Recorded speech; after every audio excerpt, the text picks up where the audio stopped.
personally support thing, but still, because that was prevalent that point of time, and then I don't say that I don't want to judge Ram doing this, but I feel the significance of Ram going behind this animal is far reaching. It is an act which teaches us few aspects, like you cannot just go on without thinking that you have to do some Yes, work. yes, You see, what do you true. think about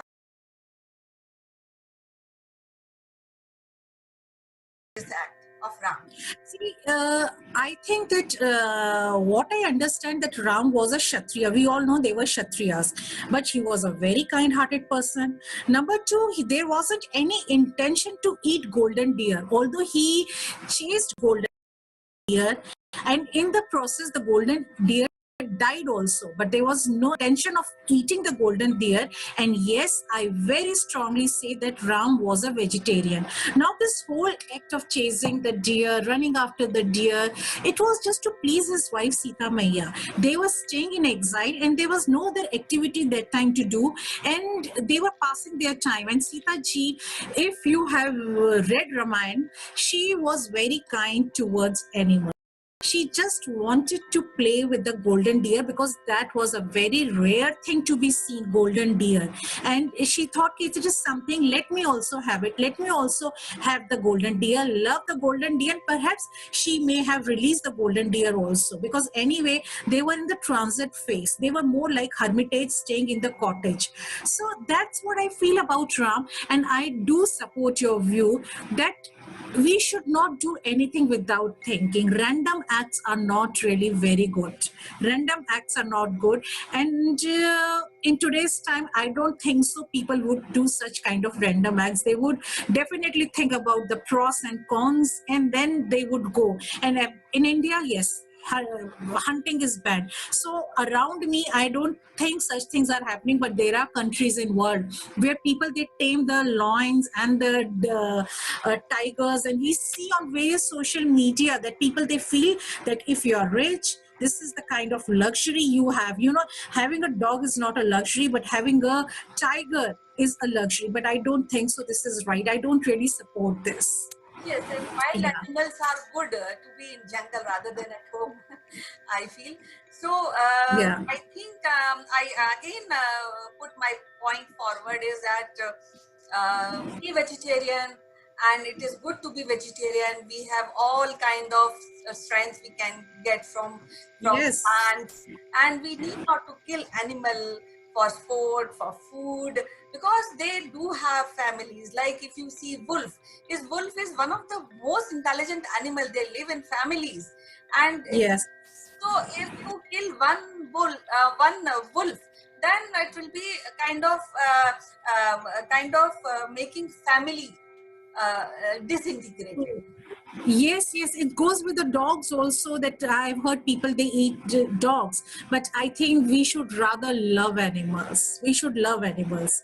So, Kanchan, So yes, I also want to add one point that Ram also wanted to give a message that you can catch hold one animal, love, give them some food, play with the animal, then don't harm them.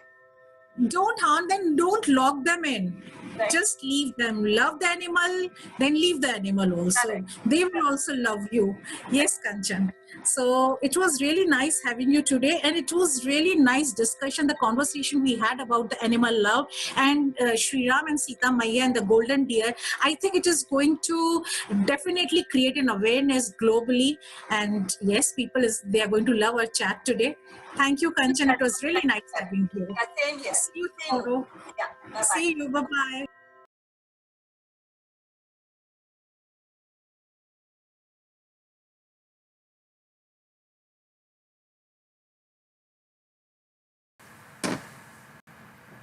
Good morning, friends. This is Chandra from Akulmach Technologies, and this morning I welcome you graciously to our show called Top Brass Likeable Leaders.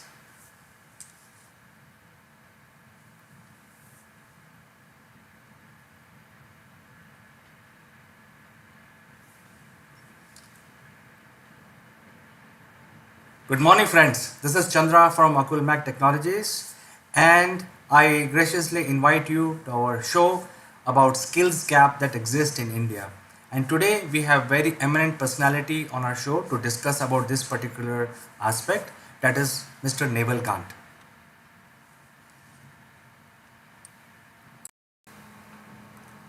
Hello, friends. This is Chandra from Akulmach Technologies, and today I would like to give you a piece of advice, or you can say a tip, or you can say sort of an input to all my startup friends who are either starting a new with a new idea or people who are actually doing incubation and coming out with new ideas. So here is my 2 cents, which is expected to help you. Now this applies to your idea as well as how you promote your idea. So one of the thing is that you always have to be original. You can get inspired by what others are doing, but when you actually talk about your own idea or your own marketing concepts, or you want to promote your offerings, etc., you have to be always original, because you may go through right now but you may be exposed later. So be confident, be original, never copy others, and while you can get inspired by any idea that you come across, but then you think out of the box and be original. So with this, this is my tip for today, and hopefully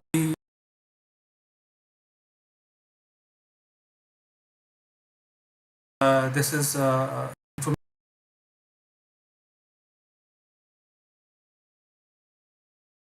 which is coming from an experienced person from your industry.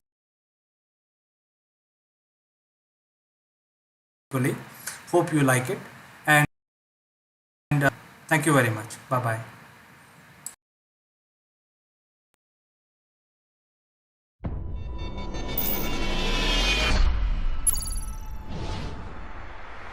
Raghavendra, who's the Group Managing Director of Hello ThoughtForce friends, I'm Group of Kanchan from Companies. Akulmach Technologies and you are welcome to Top Brass. Today we have Sitesh Srivastava from Johannesburg, South Africa.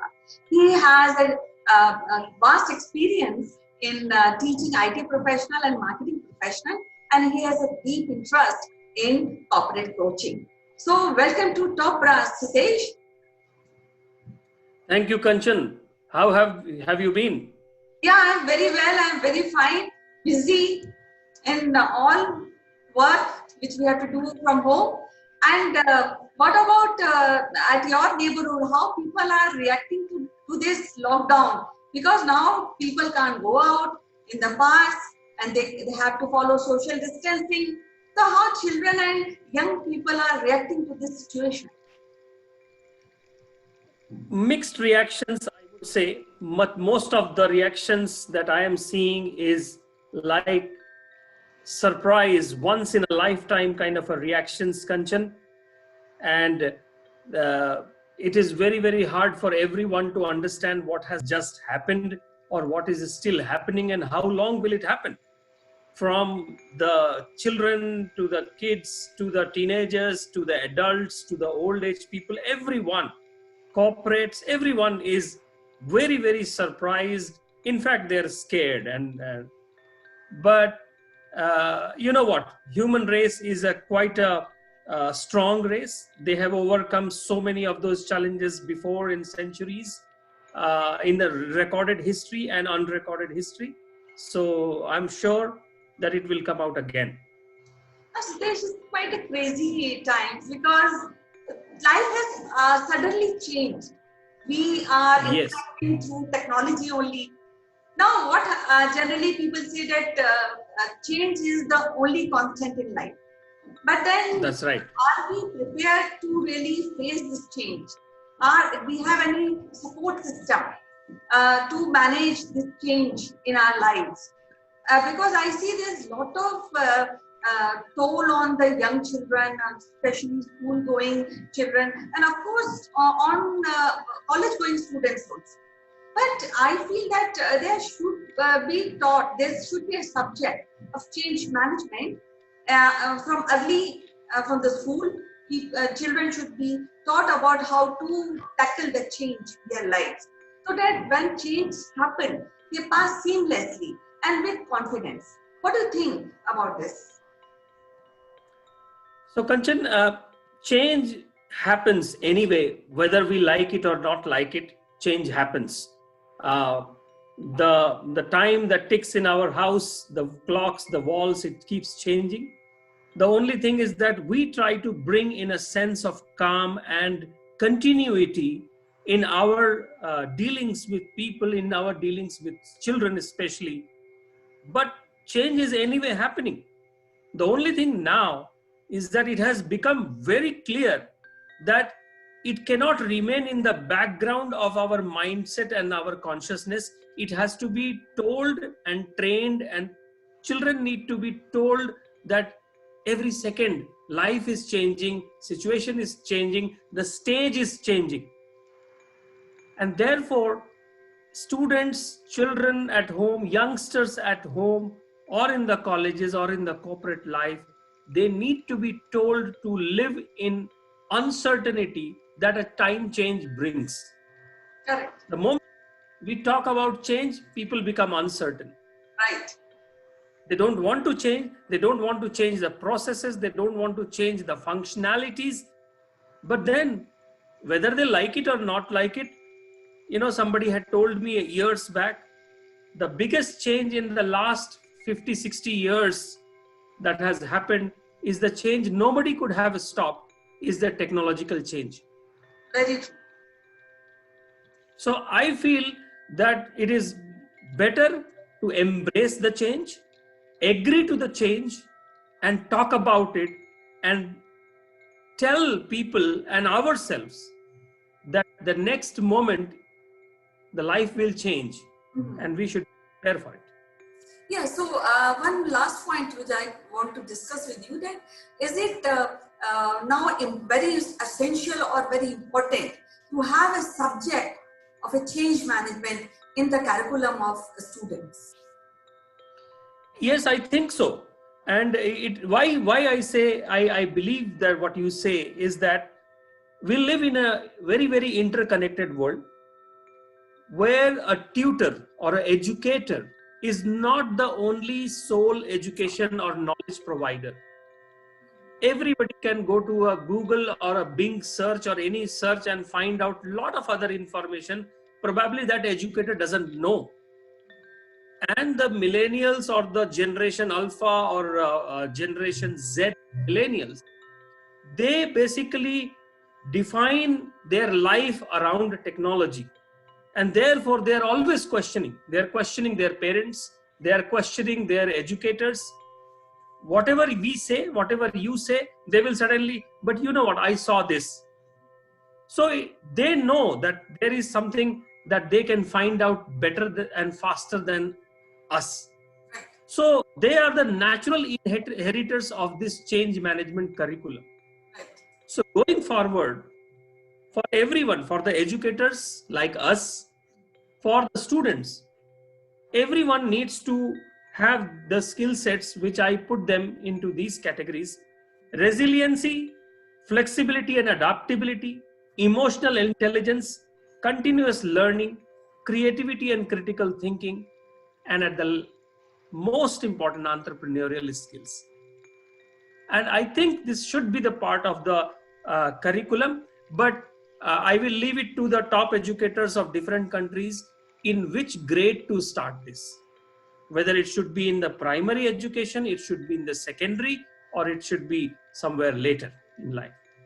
Yes, true, and you have put it very beautifully. We will be discussing about this change management in education and in the lives of young people in further shows. For today, I would like to thank you. We have learned so much about change management. We'll see you soon on Dot Plus program. Thank you. Thank And you. I wish all the best.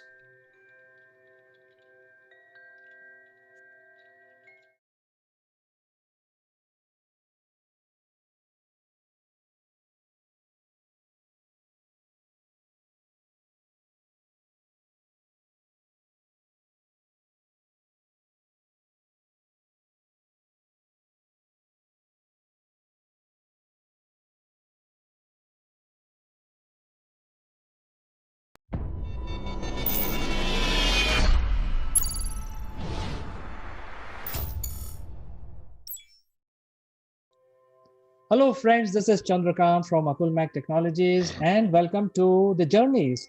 Today, I'm very pleased and honored to bring you a very distinguished personality who joins us from Atlanta, Georgia, and he is the elected secretary of World Council of Boxing. Let me present to you, ladies and gentlemen, Mr. James Clement Dunn. How you doing, ladies and gentlemen? Nice to meet you. God bless y'all, and I hope y'all having a wonderful day. I am CK to be on your show and everything. It's great meeting you and everything. I'm very honored. So I think our viewers would like to get inspired by your story. You are a very disciplined human being. You are an athlete. You have a great exercising routine, and you also compete. So why don't you tell about your life story and share some good inspirational story with our viewers? Um, well, I'm James Dunn. I'm from Roanoke, Virginia originally, but just relocated down to Atlanta, Georgia, which I'm going into a whole different field of work. Um, Born and raised Roanoke, Virginia. Um, Played sports, track, football, and baseball. Played sports just 2 years in high school. I played semi-pro football. Um, Pretty much, I'm a jack of all trades. From electrical, from whatever you know. I done firefighting. Um, Pretty much my story is, I've been through struggles all my life, ups and downs, challenges, and, been through, I done been homeless before and everything. And I just want to let everybody know, they'll never give up on your dreams and everything because, what I'm saying, it's always hope. Life is what you make it. And that's what I want to tell everybody. Recently, last year, the end of last year, I got nominated on the executive board, the Hughes the Third Enterprises, which is Miss Geraldine Hughes. She worked on the molestation case for the attorney on the defensive side for the Michael Jackson case when they tried to say he molested the little boy, and she nominated me. And right now, she's done a book called Redemption, and she did a documentary called Redemption. You can find her book on Amazon. She nominated me on her executive board. Right now, we working on the about to be give it start working on the movie. Then I got nominated with BMM AFU, which stands for Boxing MMA Fight Union. Mr. Charles Russo is president. He pretty much nominated me as North Carolina State Chairman. Then Miss Geraldine got me on a conference call with Troy Edwards, which he built his own brand, 3HP Marketing Promotions. He's doing the soundtrack. Give it start working on the movie and a lot of other soundtracks and working on a lot of other things. He got a lot of things going on and coming. Um, Troy Edwards called me around January and wanted to nominate me with his staff of 3HP as his A&R promoter. So been working on promoting and things like that. And then recently, beginning of this year, they nominated me again with the BMMFU as vice president of talent support, which I recruit talent all over the globe and United States, international. I could recruit boxers, managers. Pretty much, they reach out to me because of my title, but I also reach out to them as well. And I got nominated this year too with the World General Council of Boxing as committee secretary, which secretary I keep track of all records and files and everything that's going on with the boxing and the boxing union and things like that. Just keep records of everything and keep track of everything and keep everything in file and everything. So I've been working on things with that, and then I built my own brand from ground up. I've been working on, which is global and is in the market with Denisa. She pretty much started her own Hoinser. She's got CEO of Hoinser's magazine. I'm global partners with Hoinser's magazine, and I'm a brand ambassador. And my brand, I'm building my brand. My brand is Done Right Promotions, which is a brand for the sports entertainment, and you know, pretty much for pretty much kids and whoever want to wear the brand and support the brand or whatever. But I created the brand, and I'm the owner of the brand, the founder, and I'm pretty much gonna start going. Maybe I'm gonna go to some schools and stuff like that. Maybe hand out some shirts and stuff for the kids and things like that. Because I'm big into I'm big into like donating, and like big into like homeless and cancer. I lost a lady I was with for 3 years. Back then, years ago, she had breast cancer.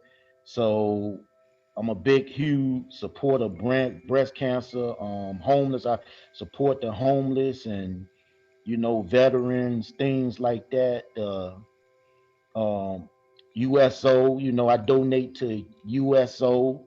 I donate money every month to the USO. I'm big on nonprofit. Big on nonprofit, and that's my plan to go around and make donations and help out nonprofit organizations and things like that. Fantastic. You had a fascinating journey, I think very inspiring. And you work with the boxers, and you also are recruiting a lot of boxers. Would you like to share some of these traits that you're looking for in the budding boxers?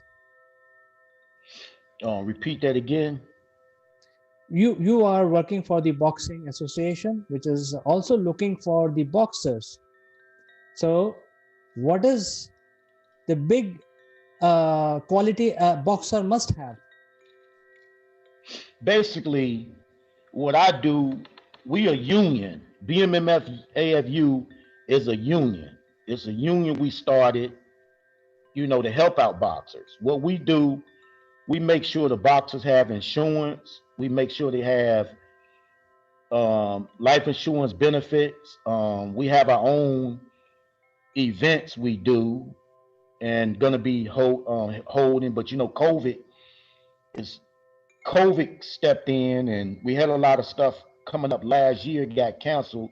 But you got to go by government rules and certain things on airlines, and getting fighters, because we globally, so we got fighters all over the world, so getting them here and getting them back, a lot of things we work off the government, and it's a lot of rules, and what I'm saying, you got to go by. And we here to support the boxers 100%. That's what we do. We're the law of the boxing, and we here to stop a lot of nonsense, because a lot of boxers get treated wrong and stuff like that. You got managers and promoters treat boxers. Some of them treat boxers fair and good. Some of them don't. So we here to find out all the negative and all the crookedness going on in the boxing, and we're gonna weed all the negative, everything out of that. You know what I'm saying? So what our goal is, that's what we do, man. We here to support. We here to support, and we the law. We here to stop all the nonsense, and everything. That's what we here for to do. Very good. And the people who can associate with you are from the United States, or they can be from anywhere in the world. We got them all. We got boxers from United States, UK. We got we got them all from all over, China. You know, um, Britain. We got them. We got them. They all over the world. This a global union. Global boxing union. It's a global boxing union. So, how do you engage with these boxers which are in China or UK or Malaysia or in United States? Do you have a website for registration? How does this start? A website. Basically,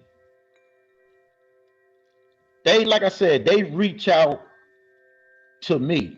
Anytime you're in the boxing field and you promoting and you a manager and everything, your title.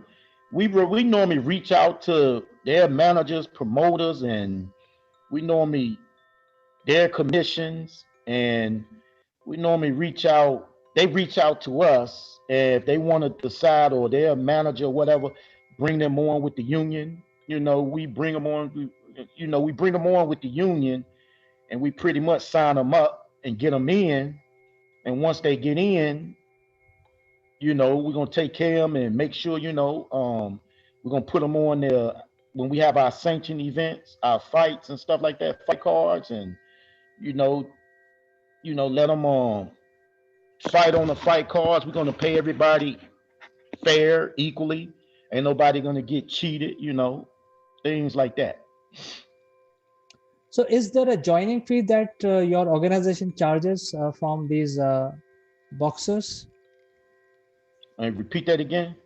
Is there a joining fee that is charged for providing these services? Nah, it's not charged. It's no fee. Okay, very nice, very nice. So, what is the plans? Like I forward said, for- we here to support the boxers. We here to look out for them. Make sure we here to support them. That's our job. We here to support.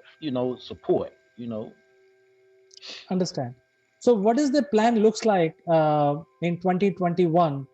How do you see restarting the fights this year, considering the new administration is there in United States, and at some point in time the lockdown may be lifted?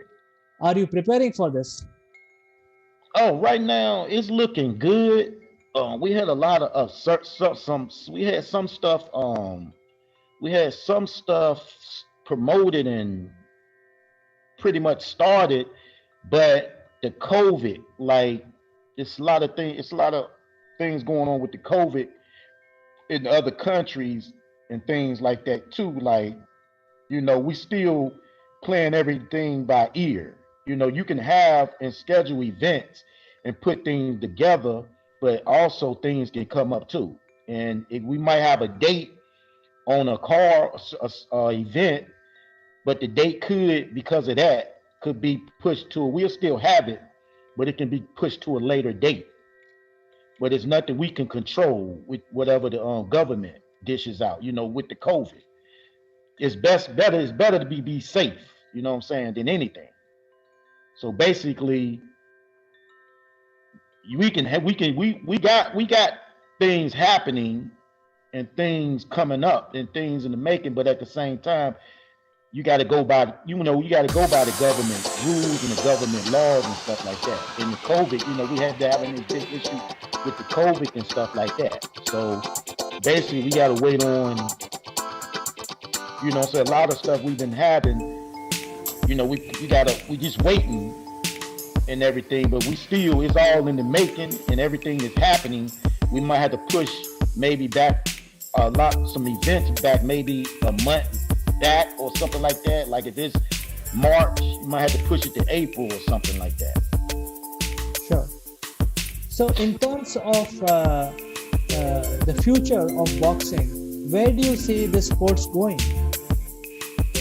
Can you repeat that again?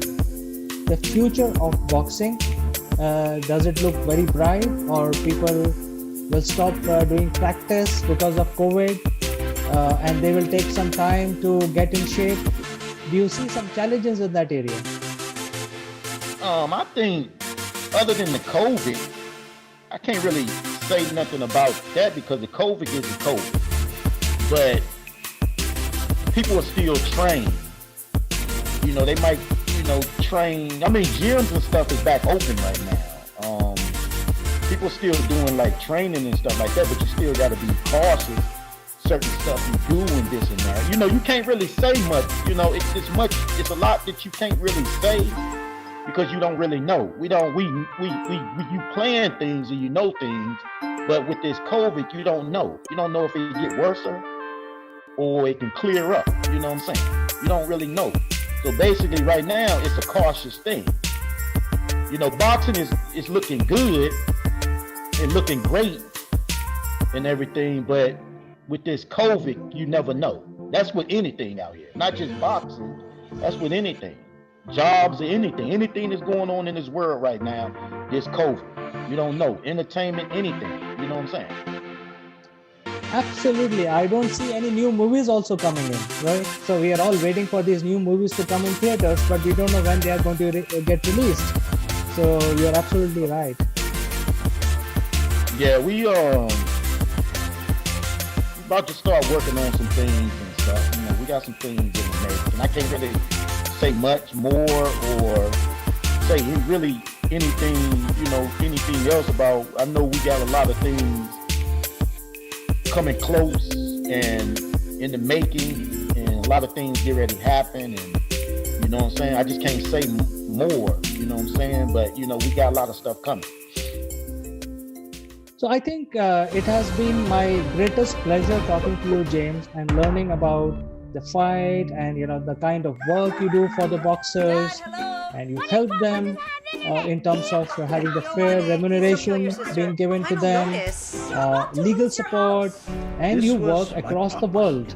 You have UK boxers working with you, you have Chinese, Malaysian, all over the place. So I think you're doing a remarkable job. You are already have done so much for the boxing community, and above all, the boxing as a sport inculcates the discipline in people. So would you like to give your last advice to youngsters about how to be disciplined? Don't move. Why does it have so many Well, with the boxers and the discipline and everything, basically, I just tell the boxers stay healthy. That's the main key of boxing and everything. Stay healthy. Make sure you eating right. Make sure you dieting right. Stay training, but be safe. Try not to get hurt. Stay healthy. You know what I'm saying? Basically, watch out for this COVID and everything, because if you get that, it can harm you too. If you get, if you got a fight coming up and you get sick or COVID, anything, you know what I'm saying? Just be safe and everything. Just stay healthy and be safe. That's all. That's the main thing right now in this whole world is being safe and staying healthy. That's the main key of life: being safe and stay healthy and stay disciplined. Absolutely. This is a very powerful message that you have given us today. Stay disciplined, stay healthy, eat right, and never stop practicing. So with this, I'd like to say goodbye to you for today. It was my personal pleasure talking to you, James, and I would like to interview once again after few months or so, when the situation looks better and more boxers are coming to you for getting associated with the World Federation of Boxing. Yeah, I appreciate that, man. It's my honor. Once again, my honor, and appreciate the interview. And you be safe and everything out there. And God bless you and your fam. And you know what I'm saying. You stay healthy, yourself too. And yeah, you enjoy the rest of your day and week. You know what I'm saying, weekend and everything. And God bless you, my brother. Thank you, James. You have a good time and stay healthy, safe, and disciplined. Bye-bye. Bye bye. See you.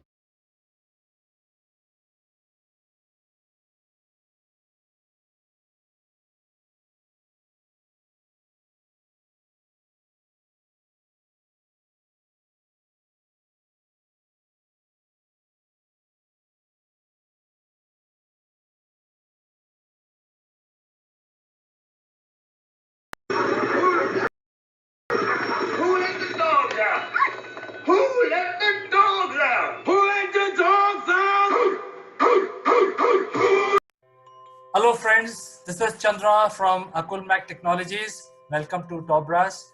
Today I have Roy, who is joining us from Ottawa, Canada, and he's the co-founder and CEO of Proof Traders. Bulletproof Traders. Yes. Bulletprooftraders.com. Yes. So very briefly, Uh, tell us what you do. yeah. So we specialize in the foreign exchange market and the cryptocurrency market, and we are a team of very professional traders. Everyone had its own path, had its own journey, 15, 20 years in the market, and we decided to collaborate and provide a platform for traders because trading is hard. Trading is very hard. So especially in the first few years, people need this reliable, credible guidance to help them, launch their trading career. So that's where we step in and we kind of take these traders hand by the hand and guide them and teach them and train them, but also showing them everything we do in real time so they can actually copy to copy that these trading activities to their own accounts, their own portfolios, and have a sustainable income, right? And also just to help them to jumpstart their trading career. So that's what we do. Very interesting, Roy, and I'm really excited to hear the kind of work your company is doing. But we are going through unprecedented times. Yeah. This situation that we are facing, in fact, the entire world is facing, is unprecedented. Right. And I can share from my side is the entire country of India is under lockdown. So the entire country, it's comprised of 1.3 billion people. Yeah. So the entire country is under lockdown. Yeah, I think most countries these days, even Canada, Canada is all about provinces. It has like 10 or 12 provinces. Now these provinces act as countries.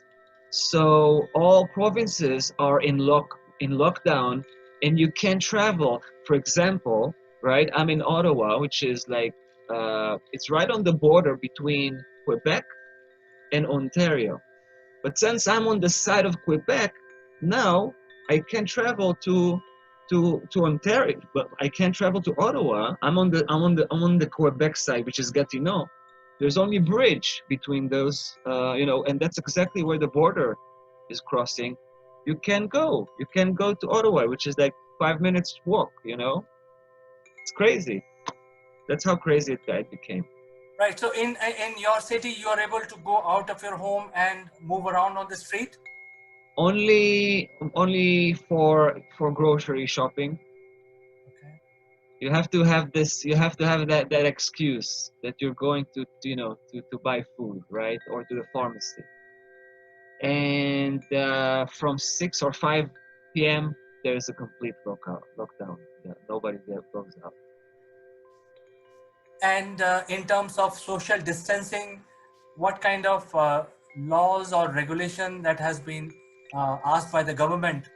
Yeah, so where you go to the supermarket, you get this kind of explanation where before you get in there, you're being welcomed by someone who gives you instructions in terms of social distancing and wash your hand before you start. Wash your. They bring the cart to you. They give you that hand sanitizer, all that stuff. It's a little bit weird, It's obviously that's a bit of a weird experience, but what you gotta do, right? I mean, Yeah, it is. you It gotta is do for what you can our do. own benefit. So Right. how to do that? Yeah. It's a little bit weird, but you cope, right? I mean, you adjust and then you just roll with it. Everybody seems to be playing along. Right. So since you are a co-founder and a leader of your company, what is the type of impact you are seeing on your employees and your co-workers and as well as Yeah. customers? Yeah. So I've noticed that the work space, the working space is like divided into two sections. There is like the physical, type of business, all the stores, the physical stores, right? Everything that's outside of the internet, they've been hit hard. Those that on the other side of that spectrum, which is online, seem to be doing well still, right? Seems to be unaffected almost. It's funny, but with my industry, it even got better a little bit because people now they stay at home, right? And some of them lost their income capacity, so they're looking for alternatives. And our market is still open, is still running, and people can do it from home. They don't have to go out. So we actually feel a little bit of surge in the demand for our specific product, which is trading, right? So that's, I don't know, it's weird. I mean, yeah. But so I can't say that I felt anything in terms of our activities, right? Our business activities had zero impact. So I guess that's a good thing. Oh, that is very nice. But I think what we are seeing globally is that the way we do business is going to change now, because this pandemic is not going to end after 15 days. So we are seeing a lot of changes in the way we do business. Right. But it's I'm glad to know that your business is doing very good, and in fact you're seeing a surge upwards, which is glad to hear. Yeah, and no doubt. I mean, the world is going to change from this point on, right? I mean, it's the way we do business, the way we travel. I guess is going to have some impact on that as well. That's going to change. Probably, we'll have some adjustments. But yeah, like you said, it's not. I don't think that's going to go away. It's probably, it can come back next year, and it come back in different forms. This is something that we should be aware of from this point on. So yeah, we'll see how it goes. The internet rules. At the end of the day, it's the best way to conduct business because it has this social distancing built in. Right, right. Yeah. But I think, Roy, if I may say so, um, it's important for humans to be social. And if we are not able to become social with each other, I think the physical It's horrible. distancing is sort of misunderstood. I think we should start using the virtual world to become more and more social. Yeah, that's a good way to bridge that, right? That's a good way to bridge that. But eventually, I think, right? I mean, even in frontational meeting, right? Like physical meetings, is still very important. I mean, it's nice to have virtual. I mean, you can't really kill all social activities, right? Like physical activities. It's gonna be that's what humanity is all about. That's gonna be horrible. But I don't know. I don't know. It's such a weird time to be alive in. I mean, I've never thought that we're going to see this kind of phenomenon in our lifetime. Very true. This is first time for everybody. Yeah, I thought it was going to, we're going to. I never thought, threats are going to come from that direction. It's so crazy. It's just completely, you know, crippled the world. And you know what? Just think about it. It's actually kind of. I mean, the virus itself is not really that aggressive. Just imagine if it would have been Ebola, having the same spreadability, like ability, but being much more aggressive. That could be the next one. So who knows, right? So we're gonna be having to adjust, like seriously. So, what is the kind of attitude or behavioral problems have you noticed around yourself, around your community? So yeah, I mean, the only time I go out right now is when I go to the supermarket, right? Other than that, you're not even allowed to get out. But when you go to the supermarket, you see people, you feel that they're jumpy, like they're a little bit, they're half panicked, like they look around, they keep themselves distance, and it's a funny way. I mean, I don't know.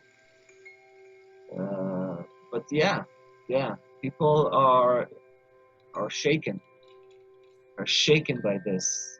And we live in Canada, which is one of the most advanced countries in the world. It's a rich country, but even here, yeah, you feel it all the way, 100%. Yeah, I mean, it's as crazy as anywhere else.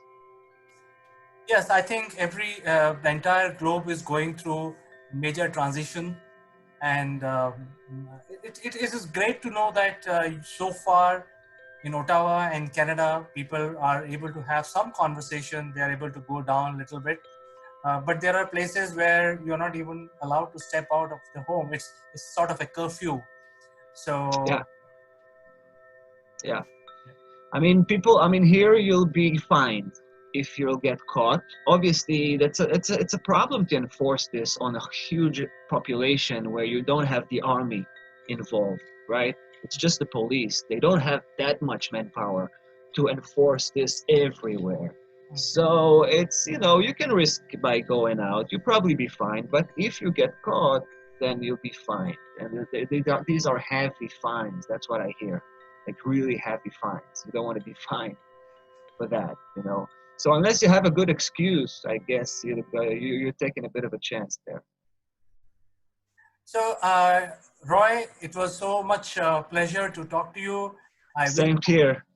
I wish you all the best with your business because your business is online, so you're not adversely affected. I wish you Thank you all the very much. success, Thank you and very much. be safe and do It's been great. a pleasure. It's been a pleasure for me as well, CK. Keep up the good work and stay safe. Thank you. Bye All bye. right.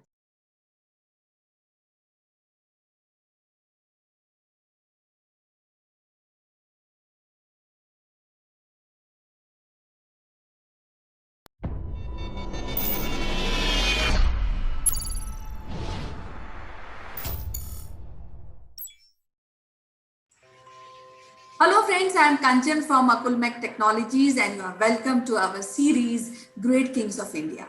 And today we'll be discussing about Samudragupta, who is one of the greatest king of India, and I think many of you may not be knowing that he established entire India, conquest entire India, leaving few parts of Kerala and Gujarat.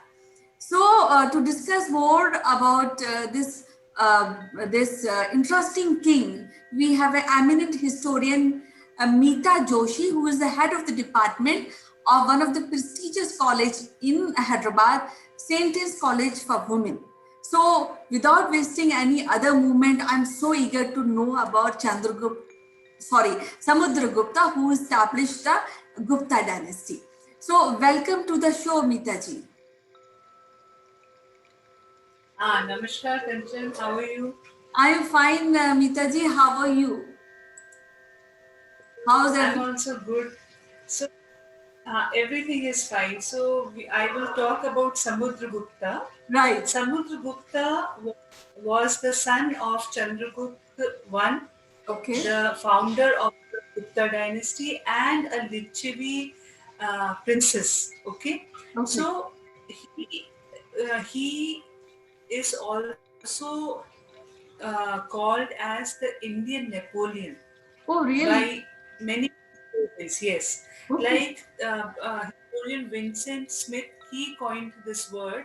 He compared the conquests of Samudragupta with Napoleon Bonaparte. Okay. But here, many historians have different opinions because Samudragupta was in the 4th century CE and Napoleon Bonaparte was in the 18th century.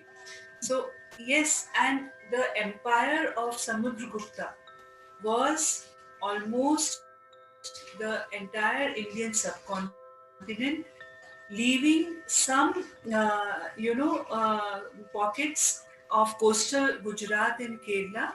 Okay. But if you see the empire of Napoleon, Mhm. Napoleon Bonaparte in the 18th century, Mhm. then he conquered, he was ruling the present France. Mhm. Okay, then the northwest is Italy, western part of Germany, Okay. and small countries like Switzerland and Belgium.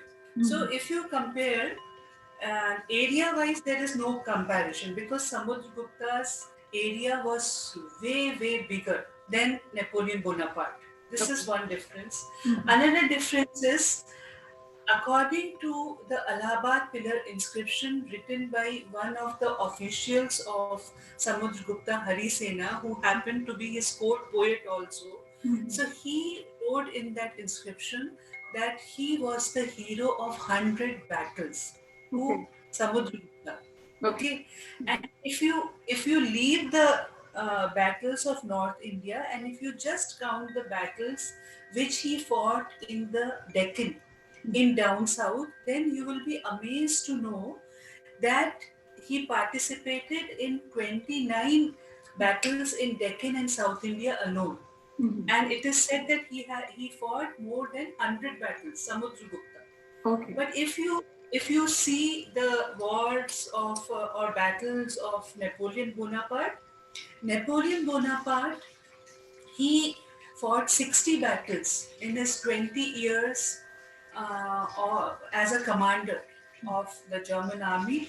And in those 60 battles, 8 times he got defeated, Napoleon Bonaparte. But Samudragupta was an undefeated ruler. All the wars he fought, he he was never defeated. He always won. Okay. And then Samudragupta was a ruler, but Napoleon was made a prisoner by the Britishers and he died in captivity in St. Helena in one of the islands. So the comparison, you can say that, okay, the conquests of Samudragupta and conquests of Napoleon were similar. Okay, but you cannot compare Samudragupta with Napoleon because if you see the personality, if you see his rule, there is no comparison.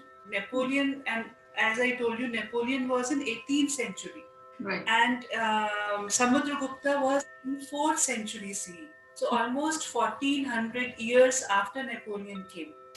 So there is no comparison. But because one of the European historians termed him as Indian Napoleon, so he is known in historical records as an Indian Napoleon.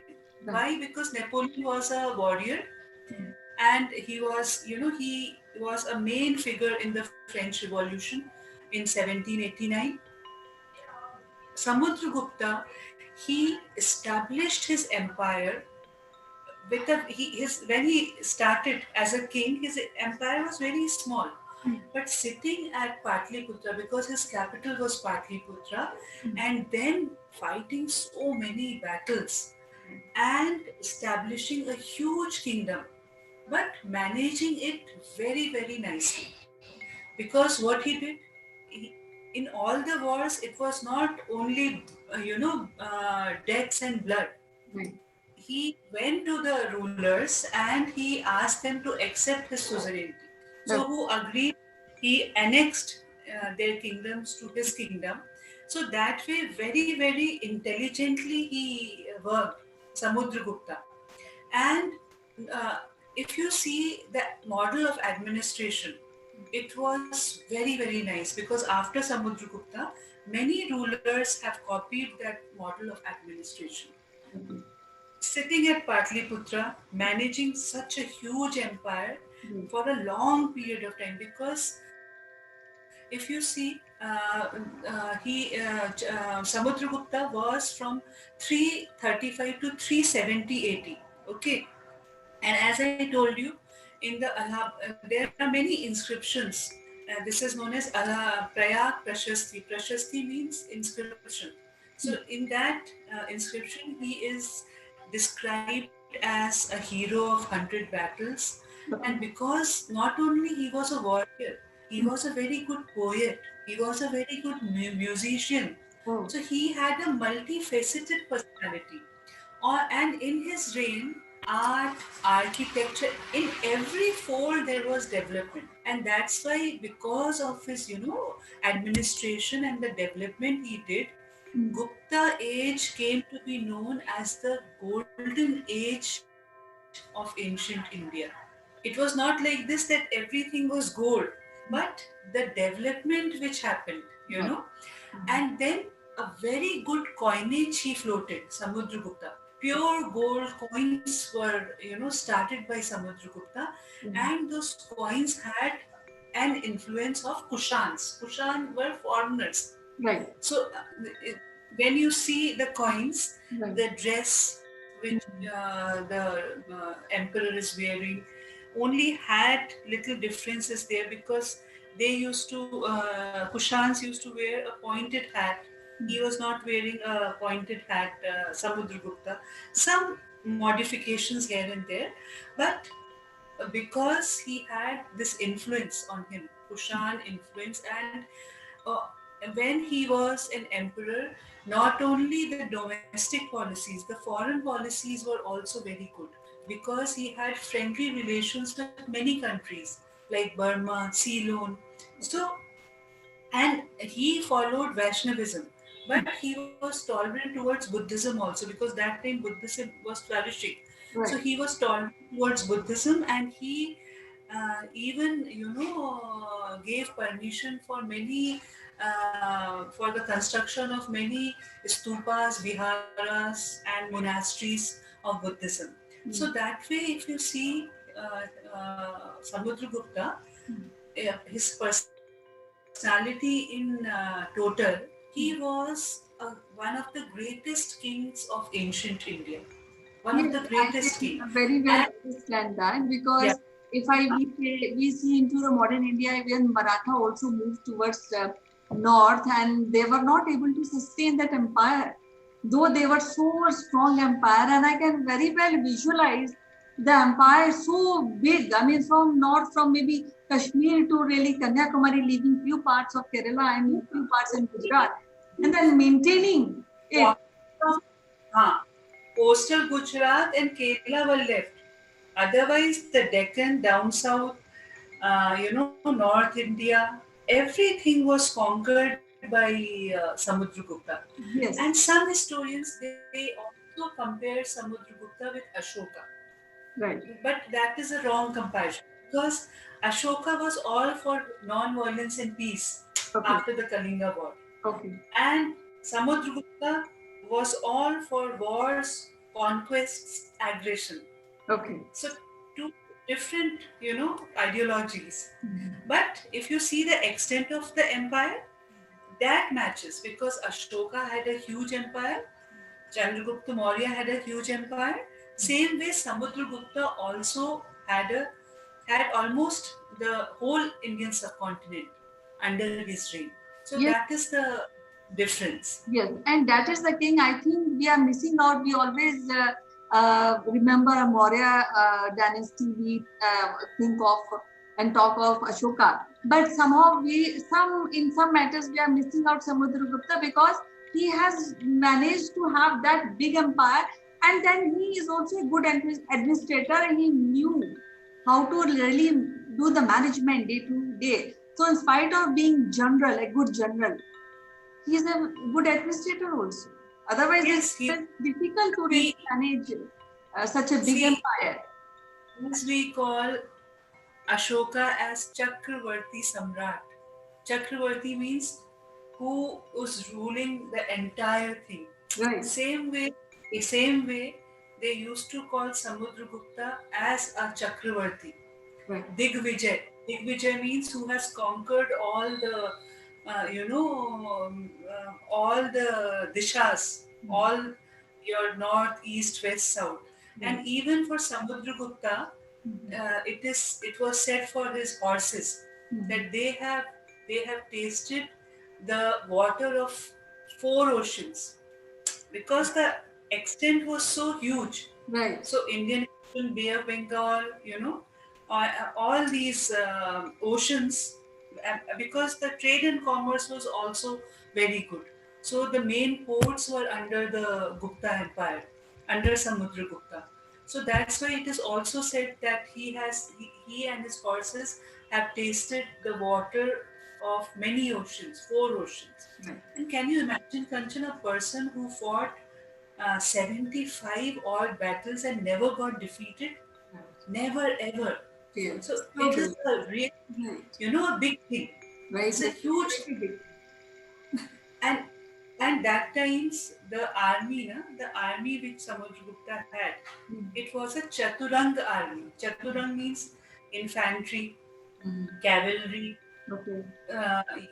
this cavalry, infantry, then a unit of these horses and elephants. So all that all together, artillery. So it was a very, very well organized army also which he had.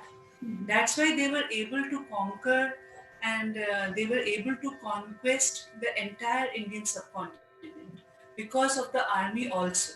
Not only administration, his strategies, his war strategies, and his diplomatic policies. Because with some kings, he was diplomatic. He asked them to, come under his suzerainty and he annexed their kingdoms into his. So that way, he developed the Gupta Empire in by all means, art, architecture, music. He was a great musician. In one of the coins, he is shown as playing the veena. Right. And it is said, it is written in some text that even he, the, musicians of gods, they got defeated by Samudragupta when he played the veena. Oh, great. This one story. He's a master. Ah. He was a good personality. He was a general. So two contrasts actually. So because because his love for music, his love for music, his love for poetry, right, is very another side of his personality. Right. But he was like that, Samudragupta. A great warrior king. You can call him a great warrior king, a good administrator. And because of him only, the Gupta age reached the glory, and that's why the Gupta age was known as the golden age in ancient India.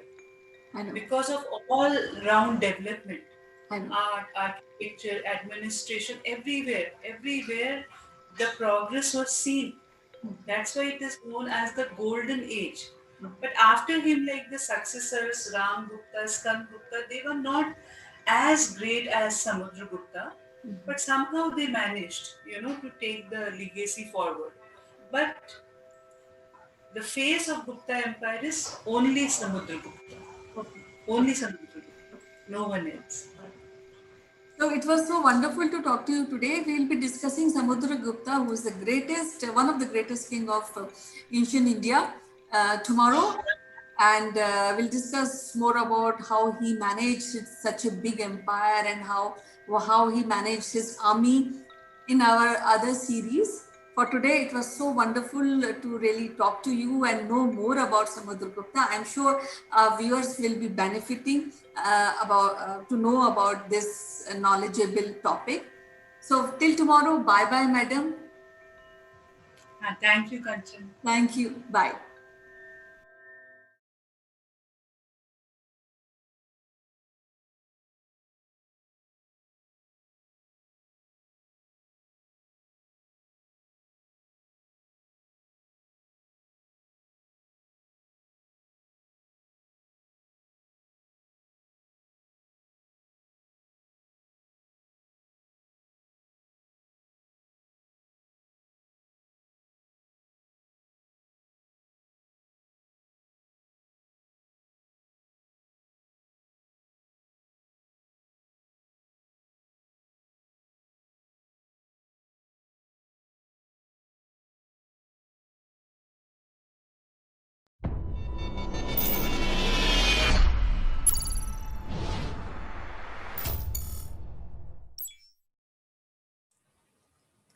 Hello friends, I'm Kanchan from Akulmach Technologies and you are welcome to our show Nations. Today we have our guest, Mr. Sritesh Srivastav, who is a who's an IT professional and he has a deep interest in corporate training.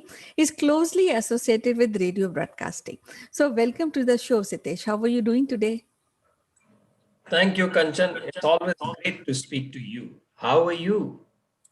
Yeah, I'm fine. And you see, lately we have heard good news that we have vaccination, and people are happy about this. But I was thinking that we have been suffering with this pandemic for nearly 1 year now, and we are at home, and there's a lot of things which have changed. You see, so now the new words, new temperamental issues which are emerging, and world is also looking into mental health, which is like equivalent to the traits, personality traits like worry, fear, sadness, and happiness, or normal emotions are undergoing a situation where people are really having a real mental health issue, and their problem somehow diluted, and resources has been taken away to close down, I mean, to down because people sometimes take it as if there's something which is not there. But actual scenario is that people are suffering this mental related issues like worrying, jobs are going, schools are on online, parents are already on stress that whether children are studying or not, or they are, is it good to be online always. So I would like to discuss these things. So I would like to know your opinion about this. Well, Kanchan, that's actually a very interesting topic, and of course, a very, very serious one as well. And I can only tell you this, that uh, the symptoms that we talk about, worrying, uh, general worrying, concern, getting low and high during the day, multiple times during the day. This was always part of our lexicon, dictionaries for ages. Only now, due to the pandemic, there have been multi-million mental health messages passing through the river WhatsApp every day, plus the messages that is being percolated through the media channels, and each media channel has their agenda, the way they want to portray it. And therefore the mental health as such, which was only pre-pandemic days, a mental health was more about when a doctor certifies, then it would have become a mental health. Today, after the pandemic or during the pandemic, after 1 year, even a small worrying situation can be termed as a mental health issue. And that is where I always feel that it is important to be aware, but it is not important to be over awareness about any subject, including mental health. And therefore, in this pandemic, we all, me, you, and all of us have gone through this kind of anxiety, worrying, job loss, psychological issues, not meeting the family members, not be, and lost some of our key people in our lives. But I think is that it is important, first of all, to look at the right kind of news, right kind of messaging, talk to the right kind of positive attitude people, and who have an alternative, and who talk in terms of solutions and not in terms of problems. And I think if you see all across the world, this mental health, and in fact in India, it has been actually discussed very less, I would say, the way it is being discussed in the outside India. It is important to identify, it is important to talk about it, it's important to find out within our family, sit with the closest people and find out and make a judgment. Do we need the medical help? And I think when we feel that a medical help is required, then only let us judge it as a mental case, Rest, everything was always there. It is nothing new. What do you say? Yes, actually, though I feel, I mean, I agree with your point that we are not discussing this kind of trait which is developing among students, among old parents, because they are also not be able to go out and discuss. Earlier, they used to sit in the park and discuss politics and so many other aspects of the life. But then these are unprecedented time and which require unprecedented responses. Like what I feel is that we should be open on a very basic stage. We should talk. We should have some responses necessary to be done for well-being, and you have to compensate the diminishing space of voice and rebuild connection, and that too from the ground up, not the from the above. And this in this scenario, I feel that communities plays very effective role in this. So I feel there's nothing to worry, because me and you and everybody fear, we have sadness, we are working from home. Many companies even ask their employees to work from home nearly 2 years, maybe till 22 23 9 2023.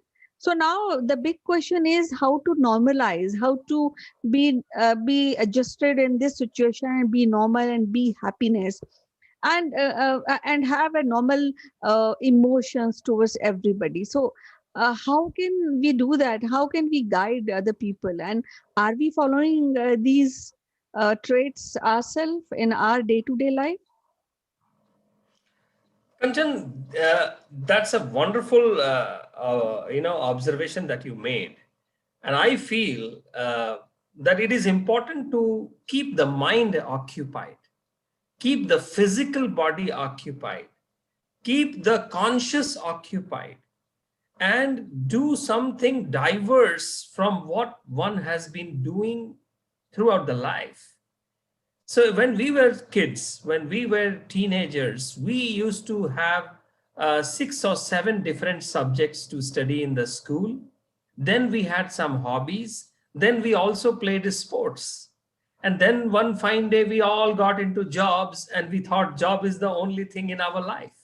And we only did jobs, 9 to 5 jobs, and then it became 9 to 9 jobs. And in this pandemic, it has become 9 to next day 9 jobs. So you see, we have become, as people are saying, the pandemic has also been used as a fear mongering business. And fear is something which leads to a lot of anxiety, questions, and questioning our own abilities, questioning government, questioning the community, questioning people. So I think it is important to have healthy set of friends, do diverse activities, do some hobbies, and I think it is important to talk it out. But again, not every person is talkative, especially in the adult life. So, as friends, are we talking to our friends related to their personal life as well? I can quote a couple of recent examples where some tragic event happened, and then we do all the post-mortem and analysis. I could have done that, he could have done that, she could have said that. Why are we not doing this before, when we have all the time in this world to talk and all kinds of messaging systems exist? What is your opinion? Yes, it's a very good, wonderful point which you're elaborating. We should talk it out actually. So, and as you said that all sort of means of communications are available on online platform also. So that is good. And then I also feel that parents and children and the grandparents should make a timetable where they can find, because now the working hours are in our control. We can work at night, we can complete on daily basis. So we should come out with a timetable for our grandparents, for our children, for ourselves. And this is how I think we start doing and communicating and gearing up for happiness and gearing up for fruitful, productive day by day activity. Yes, Kanchan. And if you see children, adults, teenage, office, everything has come back into the home. We are seeing each other in our family members 24/7. We are not going out. Of course, this is not as bad as last 7-8 months back, uh, but it's still inside the home has become school, the home has become college, the home has become office, and the home is having a kitchen and a family too. So personal life and professional life has really blended and merged. Probably it will have some interesting memes coming out sometime later. But today it is important to understand these uh, demarcations. When people used to go to office 9 o'clock in the morning, 8 o'clock, they used to leave the home so that the housewife had some 4 or 5 hours of herself to do the work in her own way and also to relax a little bit and prepare herself for the evening. The kids would go to school and the housewife would have some time. The kids would be spared of some kind of a knowledge sessions from the parents during the school time that is being given now constantly. Similarly, the old people and the old parents in the home, they have so much to cope up with, and in their own past lives and in their current lives, and then they are scared of their comorbidities and the diseases that they have, and they are scared in another way. So the whole social fabric has become cocooned to either 2 bedroom houses or 3 bedroom houses or 1 bedroom houses also. And that's why it is important for us to do something diverse, go out together, even if it is a strolling inside the housing society, and not going to the crowded places. Watch right kind of news. Don't watch those speculative and judgmental channels all the time. Have peaceful conversations, read books. Important is to open up to some friend. And sometimes, even if we don't have friends, it is important to just talk in terms of a third party and say, hey, one of my friend is going through this. Probably you are telling your own story. It's important for us to find out our friends. It's also important for us to find out our own vulnerabilities and talk it out. And I think that is something we need to encourage. And doctors need to also to encourage. Yes, you see, Sitesh, we all have problems, but we should dilute them and we should take up these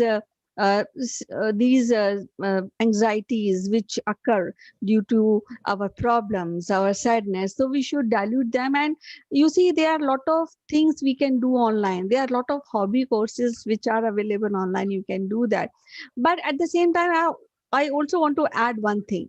Now earlier everybody used to go office, the children used to go to school, and then there was some free time for housewife. But now you see a father, mother, grandparents, they have lot of time to indulge with the kids at home. So I think that is a plus point, and one should take full advantage of this opportunity to know your kids, to understand your kids, and make them understand regarding our heritage, our culture, how we about the cooking. And both children and parents can take up, even grandparents can take up hobbies or creating any activity, doing any activity at home together, so that will result into more happy family, and I think that will be more productive, isn't it, Sitesh? Yes, Kanchan. So it is a collective effort, and family was always a collective effort. And more about the, when we see what we are seeing today in the media and what are our Indian family values, there is always a disconnect. There always has been a disconnect. So we need to talk it out. But we cannot enforce in anything in today's children or even adults, because everyone has got a Google, everyone has got an access to the internet. So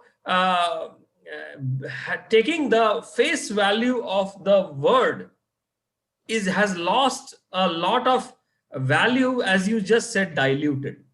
So today I have to struggle to be creative to pass on one message, one simple message. I need to be creative to pass it on to my not only children but also to my colleagues. And that has been but you know what, nothing to degrade or talk, some people really genuinely have mental problems in India. Deepika Padukone has been very vocal about it, and she runs also an NGO around it. There are very less number of psychologists in India as compared to the population. And then I have been always hearing that somebody, if people are suggesting someone that this person needs to see a psychiatrist, then there is something that once you go to the psychiatrist, you will never come out of the trap that they will bound you with, whether it is the medication, whether it is the consultation. So somehow that taboo needs to be broken. And if there is a genuine feeling within the family or friends that this person needs a psychiatrist help or a mental health help is needed, so they should go for it, and people should not say, oh, this is nothing, it used to happen. People have so much of, so it is important to understand it. It is important to identify, it is important to empathize with such people. At the same time, there is a time when our consultations and concerns need to stop and a doctor needs to take over. And that is the important key aspect of this. Yes, I think our viewers will think about these problems, and they should also be thinking about the remedies to come out of these anxiety related issues. It was so lovely to talk to you, Sitesh, today. We'll meet again with some other interesting topic. Till then, bye bye. Take care. Thank you, Kanchan. Always love to talk to you. Bye bye. Take care.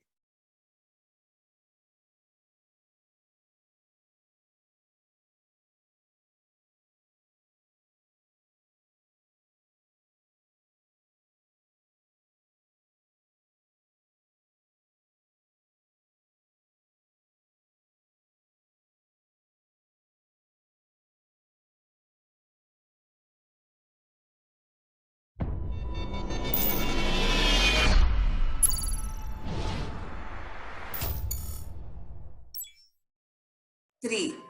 Hello friends, I'm Kanchan from Akulmach Technologies and you're welcome to Top Brass. Today we have Sitesh Srivastava, who has a deep interest in corporate training. He had been training marketing professional, IT professional worldwide.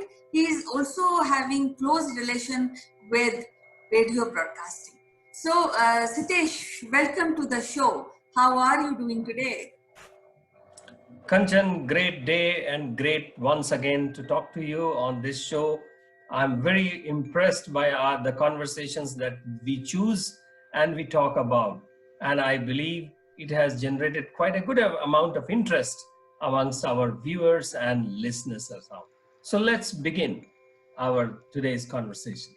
Yes, now you are based at Bangalore, and I'm sure you must be missing Johannesburg days when you are going to office and meeting your colleague. But now you are at Bangalore and you also have a deep interest of history. So we'll be discussing more about Karnataka, the heritage and the culture. Today I thought let me ask you about Vijayanagara Empire, which was there 500 years back, and we have a great architecture ruins are there still, and it was established by great king. And can you guess? Krishna Dev Raya. Very good. Out of 10. It's Yeah, it is said that it's last Hindu empire, and Tenali Rama, you must have heard about him. He was minister to this king, to this empire. So let's discuss That's right. about this Vijayanagara Empire, which is a world heritage nowadays. Well, Kanchan, history has been my loveliest of the subjects, a subject that always takes me back to the imagination. And as I said earlier, that in last 200 to 300 of years of the history from modern history, I can visualize what would have happened, how would have things moved around. And uh, Vijayanagar Empire has been in my conscious for a very young age. One, I remember reading about Vijayanagar Empire in Amar Chitra Katha, if you remember those comics. I think now they are published in the digital version. But I remembered reading the first instance of Vijayanagara Empire and Hampi and those famed kingdoms of those days, medieval ages in Amar Chitra Katha. As I grew up in the school, I read through the history books. But when I actually went into the professional life, I actually did my own research, own television viewing, internet explorations. And by virtue of staying in Bangalore for over 10 years now, I met a lot of people, the local Kannadigas, who speak proudly about this Vijayanagara Empire. So happy to talk to you about it and its great contribution in India's history, medieval history. So it is said that he was a great Dani, I mean the king of Vijayanagar. He used to give lot of alms to poor people, and it is also said that there's lot of alms were given to the temple Tirupati, and now whatever gold which is we see which is covered on the temple is given by Krishan Dev Rai. So apart of this, he was very benevolent, very intelligent king. He has a lot of love from his praja, from his people. And then Tenali Rama was his minister, which is I think he's world famous through the stories. I'm sure that you must have also learned, heard, and maybe told stories of Tenali Rama to your kids. Yes, Kanchan. So I always imagine that when Tenali Rama was on the scene, probably that was the time when Birbal was also there in the Akbar's court. Could be around the same time, or probably a difference by of 150 years. So India has a great tradition of those interesting, witty and intelligent courtiers, and Tenali Rama's name comes at almost very top level on that. And uh, but Kanchan, the important part is to realize that before the famed king Krishna Devaraya, the founding of the Vijayanagara Empire by the two brothers, which were the Harihara I and Bukka from the Sangam dynasty, and that was somewhere around 1336. So if you can take your thoughts back, it was the time of when the sultanates were attacking from the north side, and India was primarily being attacked on the northern side, the Delhi side, by those sultanates. And these sultanates were trying to get into the southern part of India. And at that point of time, Vijayanagara Empire in the medieval ages, it was established. But from 1336, Kanchan, it took almost around 150 years more to establish Vijayanagara Empire as we know it today, and we talk about its famed glory. When the whole of south of India, as we know today, including Sri Lanka, was under the control of the Vijayanagara Empire. And I was more astonished to know about the importance of its capital Hampi which is even mentioned to some of the texts in the Kishkindha Kand of epic Ramayana, and it is close to the place where Lord Rama and Lakshman, his brother, they met Hanuman and Sugriva. So the capital of Vijayanagara Empire and that particular region is very, very rich in its history. Lot of leaves of history are buried there. It needs to be told, retold, brought about, talked about, and probably we need a national level of a television program like Bharat Ek Khoj once again in the modern context to talk about the famed history of Vijayanagara. Yeah, you raised a very good point that Hampi has a long history. Even Hampi is being mentioned as Kishkinda in Ramayana. So that place has so vast and so old history. We should tell to our young people, and we should put one lesson about this. And you know that even the architecture is world class. If you have been to Vijayanagara Empire, you know there's a place which called musical mahal, and there are pillars, and each pillars when you strike with any stick, it gives a different sound. So you don't need any orchestra or any instrument. You just keep on hitting. It'll come saregama pa kind of from every pillar. It is said it's usually this is how they used to play music when there was some utsav was there, some festival was there. So it is awesome to really see this architecture and praise this architecture. This is awesome. What do you think about it? I mean, you couldn't have been more right about it, Kanchan.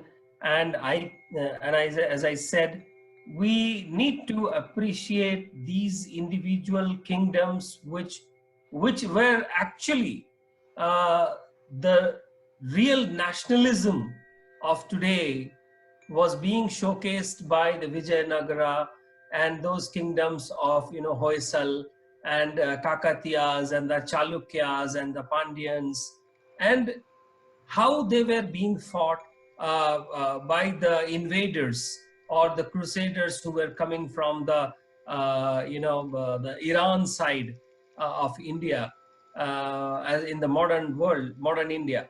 So it is important to understand the stability brought by the Vijayanagara Empire and how it was probably the last time the whole of South India was under one empire's control, and it was a successful for almost 200 years, starting from 1336 and going up to 1646.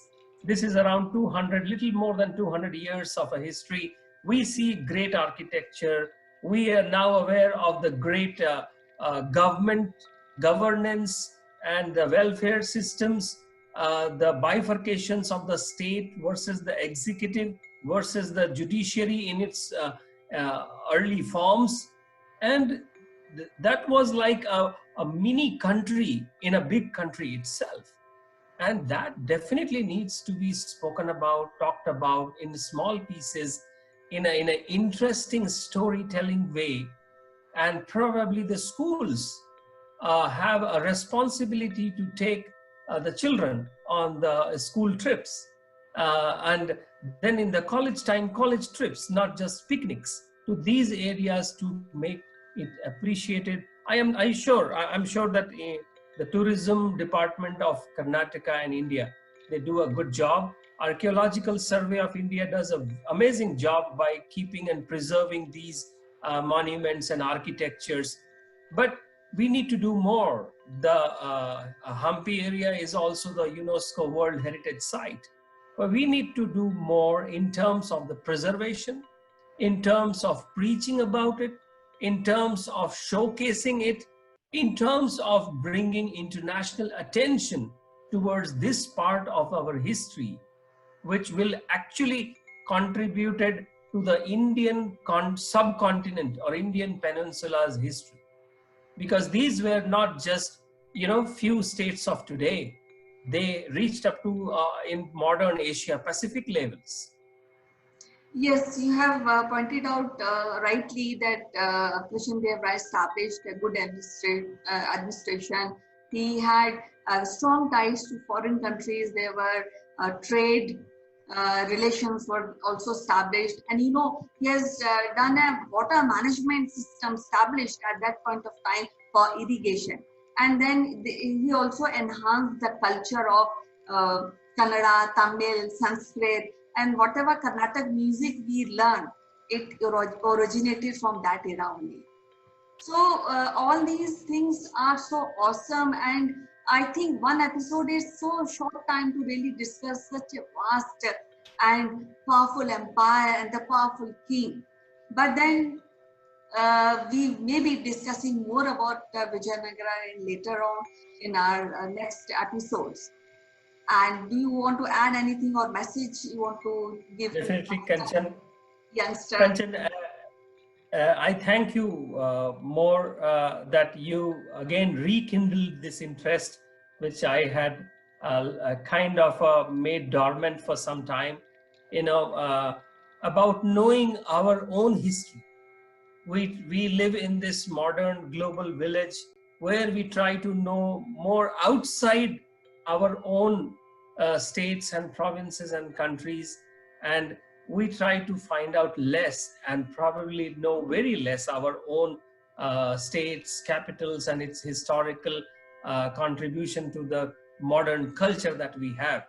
And therefore, the subject of Vijayanagara and the Hampi that we picked up today, it has got a very interesting history from the 3rd century BCE, from the Ashoka's time till the modern history. It's probably more than 1,000 years of recorded history that we are actually sitting on. So of course, there we may not be able to do justice with one of the episodes, but probably we will reinvent our conversation around such subjects as we go forward, and when we bring other states' cultural contribution and historical contribution to our Indian Union. Yeah, it was so nice to talk to you once again today. We'll meet with another subject or maybe this subject in our next episode. Till then, bye-bye. Take care. Good day. Take care.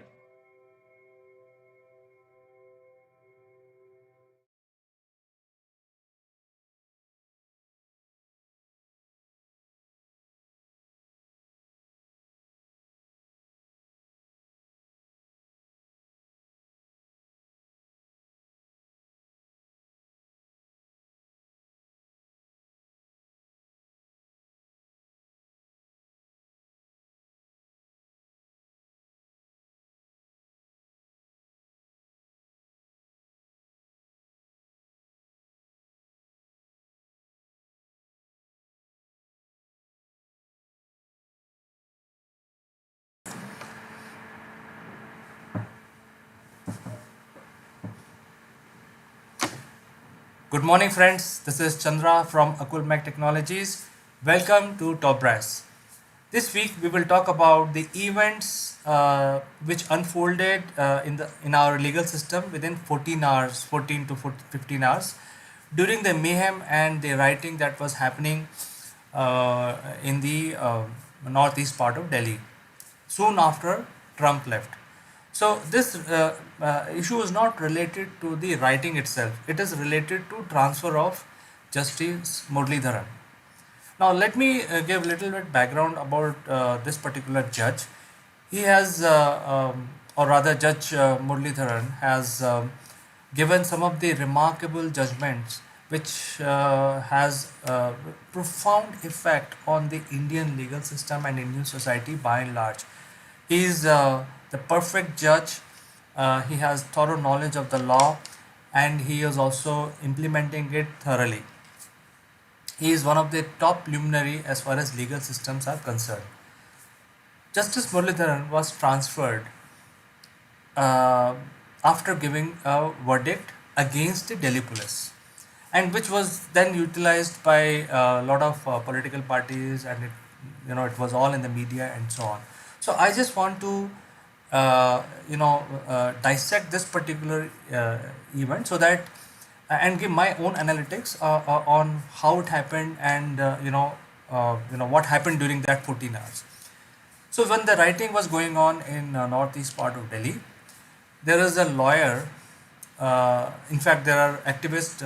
I don't want to tell their complete name. I just use their last name only, surnames, which is father and daughter Mandars. Their surname is Mandars. So the daughter Mandar gave a petition related to the law and order situation in northeast part of Delhi, and there was writing, and petition is about safety security of people. Ideally, this such a petition should have gone to Chief Justice of Delhi High Court, but on that day, Justice Patel was on vacation, and then through the legal process of how the cases are distributed in Delhi High Court, it landed in the court of Justice Muralidharan.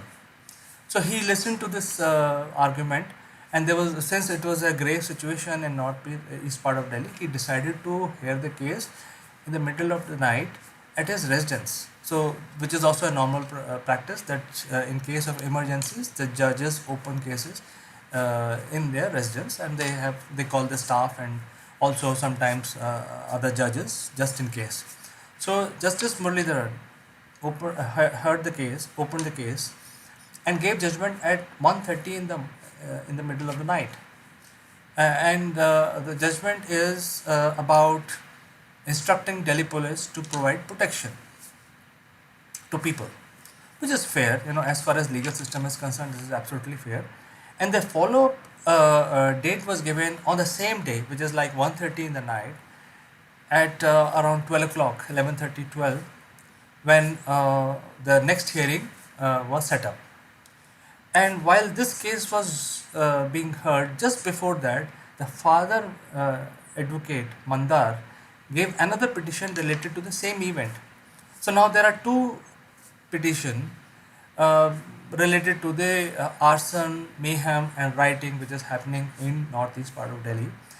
And hearing all this from the legal standpoint, the justice gave a order or his verdict, saying that Delhi police responsibility is to provide protection to people and ensure that these things are calmed down.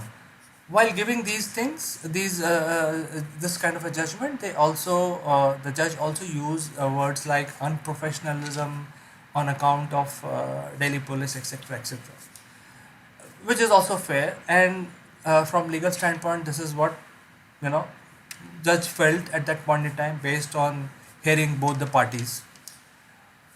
And the next date was set up, and that means the judge gave 24 hours to Delhi police, since the situation was so grave at that point in time, that within 24 hours you should submit your response, saying that why you have done the work professionally, and what is the situation.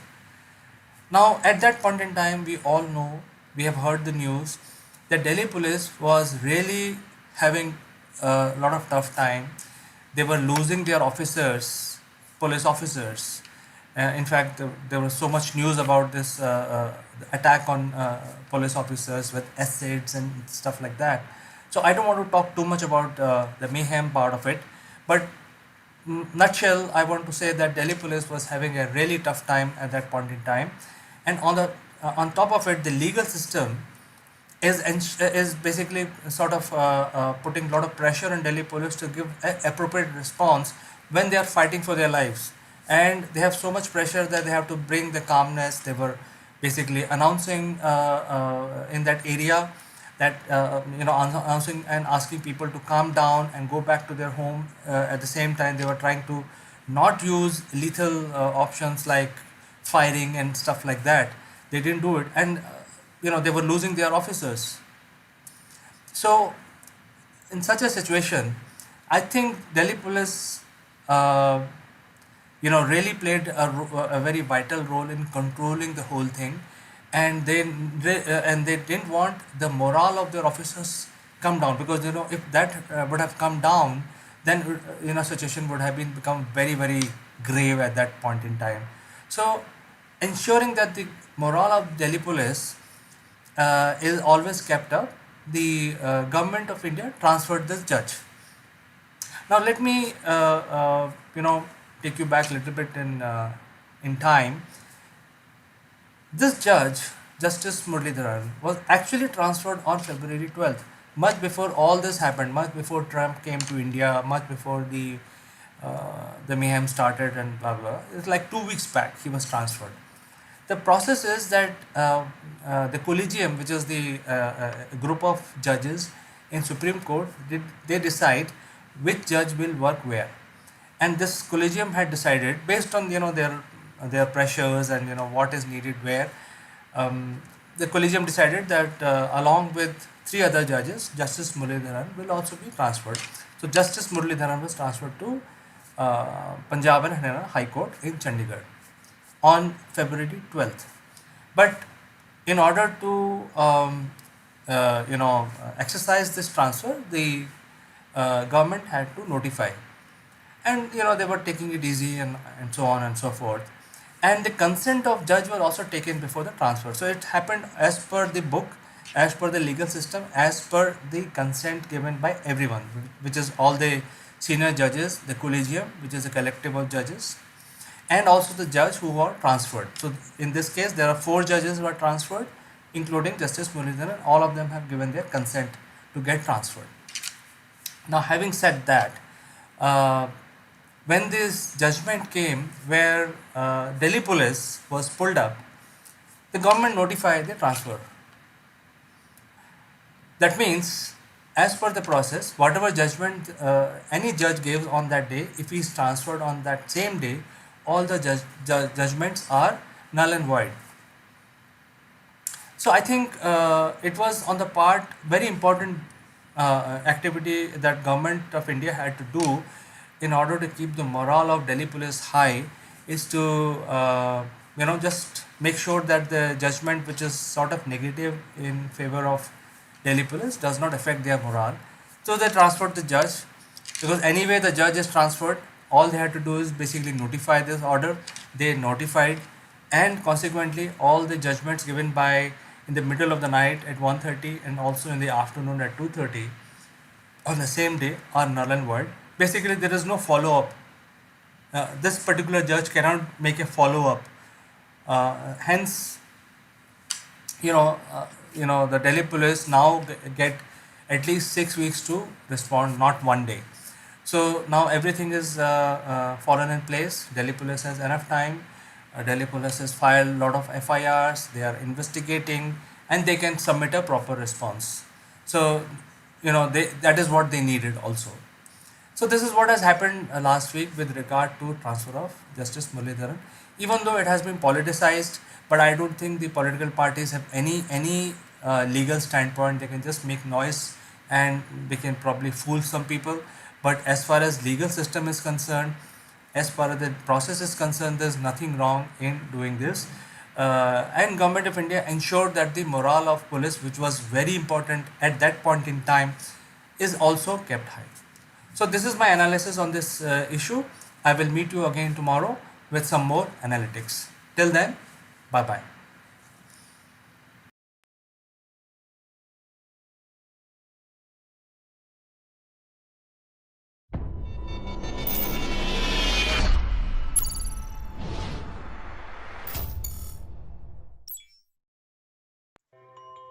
Hello friends, this is Chandrakant from Akulmach Technologies.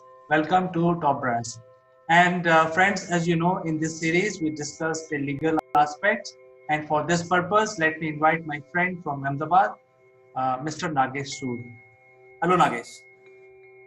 Hi CK, I hope you're doing fine, and thank you very much for inviting me again to this platform. You're most welcome, Nagesh, and let me introduce you briefly once again for the benefit of our viewers. Nagesh is a very senior advocate practicing in Ahmedabad High Court. and also a very well known human rights activist known across India. And today we would like to discuss about what is going on in our political circle. The today's news, or not really today's, it's been happening for past couple of weeks. The turmoil in Rajasthan Assembly, and today we hear that one faction which came out, which created the whole ruckus, has now looking at going back. So, from the legal standpoint, there is a law which is called anti-defection law applicable on political parties, and we would discuss about this with Nagesh today. Nagesh, over to you. Yes, CK, before I talk about anti-defection law, let me briefly give you the background of what happened in Rajasthan. On 12th of July 2020, the then Deputy Chief Minister of Rajasthan, Mr. Sachin Pilot, and 8 MLAs went to Delhi from Jaipur, claiming that they have support of a total of 30 MLAs and can topple the Ashok Gehlot's government in Rajasthan. The Chief Minister, Mr. Gehlot, called on senior Congress leaders Rahul Gandhi and Congress President Sonia Gandhi to handle this situation, and also accused the Bharatiya Janata Party for trying to destabilize his government. Although the BJP leaders claimed that it is the Congress party's internal dispute and matter, and BJP had no role to play in it, the Chief Minister then held a meeting at his residence at 9 p.m. On the same day.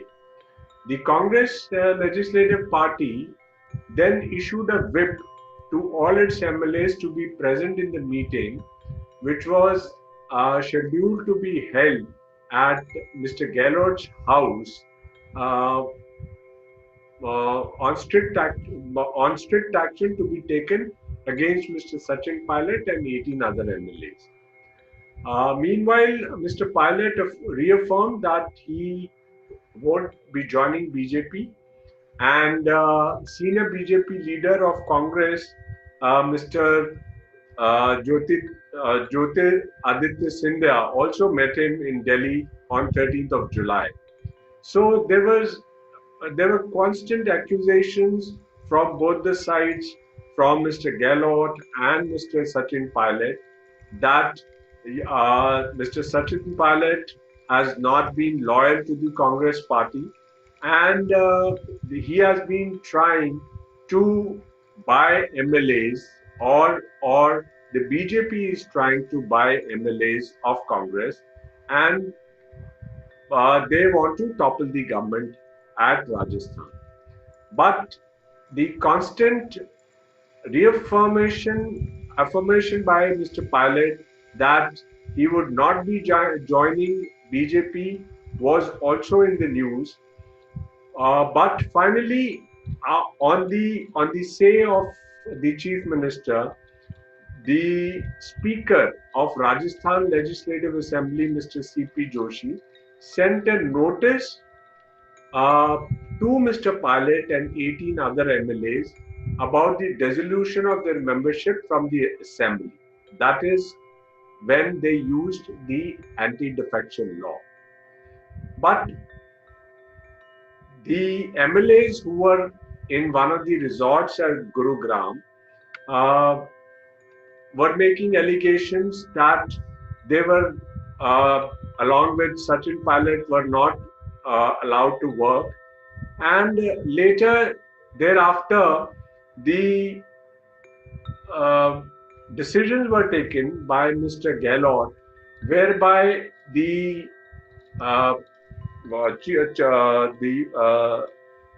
Deputy Chief Minister, Mr. Sachin Pilot, was removed from his post as a Deputy Chief Minister, and also the head of the Pradesh Congress Committee. And Mr.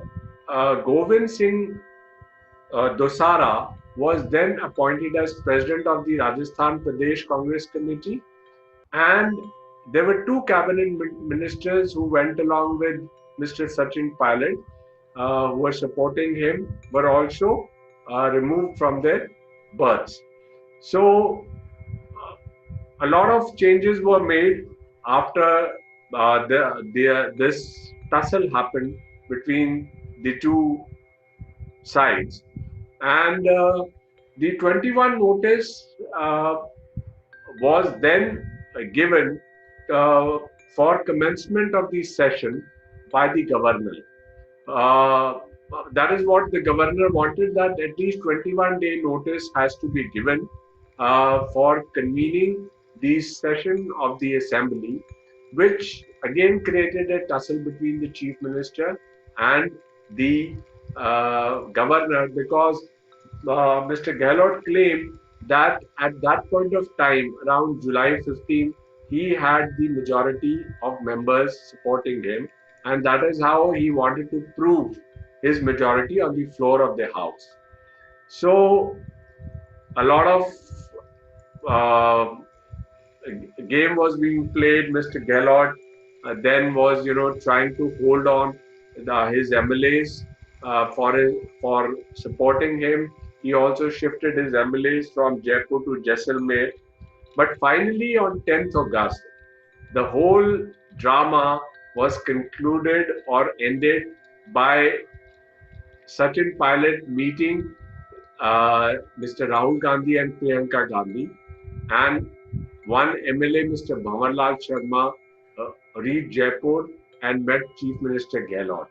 So this is how the entire, political crisis that was being talked about in media uh, ended, whereby now both the parties have decided to, come together. And since on 14th of August, there's going to be assembly session where Mr. Gehlot has to prove his majority on the floor of the House. So that is how things have been sorted out before the session could take place. Now, what is an anti-defection law and how did it start? We all must have known about Ayaram and Gayaram slogan, which was coined way back in 70s and 80s, when people, the legislative assembly members or the parliamentarians used to change sides and were continuously changing parties very frequently, bringing about chaos in the legislatures, as their changing sides would result in falling of the government. So there was a lot of political instability, and it was a serious concern among the political leaders of our country. So in 1985, when Mr. Rajiv Gandhi was the Prime Minister, the anti-defection law came into being by amendment in the Constitution, and 10th schedule was introduced, which came into effect on 1st of March 1985. So for a long time, the Indian political scene was besmirched by political defections. So this law on defection came into being, which finally brought into force the anti-defection law, which would disqualify the members. Now, the purpose behind this law was obviously to curb the political defection by the legislators, and there are two grounds on which the member of the legislature could be disqualified. One, if the member voluntarily gives up the membership of the party, he shall be disqualified. Voluntarily giving up the membership is not the same as resigning from the party. So, even without resigning, a legislator can be disqualified if by his conduct the Speaker or the Chairman of the concerned House draws a reasonable inference that the member has voluntarily given up the membership of his party. Now, the second is if a legislator votes in the House against the direction of his party and his action is not condoned by his party, he can be disqualified. These were the two grounds on which a legislator could be disqualified from being a member of the House. However, there is an exception in the law that was provided to protect the legislators from disqualification. The 10th schedule says that if there is a merger between two political parties and two-thirds of the members of a legislature party agree to the merger, they will not be disqualified. So there has been several incidents which has happened in the past, and over the period the honorable Supreme Court has given various decisions about disqualification of members of the Legislative Assembly. One of the recent and the judgment which is holding the field is the Karnataka judgment, whereby the disqualification of the legislators were stayed by the Honorable Supreme Court, saying that they had not actually resigned from the party. They had not resigned from the party, and so that was one of the uh, recent judgments where Supreme Court clarified that presiding officer who acts has to draw reasonable inference from the conduct of the legislator. So, uh, uh, if I would say this law has actually failed in achieving its goal, and uh, certainly has not been able to curb the evil of defection to a great extent. But of late, there has been a very alarming trend. There are recent examples of defection in state assemblies and even in Rajya Sabha. We have seen that, how the legislators have defected. So this is about briefly talking about anti-defection law, which I think would help people to understand as to what actually happened. Now, if we talk about political crisis in Rajasthan, there were only 18 members, and the claim was about 30 legislators uh, uh, who had gone to the side of Mr. Sachin Pilot, saying that they want to have another party, or they were not joining BJP. Now they were too short of that two-third majority, which gives them protection. So otherwise, also, they could not have been protected had they been a case that they decided to join the BJP party, and rightly Mr. Sachin Pilot did not join the party. Now the notice which has been issued by the speaker, which was the cause of challenge before the Honorable High Court of Rajasthan, was that the speaker had given a show cause notice to the Sachin Pilot and the 18 MLAs that why they should not be disqualified. Now, the Honorable High Court held that it was a premature decision of the Speaker to give such a notice, as Sachin Pilot did not join or actually resign from the party. So it was too premature to, issue a notice of disqualification to Mr. Sachin Pilot and the other legislators who had kind of, sided with Mr. Pilot. So fortunately, the Supreme Court also did not, uh, uh, you know, uh, choose to uh, consider the plea of the speaker, after the judgment of the High Court, which stayed the notices issued by the Speaker. So now that the whole uh, political crisis has ended and the legislators have come back to the party, and now probably they would be supporting the larger group of Mr. Gaylord during the session on 14th of August. So I think everybody has, kind of protected themselves. Otherwise, the crisis would have ended in, falling of the government. So I think the wisdom has prevailed uh, with everyone, and probably they would be able to save the government. Nagesh, you have summarized this event very well. I must say that, as citizens of India, we expect political parties to play politics. So there is no harm in it. That is why they are political parties, because they play politics. Uh, but what happens is that during election, they come out with their manifesto.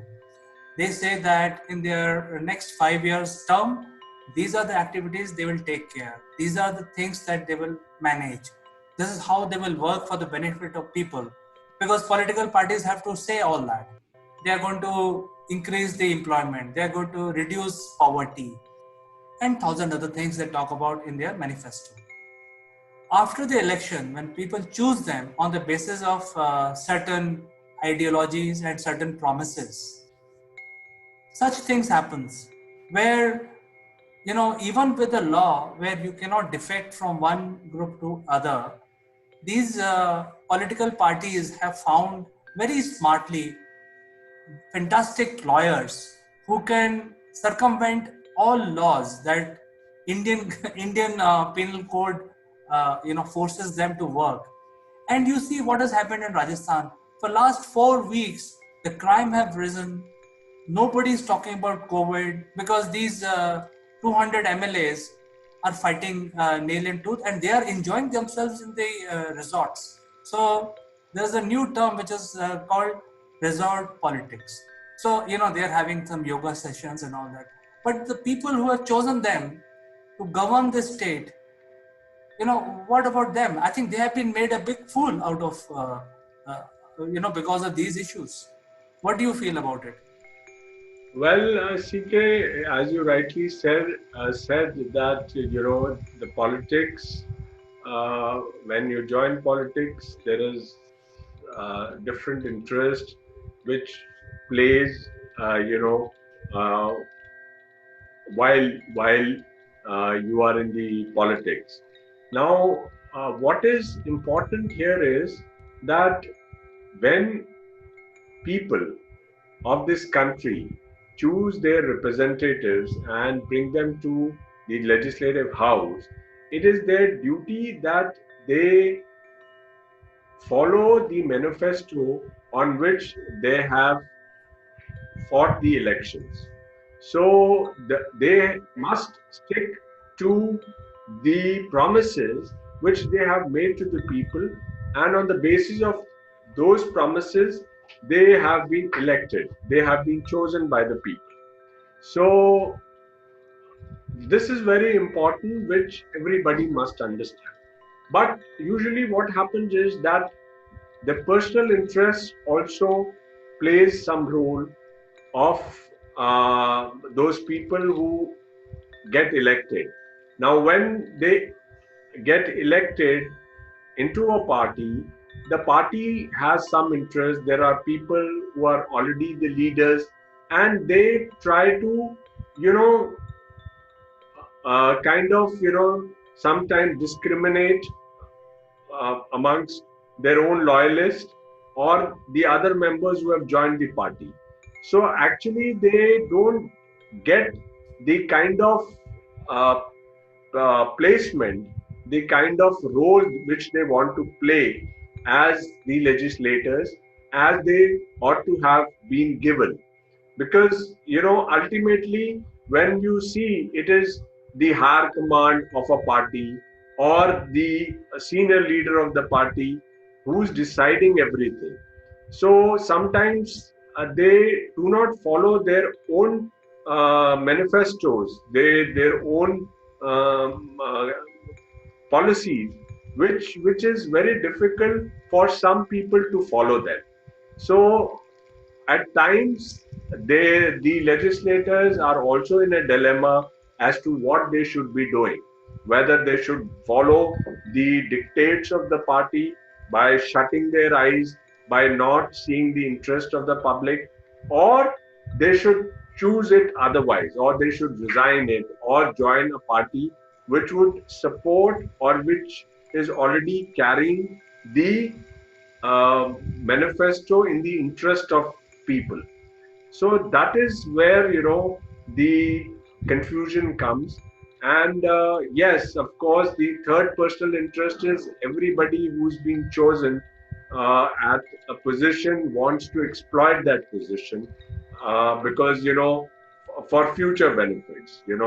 As we all say that if you are made something in life, you want to do it for your family and your generations, your coming generations.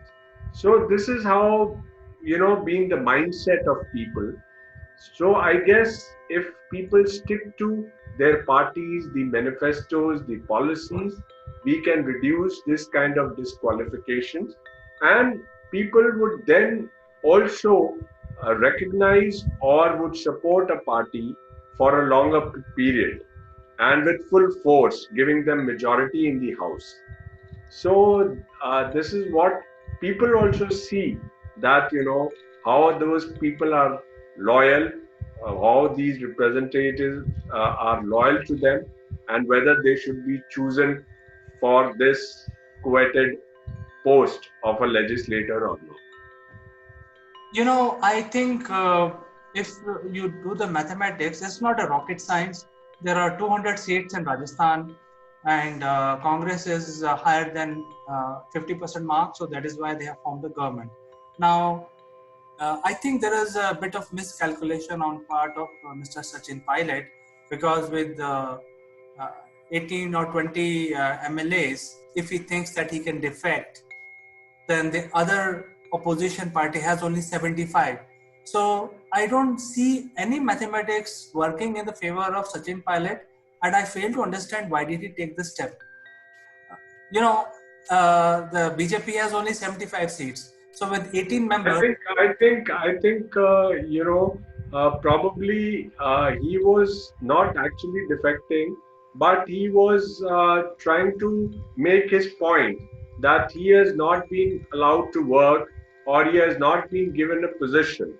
So I think this was because of the heartburning which he was facing for a very long time. This kind of scenario has been created. So I think now wisdom has prevailed on both sides, and it is better that they come together and work in the interest of the people for which they have been chosen. So that is the bottom line, I guess. so wisdom has prevailed, as Nagesh says, but I have my own doubts. For how long, we shall see. And we will end this discussion now. Thank you very much, Nagesh, for coming on the show. And we will talk again tomorrow on some other issue. Thank you very much. Thank you. Thank you. Bye bye.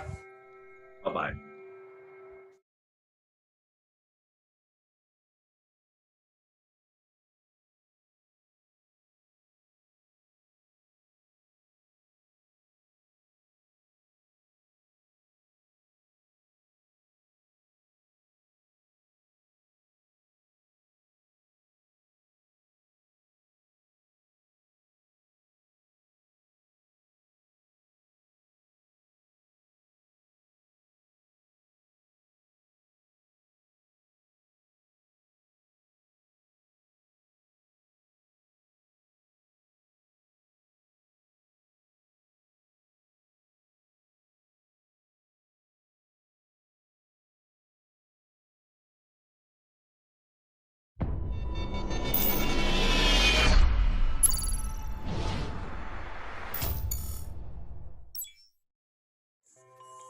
Hello, this is Chandrakant from Akulmach Technologies. Welcome to Top Brass. Let me also welcome my friend from UK, Mr. Neville Gant. Neville, how was the morning today? Good morning, CK. Good morning, everyone else. And morning from London. It's an absolutely beautiful day, as you can see here in the background. Sun shining, it's 27 degrees, and I'm going to be in shorts and t-shirts for the rest of the day while I do lots of online video working. So how about you, CK? How's the weather there?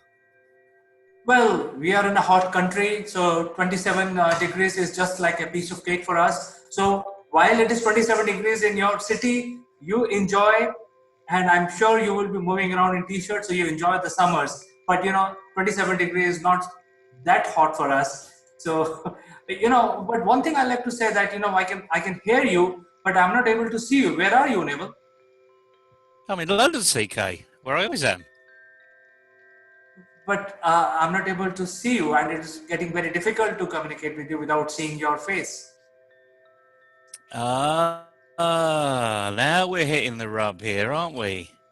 And listen in, folks, this was particularly staged this morning because the power of video, the power of seeing the other person, the power of listening and watching their lips, seeing their eyes move, seeing their head nod, the power of video. So CK, I'm not going to turn my video on because we're going to run this experiment right the way through. So why don't you just give everyone a very brief explanation why this is having video on is so important, especially today. In fact, viewers, what we wanted to demonstrate the power of video and why the video is such a powerful tool where you see the other person in your screen and you communicate. So it is pretty much like you're doing a physical conversation. So we wanted to demonstrate in this particular session why it is so important to have the other person also visible and in a nice way and also having a nice camera webcam setup properly. And now you can see here that you can see only my picture and my video, but my colleague's video is not visible. Yet I can hear him, but the impact of this is far less than what you would see if there are two talking to each other. So this is a little experiment to demonstrate the power of video. And I think everyone has got the message because they're seeing you and your beautiful smiley face, and all they're seeing is a blank screen with my name on it. And no matter how big, small letters my name's put there, you can't see me. You can hear me, and I'm still the same person, but you can't see me. So that's just a little demonstration today. Hope you've enjoyed it.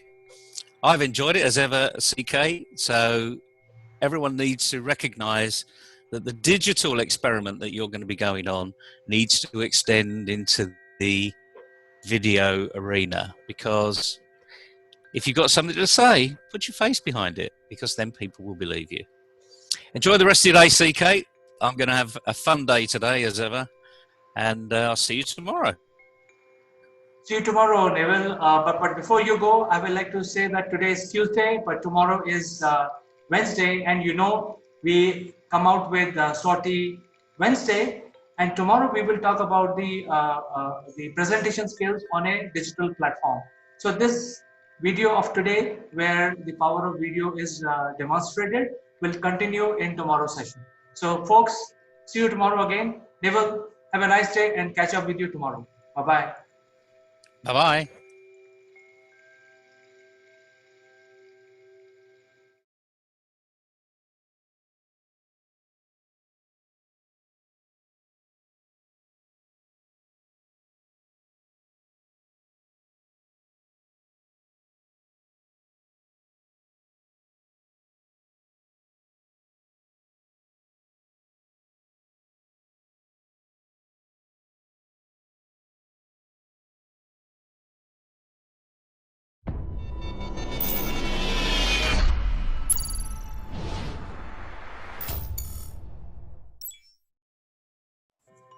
Hello friends, I am Kanchan from Akulmach Technologies and you are welcome to Top Brass. So today, as you know, we have Sitesh Srivastava from Johannesburg, South Africa. And he has a deep interest in corporate training. And he has been training a lot of professionals, marketing professionals, IT professionals. And he is a very good orator. He has been doing some radio shows. They are wonderful. So without wasting any time, I would like to welcome Sitesh Srivastava. Welcome to the show, Sitesh. How are you doing today? Kanchan, namaste, welcome, good to talk to you every day. Look forward for it. Let's start. Yes, as you know, we had been discussing about communication, and due to this pandemic, there's a lot of communication barrier which has come across because there's social distancing, and we are stick to technology like phones, and we have to talk through phones only. And I have also heard many incidents like depression and concerning all diseases. So what I feel is that communication is very, very essential, and we should try to speak straight from heart rather than hiding it or not speaking correctly or not speaking honestly. So I think everybody should have a habit of communicating from heart and come out with the ideas and desires, isn't it? Kanchan, you mentioned about speaking from the heart. And I must tell you, the best kind of communication, the best speeches, the best communication comes from the non-verbal part of it, which adds to the glory and the glamour of what is being said by the mouth, by the words. So, as we were discussing yesterday, non-verbal communication across the communities, across cultures, across countries, it is a wonderful part of the communication which generally is missed by when we trying to connect with some people who are outside our cultural boundaries. Within our own cultural boundaries in India, as we know, there are every 500 kilometers the culture changes in India, and therefore the communication becomes not just the words, not just the grammar, not just the spoken sentences, but it also becomes the non-verbal part of it. And to tell you the fact, there are so many connotations, so many contextual, so many non-verbal eye contact, facial expressions, standing close to each other, and making the different kind of use of face muscles. So non-verbal communication holds a very, very important weight on what is being said. And I always try to give it by examples. As you know, in Japan, where I have worked for a long time, we have seen they do bow in front of someone, and bowing in Japanese culture is showing a mark of respect. In India, we do this, which is namaste, which is we don't even say, but this means a communication has been done. In Japanese, if someone has to say, don't do it, they do it like this. This is called don't do it. They call it dame.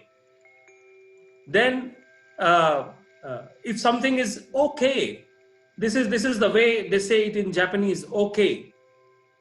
They don't say anything about it. If this is like this is more about like money. I don't have it, or I have it, money. I do it for a money. So these are this is just a small sample of non-verbal communication. And all the great speakers, all the great communicators that we have known in the recorded history, they had this gift of gab, non-verbal communication techniques, because like a poet would say, Kanchan, the heart speaks better not in terms of words, but in terms of expressions. And most of those expressions are non-verbal. Yes. What do you say? Yes, very well defined. And I think that if it is a good communication, then it's like a therapy, and people enjoy listening again and again. And if it's a bad communication, then it leaves a bad taste. So communication is very powerful, and when we are discussing about gestures and the body language, which is an internal part of doing a good communication. So when we are That's right. yes, when we are talking about gestures, would you like to say we had been discussing gesture, but in the Indian context, how we can improve and what is the best age to put children in doing a good communication, and they should enhance their communication better. So Kanchan, we teach our children, our youngsters about communicating more in terms of words, more in terms of sentences, more in terms about spoken language part of it.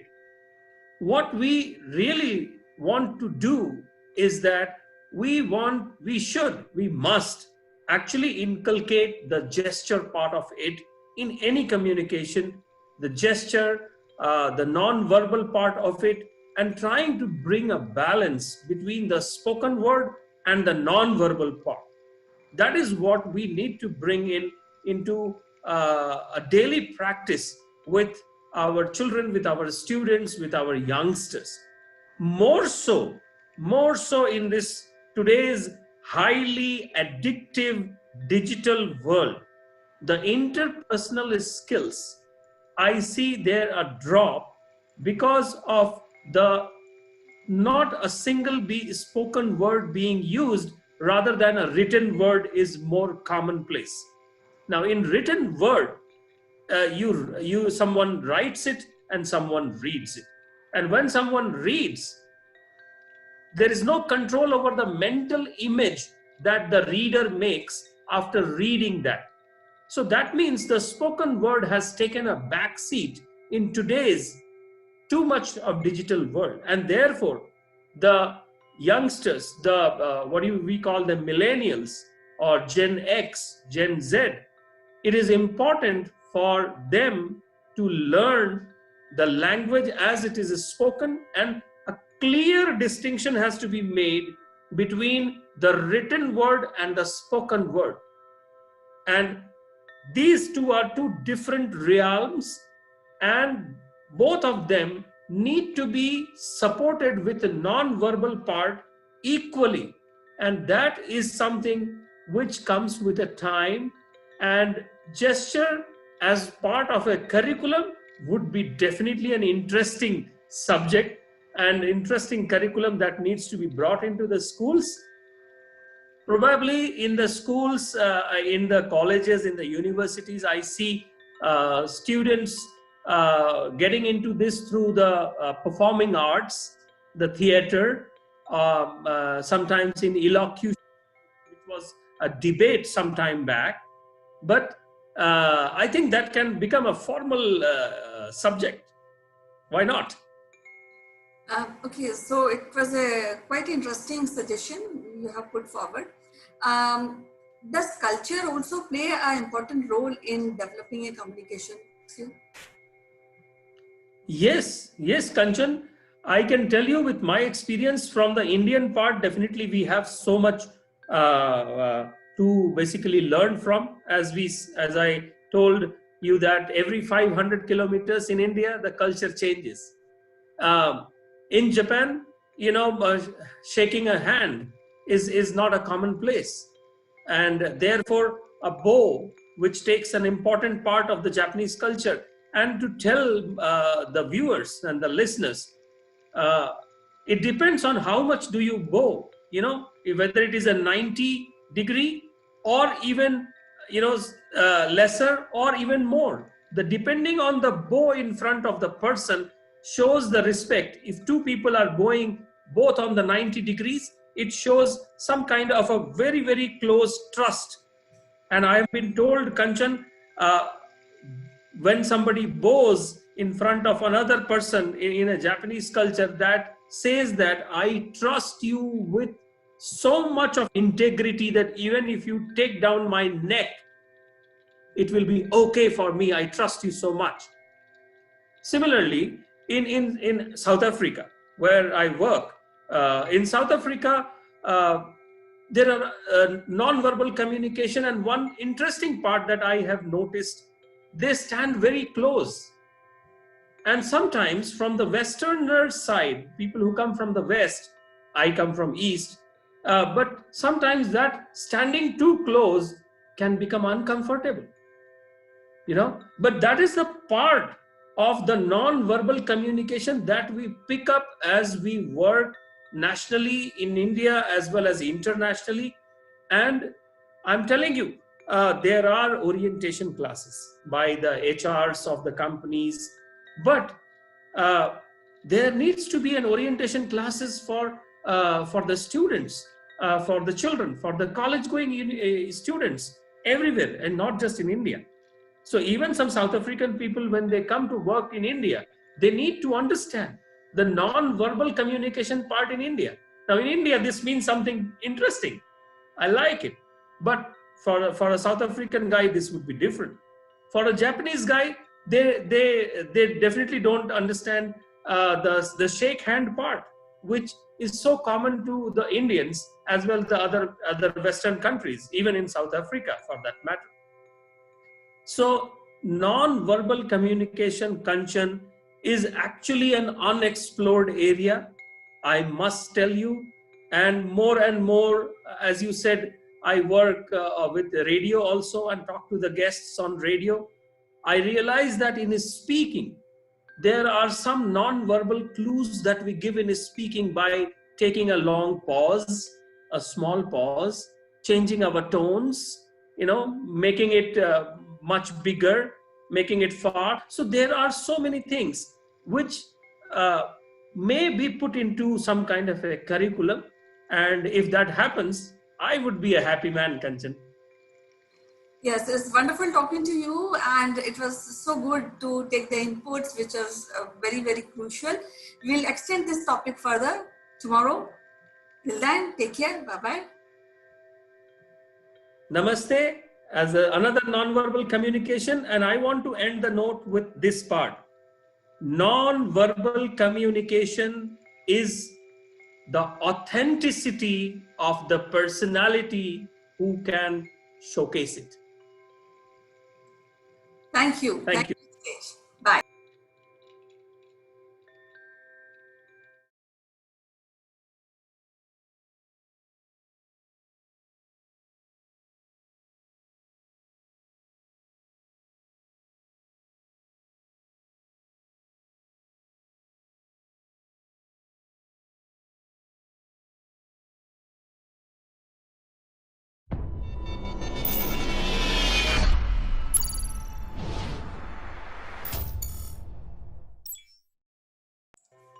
Hello friends, I'm Kanchan from Akulmach Technologies and you are welcome to Top Brass. Today we have Sitesh Srivastava. As you know, he has a deep interest in corporate training. He had been training IT professionals, marketing professionals, and also he has a deep interest in radio and broadcasting. So I would like to welcome to Sitesh Srivastava to Top Brass. Sitesh, welcome to the show. Kanchan, good day to you. Good day to all our listeners, wherever they are. In fact, in this pandemic mode, I'm trying to say no good night, no good morning, because we are working more number of hours. So I always say good day. Let us start. Yeah, that is I think safest safest sentence. Now, as yes. we are talking about communication, and I feel that the words, the written words or the spoken words, are the strongest and powerful force which is available to mankind. So we can make it, we can break it through our words, through our written communication. And I think that languages which are given, which are developed by our forefathers, they are unique inventions, and no language is lesser than any other language. I always feel that in India, especially when we have so many language, and I see the kids are being asked to opt for some language like German or French or Italian. So I wonder, then we have so many languages, then why to go out in search of a language learning, isn't it? I'm not against of any language, because as I told you that all languages are great inventions. But still, these written and spoken words is a force, and we have to really take care of what we are writing and what we are presenting through this our mouth, through the communication. That's right, Kanchan. I feel that in the last 200 years or so, that is the history that I can relate to. I can actually imagine. I can imagine at the most up to American independence in 1776. Beyond that, it is a little bit tricky to imagine how the things would have been. So, more or less, the language in the modern world, Kanchan, has been around the applicability of it, usability of it, and easy referenceability of it. These are the three factors of verbal communication and the read communication, what we read basically. So yes, you are true. In India, we have multitude of languages, and each language has its beauty, grammar, expressions, and some of the oldest languages come from India, like Tamil and Sanskrit. And I'm really impressed and impacted by especially the Sanskrit, because I did my little bit of a study of Sanskrit when I was a young school student. But I must also tell you that in today's world, it is the applicability, it is the usage, and it is the easy referenceability that takes any language from one place to the another place. So internationally, it is undisputed. English is the king, no doubt about it. But we know for sure French is spoken in many, many countries as an official language. And there are different dialects of French, as well as Spanish and others as well, German too. But I keep telling my youngsters that another 20, 30 years, Asia is going to be the manufacturing hub. And therefore, one or two of the Asian languages the world needs to adopt, because the whole manufacturing will be set in this part of the world. It has been, and it will be more and more as we see it. What do you say? Yes, I can see that there are many companies from many different countries are coming and setting up their hub, their companies in India.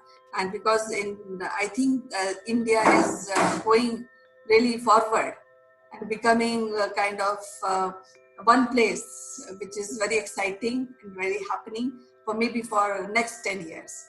But as we were talking about language and the communication and how to put forward the verbal communication. So as you know, then schools we are taught how to write, how to make sentences, how to speak, what are the good way of respecting elders, how to say, how to communicate with elders, how to communicate with young people. But then still there are a lot of gap when we really look into this segment of communication, which is written or spoken communication. That's right. That's right. And Kanchan, from a verbal communication point, we all keep on talking, and because that's a natural faculty that is given to us. But to develop it for some kind of a advantage in our personality, and as part of our whichever organizations we belong to or whichever communities we belong to, So verbal communication is actually broken down into 4 different kind of segments. One is the intrapersonal, one is the interpersonal, then there is a small group of communications, and then there is a public communication. Now, the moment we start breaking these down into these segments, we start realizing how important each and every spoken word is. And as I have been telling you, that non-verbal communication is the heart of a communication. The written and the spoken word is the mind of the communication. And the mind and the heart has to go in balance. They should be synchronized. And therefore, these intrapersonal or interpersonal or small group or public group communication is actually needs to be practiced, needs to be developed, needs to be thought through. So think of an Indian corporate executive trying to address corporate teams in South Africa. So it has to be, several things needs to be unlearned and then relearned. Similarly, a Western guy working in India, and he has to address the teams in India. He has to use the local contexts and cultural baselinings for the verbal communication. So again, verbal communication is also not universal.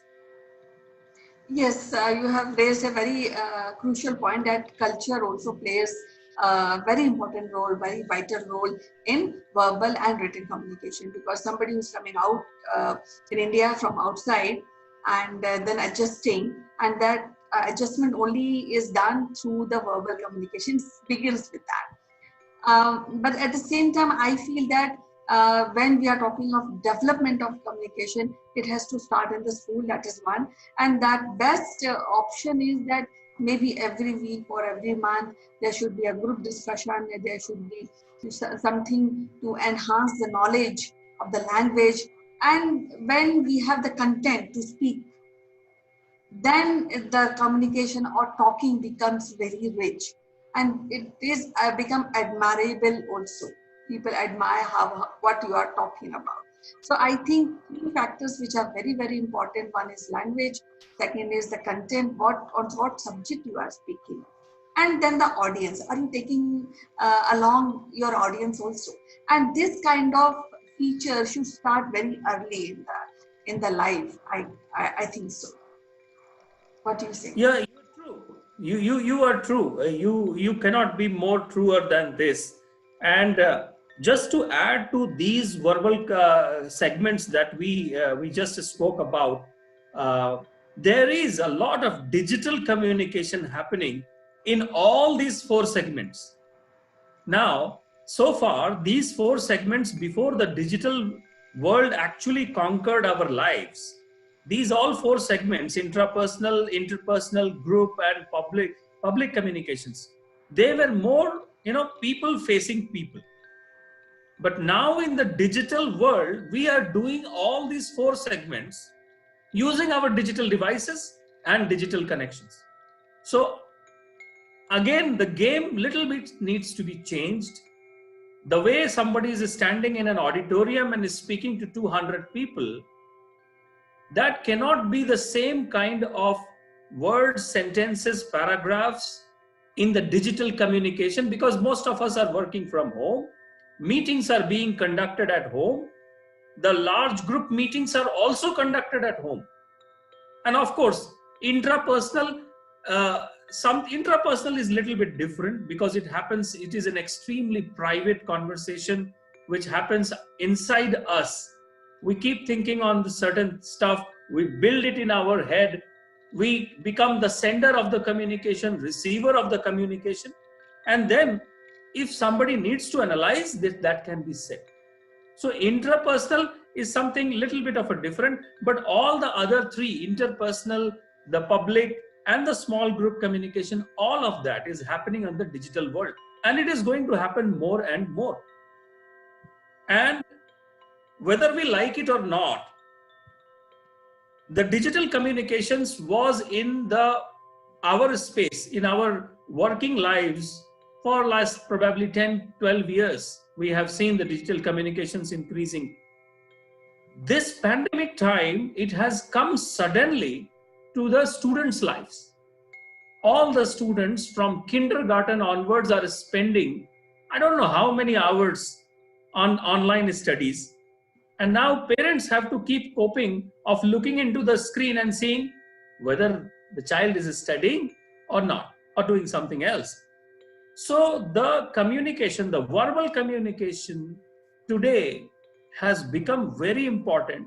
And until and unless we understand that it is a mind and a heart connection, verbal communication is the heart, and non-verbal communication, verbal communication is the mind, and non-verbal communication is the heart, then we have started the journey of communicating. Yes, you have mentioned digital communication, which is very, very prevalent at the moment, especially with this pandemic which is going on. But I would like to add one thing is that earlier when this digitization was not there, so there was one thing which was very, very prevalent, that is writing a letter. Now this writing a letter to dear one is now, I think, is missing. There's nobody is posting a letter which is full of emotion, which what we are doing, especially that kind of skill was developed from very early in the child's life in earlier days. So what I feel, digitization is fine. We are embracing that, we are taking all technology along with us, but we are sidelining few best practices when it comes to written communication. Writing a letter or going and saying hello to somebody personally. So there's something which is, I think, is missing out. What's your opinion? True, Kanchan. I mean, yesterday, this brings me, yesterday I was talking to a group of music enthusiasts, and we were talking about the power of the written letter. You remember, we used to written letters, buying it on a piece of paper, writing line by line, thinking and then writing, then cutting it, and then erasing it, and then again writing something, and then filling all the whole page from top to bottom, and then turning it and again writing it. And I told those music enthusiasts, please go into your forgotten cupboards and find out some handwritten letters. Keep them on your palm and try to feel the warmth that was put by someone while the letter was being written, and the person who received it and read it. Of course, the digital communication can never have that kind of the closeness to the heart and the mind as those handwritten notes were. And I must tell you, in the corporate life, I have seen people give feedback to each other. They appreciate each other on emails and on other notice boards or something. But whenever a customer has given a handwritten appreciation note, that person who gets it, he keeps it to his heart and shows it. And the amount of happiness that is transpired through that written word or one-on-one said word is immeasurable. Yeah, I remember when I was young and I was studying in school, I used to go in any bookshop and find out the letterheads, which are designer letterhead. And when the designer letterheads were there, then writing upon them and sending them was real kind of fun. I was so happy. I always used to feel happy about that. So I think digitization is good. It's cool and it should continue. But I also feel that verbal communication need enhancement by doing writing and maybe side by side, also following this non-digitization forms. That's right. And the best way to bring it into our children's and students' lives, young guys' life, is to bring it as soon as possible. into their daily life. Whether it is a public communication where we encourage the students to come on stage and talk about certain subjects, or it is even a small group communication where we bring in children together or the students together. Something like that happens in the MBA colleges, which we call group discussion.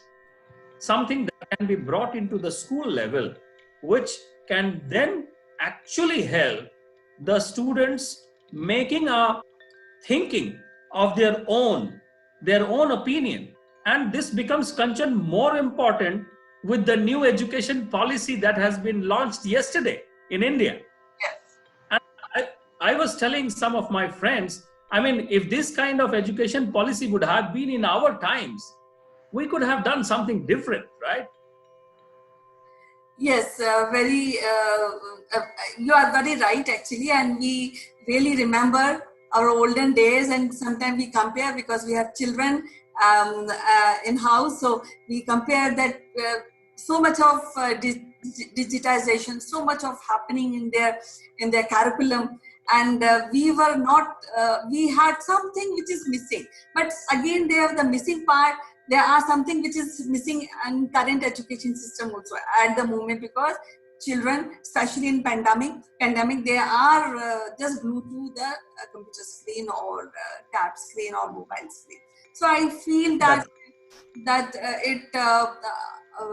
digitization and verbal communication, which is physical verbal communication, should go hand in hand, because what I feel that we have a force of words and which we have to use it very, very constructively. Hallelujah, we should do it. Okay, as usual, it is so wonderful to talk to you today. We'll catch up tomorrow again, the same topic, and putting across some new ideas and new things in front of our viewers. Great. I will cherish and wait for the moment. Thank you. Bye-bye. Bye.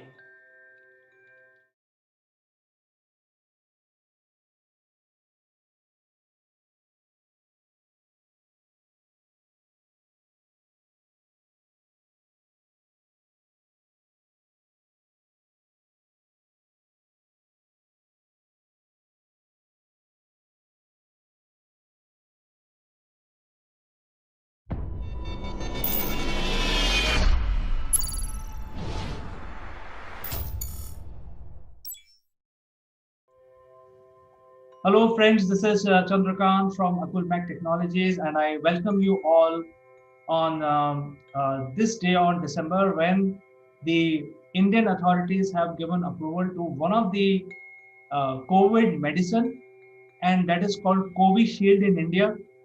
And this Covishield is basically under license being manufactured by Indian companies. The license they obtained is from Oxford AstraZeneca. And to discuss this further, let me invite my friend from UK, Mr. Naval Good.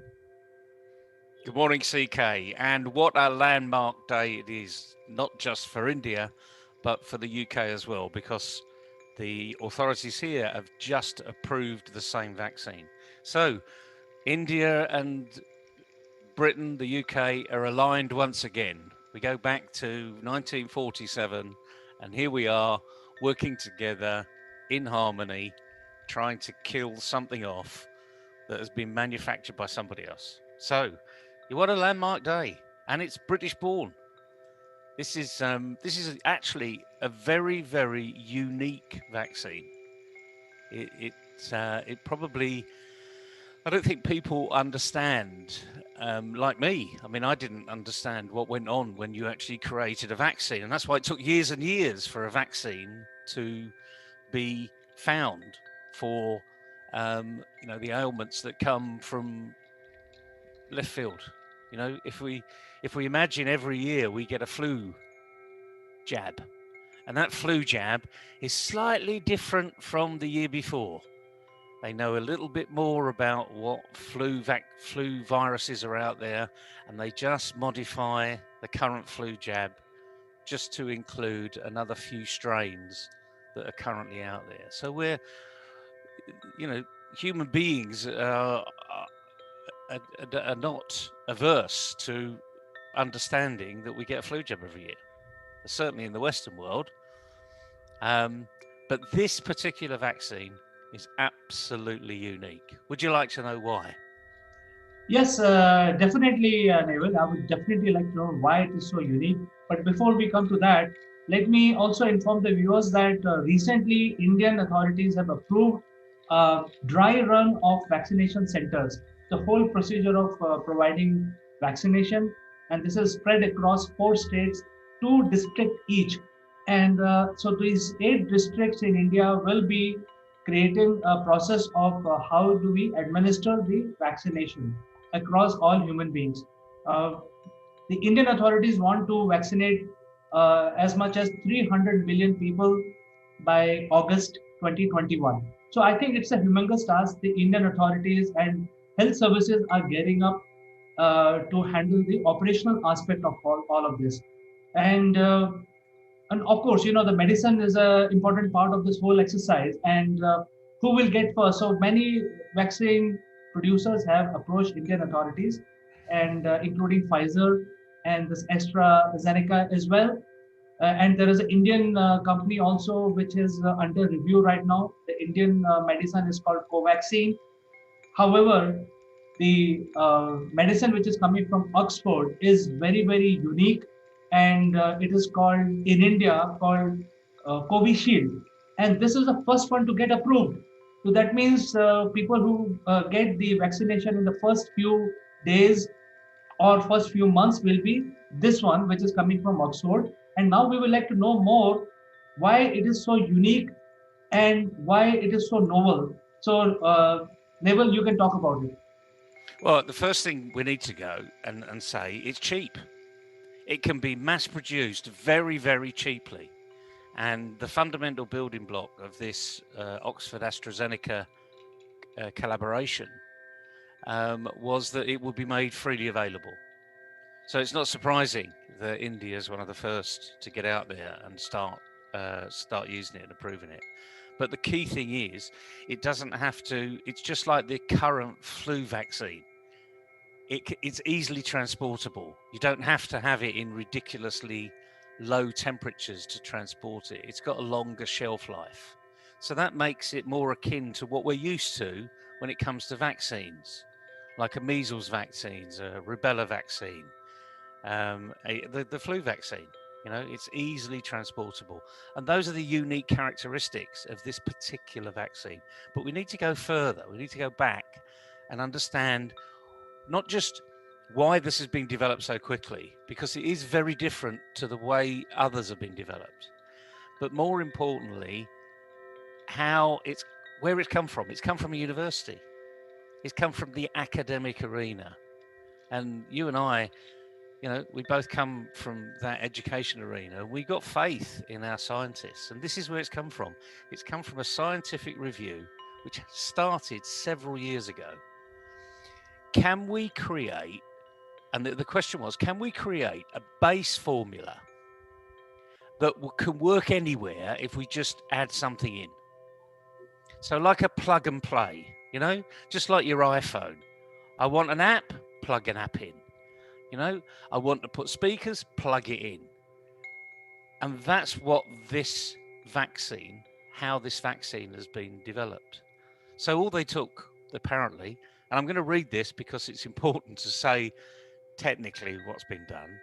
They took a common cold virus that infected chimpanzees and engineered it to become the building block of a vaccine against almost anything. Before COVID, 330 people had been given, before COVID, this common base vaccine. They call it Chad OX1, which apparently is known as chimpanzee adenovirus Oxford 1. So there's the technical term for it. But they've been given it for diseases ranging from flu to Zika virus, prostate cancer, and to tropical diseases such as chikungunya, I think. Yes, chikungunya, all right? So this is an all-encompassing vaccine. And I suppose, and that's why it's different from everybody else, because the vaccines that we create typically come from poor strains of the virus itself, or weakened strains, or even killed out virus. And that's why it takes so long, and that's why you've got to spend millions of dollars producing the vaccine. But this is very different. It actually takes a genetic footprint and plugs in a strain. So this is why this is not just unique in its design, but it could be unique in fighting lots of other things. So perhaps the next coronavirus that comes down the pike can actually be, the vaccine can be found much quicker. And remember, this is very cheap. This is low cost, which appeals to everybody. So it's easy to distribute. We'll talk about the distribution piece because you mentioned something that's incredibly important. It's okay having something, but if you can't distribute it, it just sits on the shelves. And that's a message actually for our entrepreneurs out there. Once you've developed it, get it out there, distribute it. Otherwise, people aren't going to hear about it. But anyway, back to this vaccine.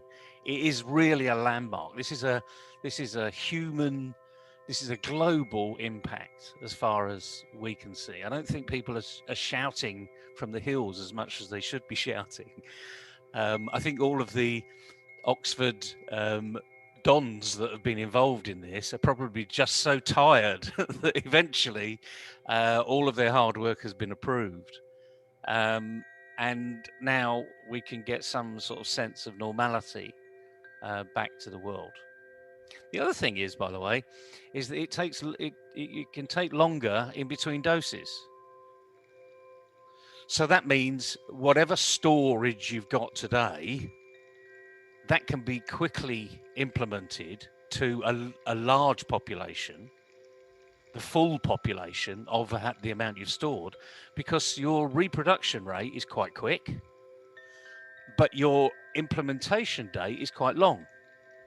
So in other words, I can, if I've got 4 million doses, apparently that we've got in the UK today, I can inject 4 million people, not 2 million, and then with a second 2 million, I can inject 4 million people, knowing that the manufacturing process is very quick, very cheap, easily repeatable. And by the time the first of those 4 million need to be re-injected with a second dose, I've got more than enough in storage to be able to completely make people immune, or give them the best chance of being immune to this particularly nasty virus. So there's so many really good moving parts here, and entrepreneurs actually need to look at this, because this is a process. This is a success case that if you look at the components, you can really get a feel for what you should be doing and being ahead of the game. Right, Neval. So, since we are discussing about the AstraZeneca, have you heard anything coming in the media or any such report in the UK where it is publicized that any side effects are there or any warnings associated with this vaccine?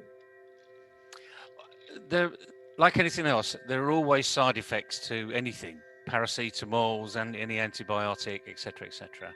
And the thing is, this has been tested to a level where the side effects are understood. So there isn't an awarding authority out there, and we need to explain to people this isn't a government authority. This is an independent awarding authority. So it's their reputation that's at stake here, and they're not going to rush something through just because it's going to be the benefit of some particular government or another. So this is an independent body of incredibly experienced scientists that have gone through all the data, all the research that's been done and presented, probably asked for more, and in those circumstances, we've heard of. Before I talk a little bit about side effects, we've heard of this particular vaccine had some unusual impacts. So accidentally, when people were being tested with this vaccine, some people only got half a dose at the beginning. And then they got a full dose. And interestingly enough, the results from those people, and there weren't many, there were only a few, because it was realized that they'd only been given half a dose, so everyone else got the full dose. So, but they thought, well, we've done this, so we'll just monitor it. And it was only a few people, but they got half a dose and a full dose. They were better prepared, better vaccinated than the 2 full doses. So this is where they got higher than 95% efficacy. Today, they don't understand why. And unfortunately, because of the small sample, they couldn't, the awarding authority would not approve the half followed by full. The only thing that's been approved so far is full followed by full. But hopefully, there's more testing going on as we speak that are completing that original mistake into a full-blown test of half a dose followed by a full dose, just to test whether or not this was an aberration or it's a far better route forward to have a half dose than a full dose. And again, sometimes you ride your luck, and maybe they've stumbled upon something that's really rather unique. But as opposed to side effects, human body is an amazing thing. There will be a side effect. With the Pfizer, there was this furor over the first people that were vaccinated had huge side effects, and the journalists just went rife. And the reality was, when they traced it all back down, it was a couple of people that happened to be medical professionals that had a slight inflammation, as you do sometimes. When you have an injection, sometimes it's fine, and on occasions you get a slight inflammation.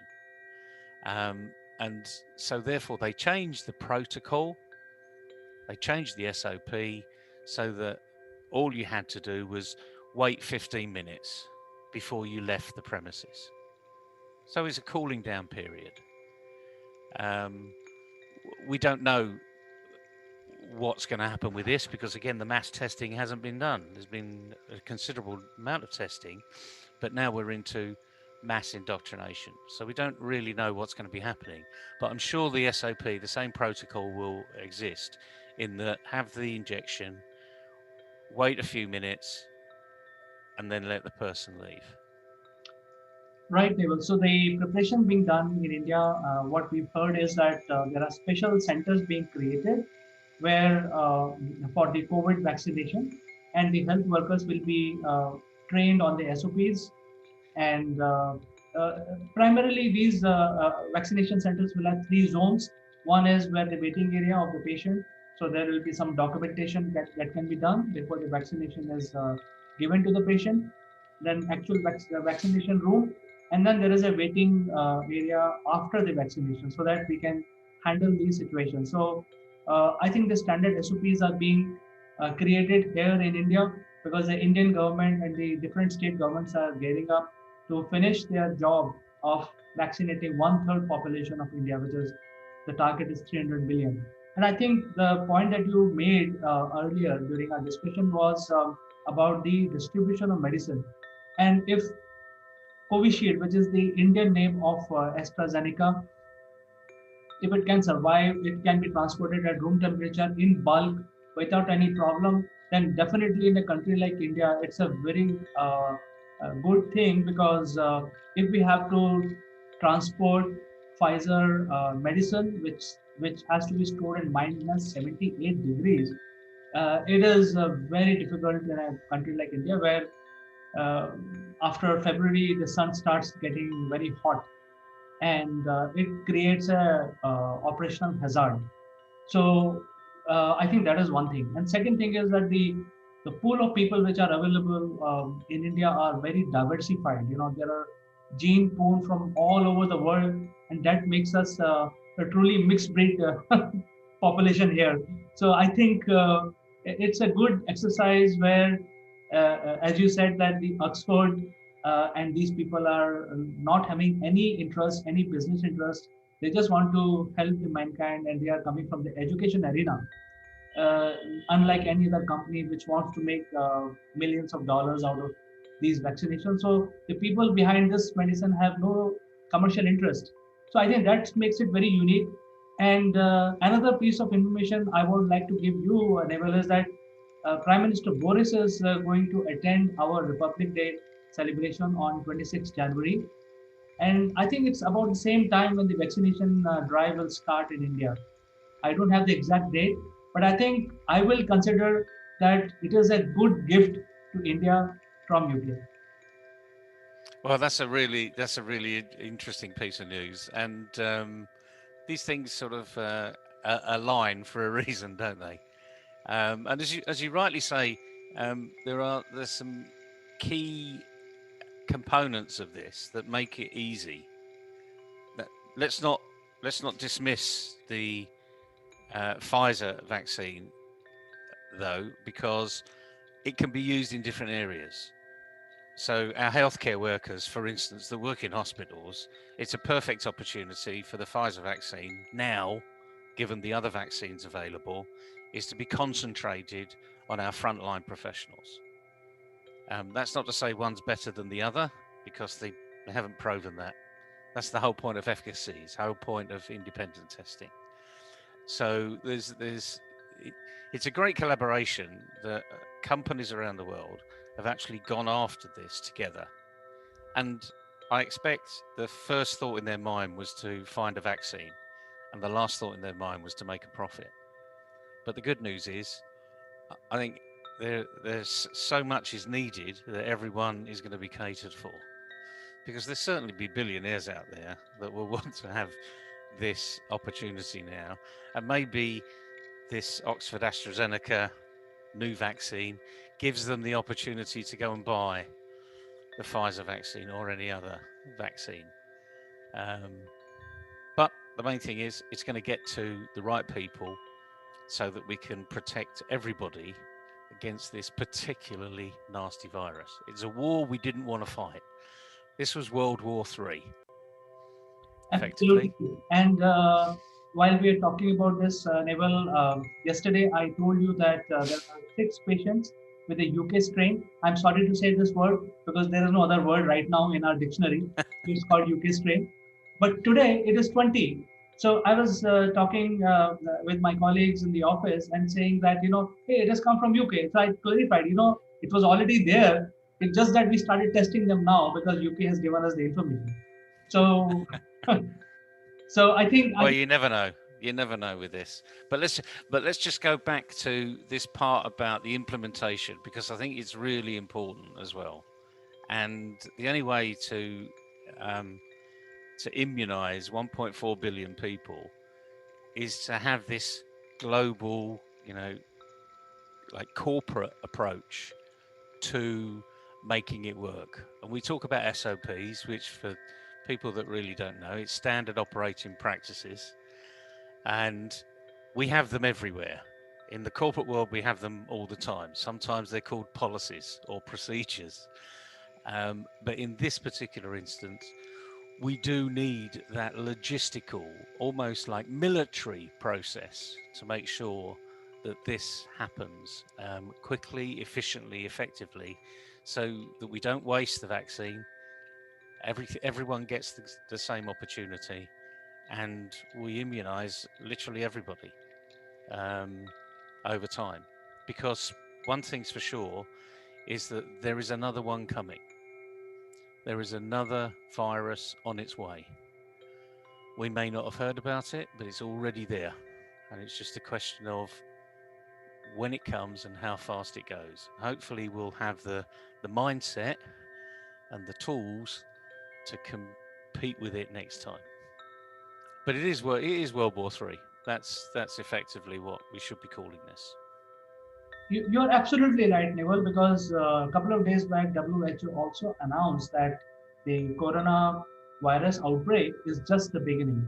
So I think you are absolutely right when you talk about being, mankind to be prepared is something that we need to be prepared. We need to maintain our cleanliness. We need to maintain social distancing, and we need to do all those SOPs as you mentioned. Get the vaccination done. So this story is just evolving in India. It is also evolving in UK. We will track it, and when it happens, we will come back on this discussion table and discuss with you, Neville. So for today, thank you very much for finding time. We will catch up with you tomorrow again with something more interesting.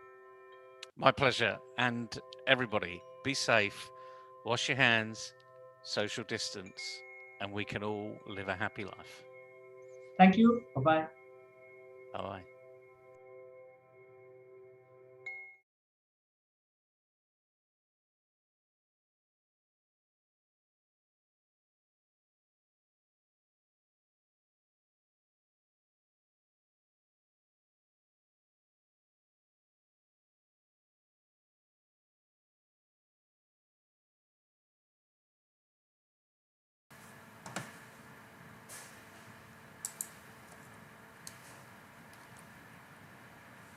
Hello friends, this is Chandra from Akulmach Technologies. Welcome to Top Rise. Today is International Women Day and we will talk a little bit about International Women Day and what it means to men, what it means to society, and most importantly what it means for women. So, before I start my conversation today, I would like to congratulate all women on this particular day, and I really appreciate the contribution made by women for the upliftment and running of the society. Today, I would like to focus more on the Indian women. And while there are a lot of women globally who have achieved so much, there are so many names that we can take today. But I like to focus on the women who are in the business of providing protection to India. So, providing protection to Indian people as well as Indian territory. So, these are the women who are working for the armed forces. Now, as most of you would know that there are multi-layer armed forces that work for India. There is a topmost agency which is the Indian Defense, Indian Army, which comprise of three different forces, which is Air Force, Navy, and Army. And in all of these top uh, departments, there are women employed at very important positions. Below that, there are border security force, there are other paramilitary forces, then there are police forces, and then there are reserves. So in all of these, there are a lot of women who are working as soldiers, as officers, and they are basically helping the armed forces carrying out different objectives at different point in time. Well, I when I say all this, there are lot of achievements that women have done, and we have also as a country recognized all of them. In fact, for example, there is a BSF group of daredevils who ride the motorcycles every day, and they perform various aerobatics even better than the men. And there is a team of Indian Navy which is called Tarini. They have circumnavigated the earth in a sailboat, and in fact when they returned to India they were welcomed none other than the Minister of India, Mr. Narendra Modi. Like that, for whatever reason in the armed forces, women were not given that status until 2020. uh, there were two things which were not given to women, and that these two things were reserved only for men, that is the command and the combat. So in the history, I mean before the Britishers ruled India, the women, or even during the British Raj, there were a lot of resistance and women were leading the way. In fact, there were warriors, and there are a lot of names. I don't want to name all of them because there are many women who were fighting alongside the men. Many women have laid their lives for the country, and they died fighting. But After the independence was given to India in 1947, we sort of followed the rules set up by the British, and one of the rule was women were not given any command. That means they cannot become an officer. They can become an officer, but they will not become a commanding officer. And second thing was the combat. That means they will not go into battle. So in 2020, the Supreme Court of India has given them the command, and as a result, we have the first Lieutenant General as a woman this year, and she has been promoted as a Lieutenant General of first woman to become Lieutenant General, and she is obviously in the category of generals, and she is obviously a commanding officer. So like that, now this whole area is opened up. There are pilots. In fact, some of the trivia that I like to share is the Indian pilot, women pilot, are the highest in number from any other country. So if you look at even the developed country, the number of pilots that countries like United States or country like France has, India has more than them in terms of the pilot who are flying for the defense. So we anyway have crossed certain numbers. We are a large country and we have a lot of people, and so we have a lot of women also who will qualify to become commanding officers. So my tribute is to women who are working for the defense and the paramilitary services to continue what the good work they are doing. They are working shoulder to shoulder with men. Now they have equal rights. They can get promoted as commanding officers. They are already very brave. They have carried out various operations, and they are working for the safety, security and development of the country. So salute to all the women on the occasion of International Women's Day. I say goodbye, and I will meet you tomorrow again. Until then, bye bye.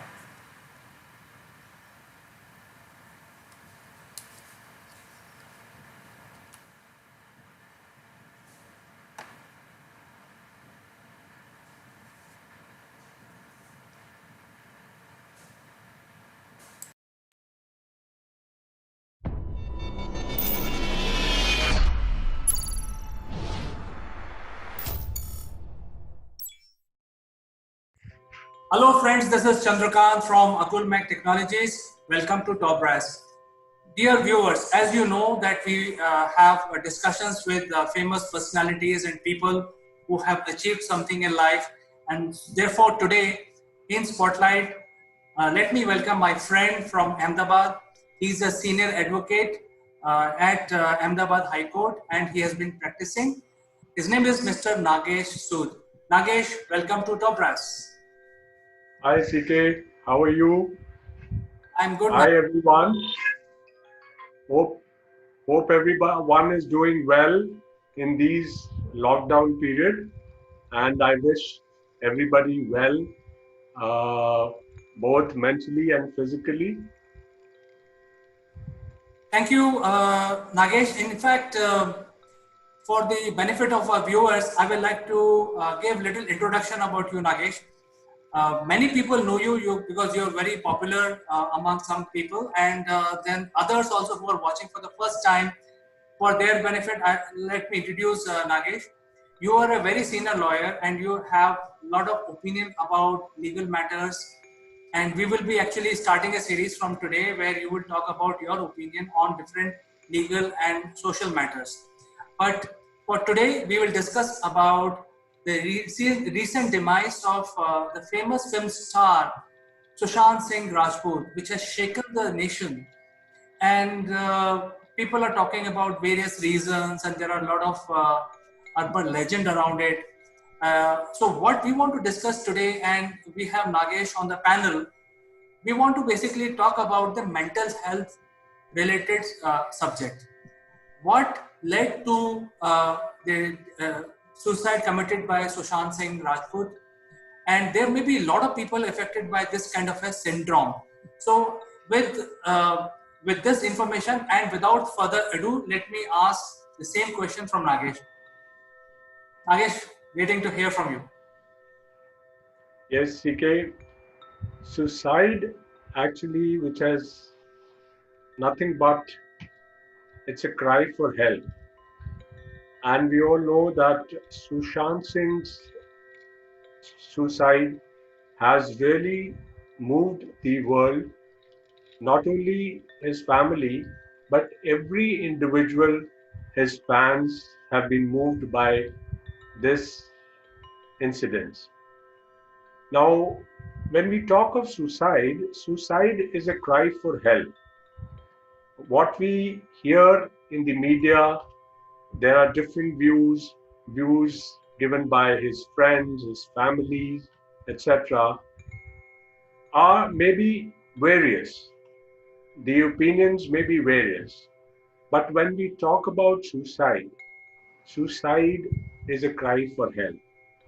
It is a manifestation of a person's customary coping mechanism failure. Basically, when a person is not able to cope up with his distress, with his difficulties, such a step is taken by a person. So it is now considered as a serious mental state and an act which affects not only individuals but families, friends, and the entire society if one person commits suicide. If we look at the statistics, the WHO statistics tells us that about 8 lakh people commit suicide in a year. That means in 40 seconds, there is one suicide which takes place. You can very well imagine the seriousness of the issue. Now, what is the compelling circumstances? What are the factors? The main factors is that a person is unable to cope up with his life.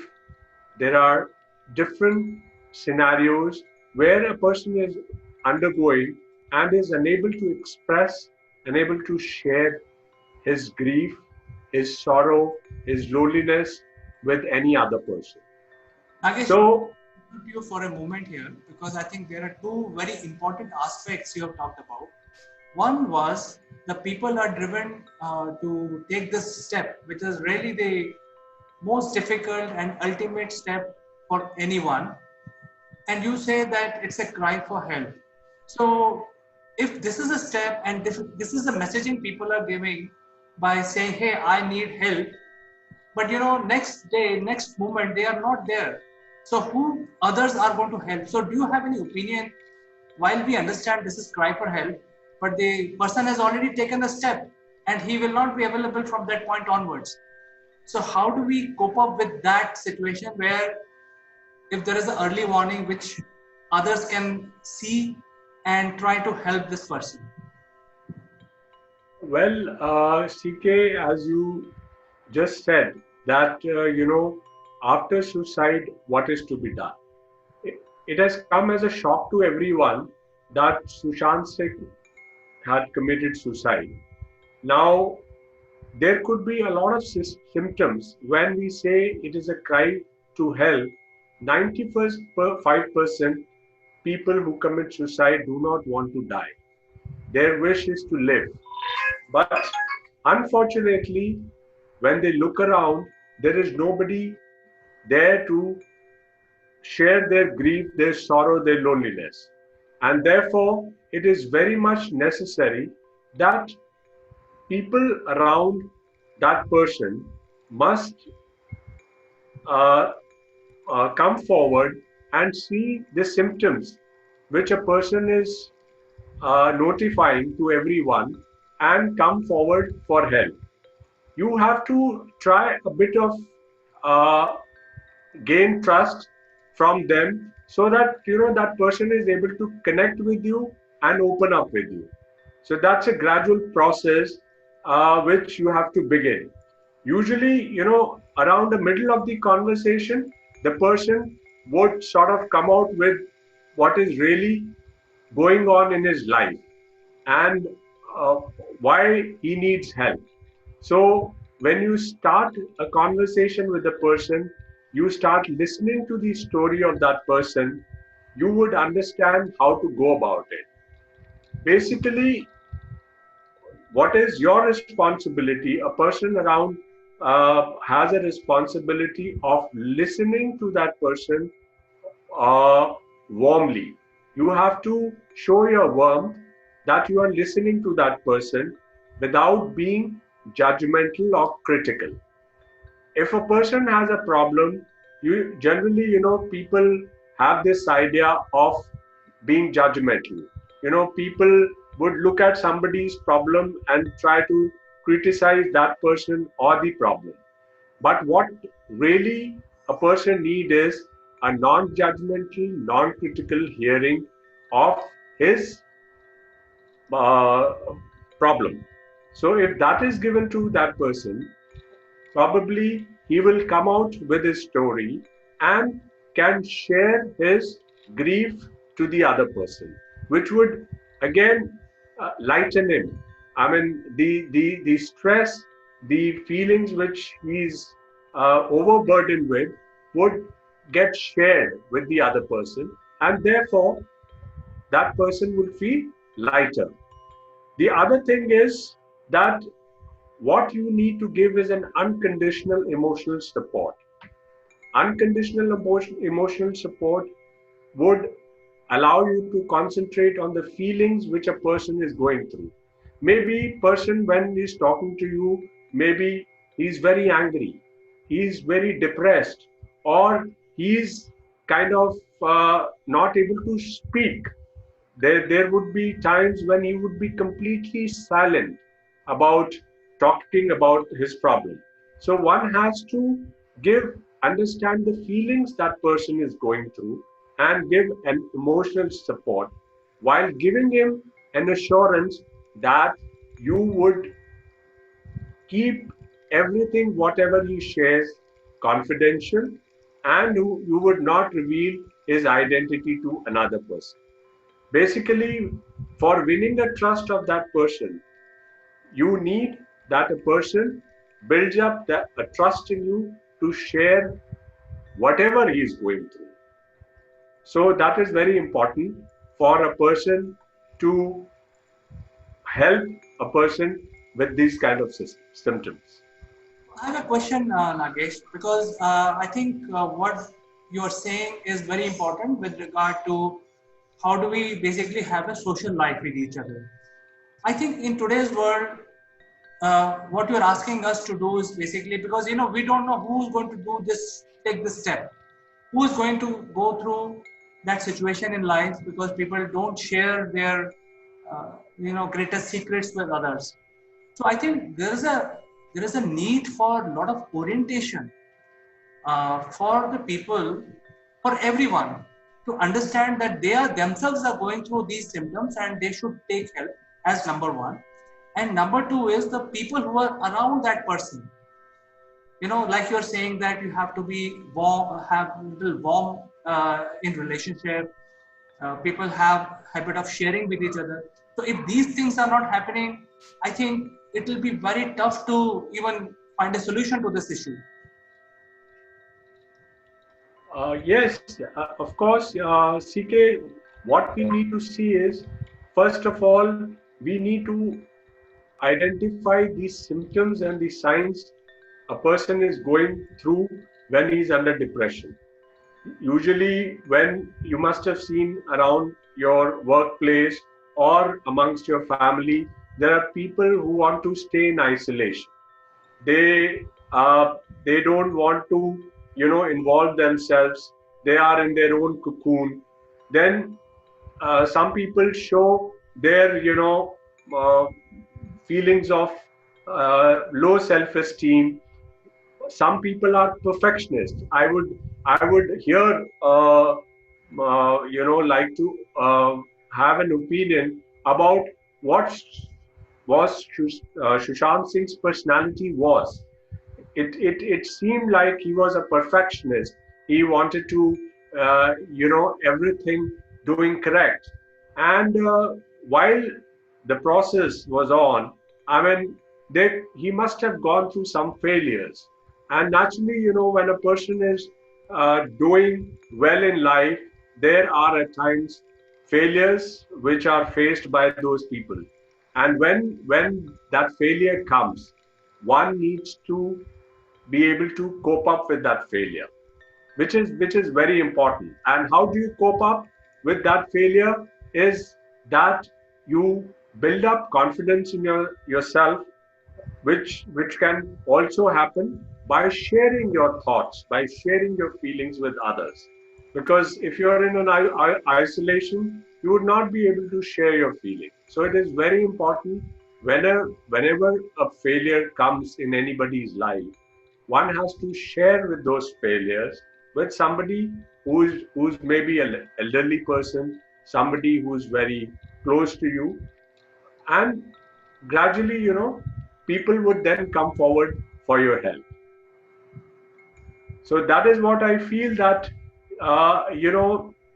in the case of Sushant Singh, he had shown signs. He cried for help and spoke to a lot of people. I mean, he tried to reach out to a lot of people, but unfortunately, uh, in their profession, in his profession, there were not too many people who could come to his help. Maybe because of the lockdown situation, also, people were unable to help him reach out to him. And the second thing is, there is a mentality amongst boys, males, that they are sometimes not able to express themselves because they've been taught to be very strong. They've been taught to be not, you know, shed tears whenever there is a problem. So that kind of thing has been built up in boys in our culture, and therefore they are not able to share, and probably sometimes they do not know what expression to use, what feelings they need to share with others. So that is the difficult thing which sometimes people face who are who are little introvert, or who are not able to talk about themselves or in general in public. And therefore, these things have to be worked on in order to see that you are able to save a life. In fact, this is a very good advice, Nagesh, that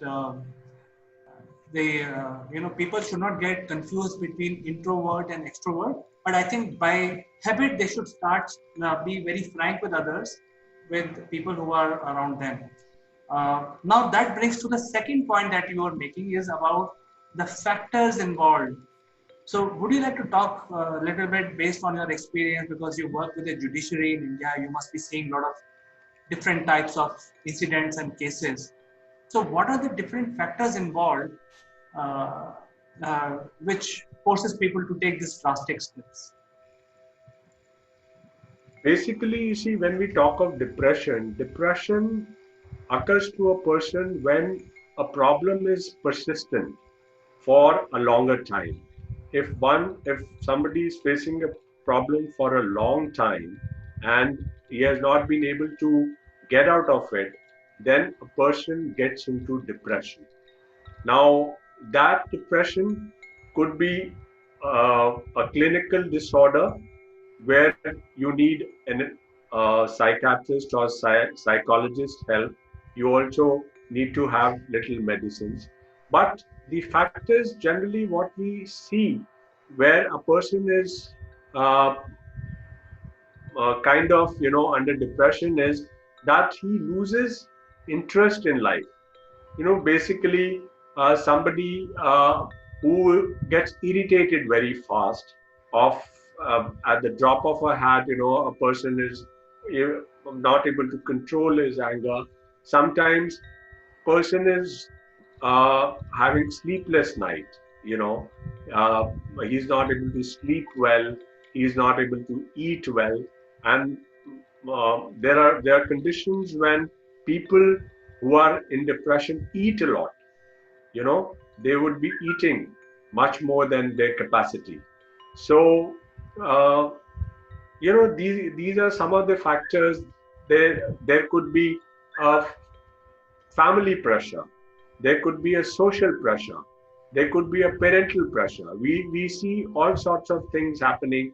Family pressure could be because of marriage, because of relationships, because of other factors. Then there are social factors. In the present case, the social factor is that there is a bullying, there is people trying to downplay you, they want to downgrade you. All these factors come when you are going in a working environment. At home also, like if we talk about students, there is a study pressure, there is a competition, unhealthy competition between parents, between students. So that brings a lot of pressure on a person, and sometimes he's not able to cope up with those pressures. And therefore it is very much necessary that you know these things have to be identified. The person's capacity to cope up must be seen by the closed ones, persons who are near or dear ones. Could be family member, could be of a close friend. And if that is seen, you are very well able to identify the changes, what is happening in that person's life. Nagesh, this discussion is very interesting, but we are short of time today. So today, just to summarize our discussion, we have discussed 2 points. One is the mental health needs to be relooked from a totally different arena. We need to see, while we are successful as a nation, but we have to now concentrate more on how do we improve our mental health. So in today's discussion, we have talked about what are the factors involved where people are pushed to the wall and they take the drastic actions. Uh, I think these can be easily corrected by changing the way of life. So in tomorrow's discussion, we will talk about some of these points which will help us improve our mental health. So for today, it was pleasure talking to you, Nagesh. We'll catch up tomorrow in tomorrow's session. Thank you very much. It was lovely talking to you, CK. Bye-bye. Take care. Bye-bye.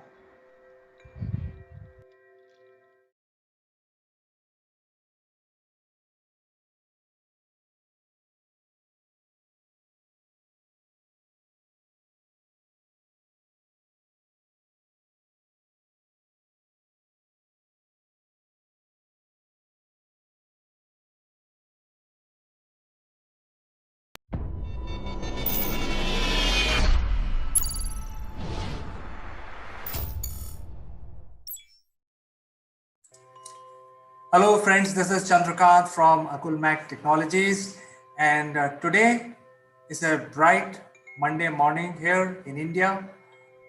It's quite sunny, and the rain and the gloom has become thing of the past. So, with this positive word, let me invite my friend from London, Mr. Naval Gun.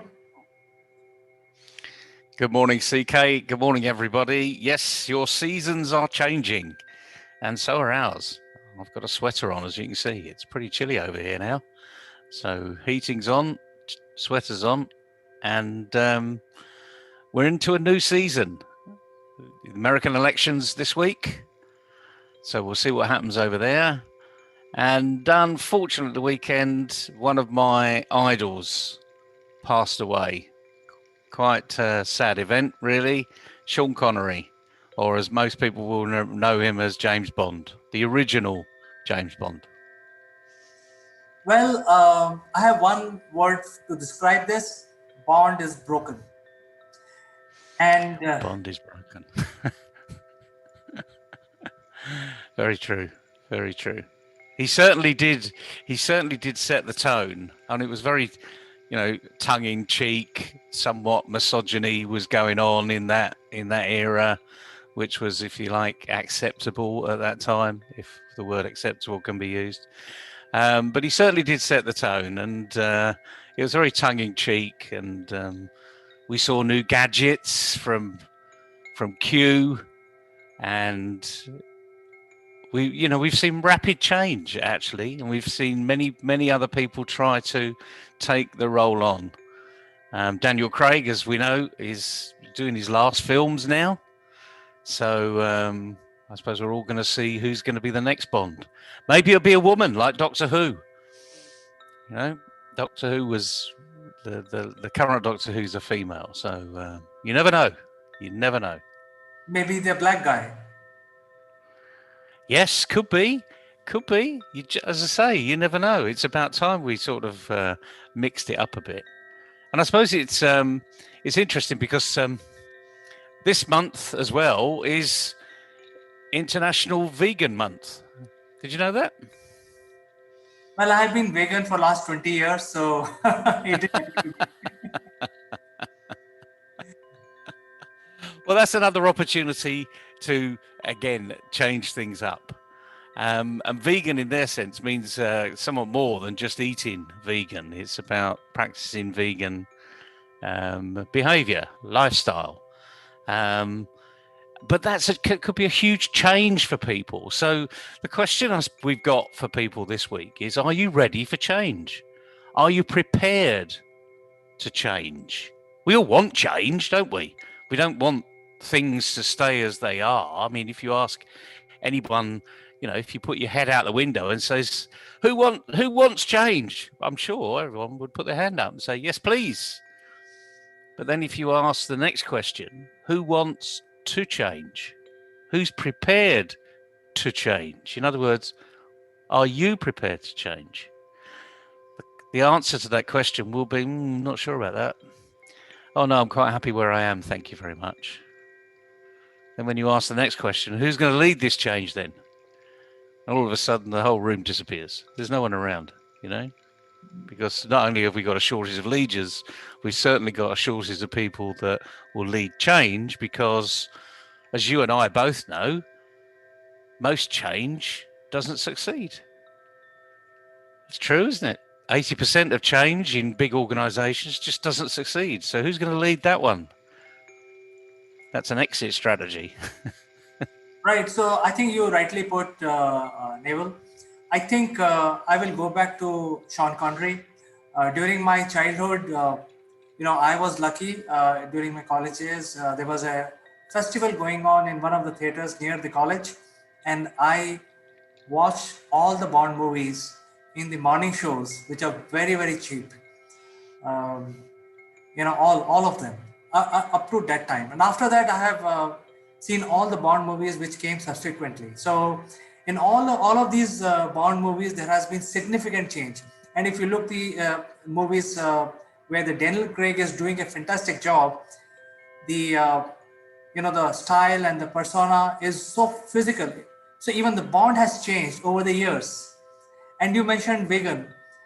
I think when I was in US, I did not find any trouble while I was in US because there were a lot of vegan friends, a lot of vegan restaurants available for me to go, and there was acceptance also.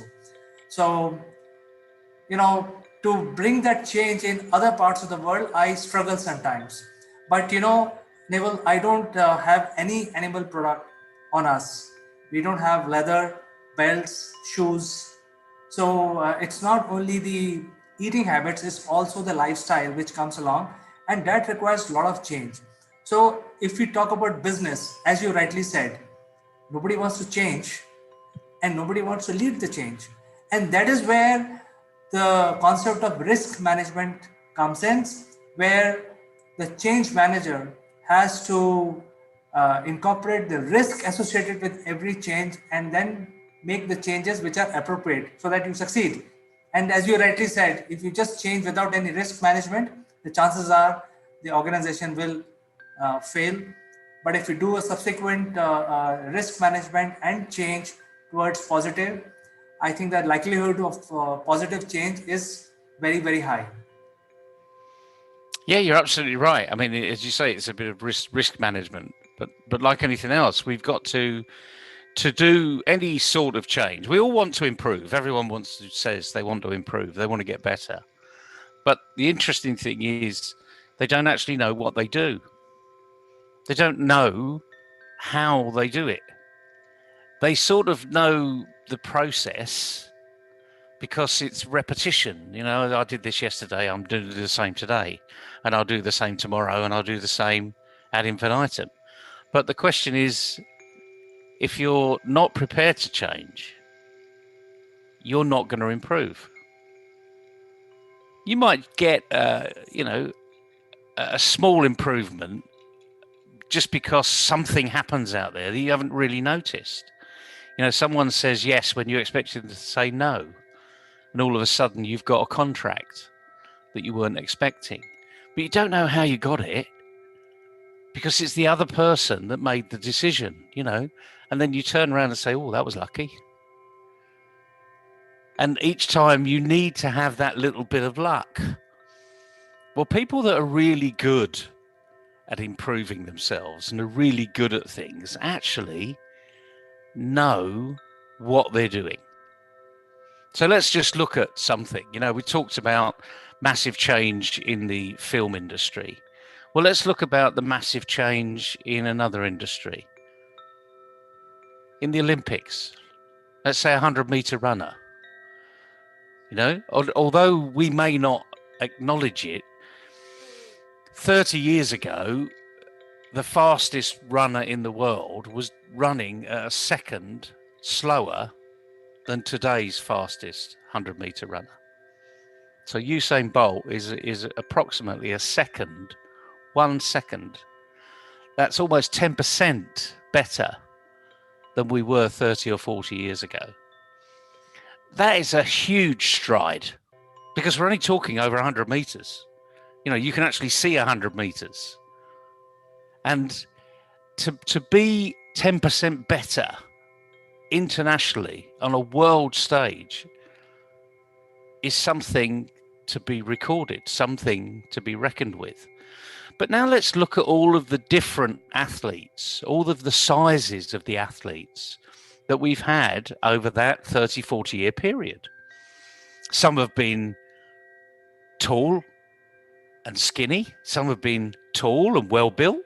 Some have been short and stocky. Some have been short and skinny. But they've all run 100 meters and they've all added to it. I mean, if you look at the physique of Usain Bolt and then look at the physique of the person that comes second, Usain Bolt is 8 or 9 inches taller.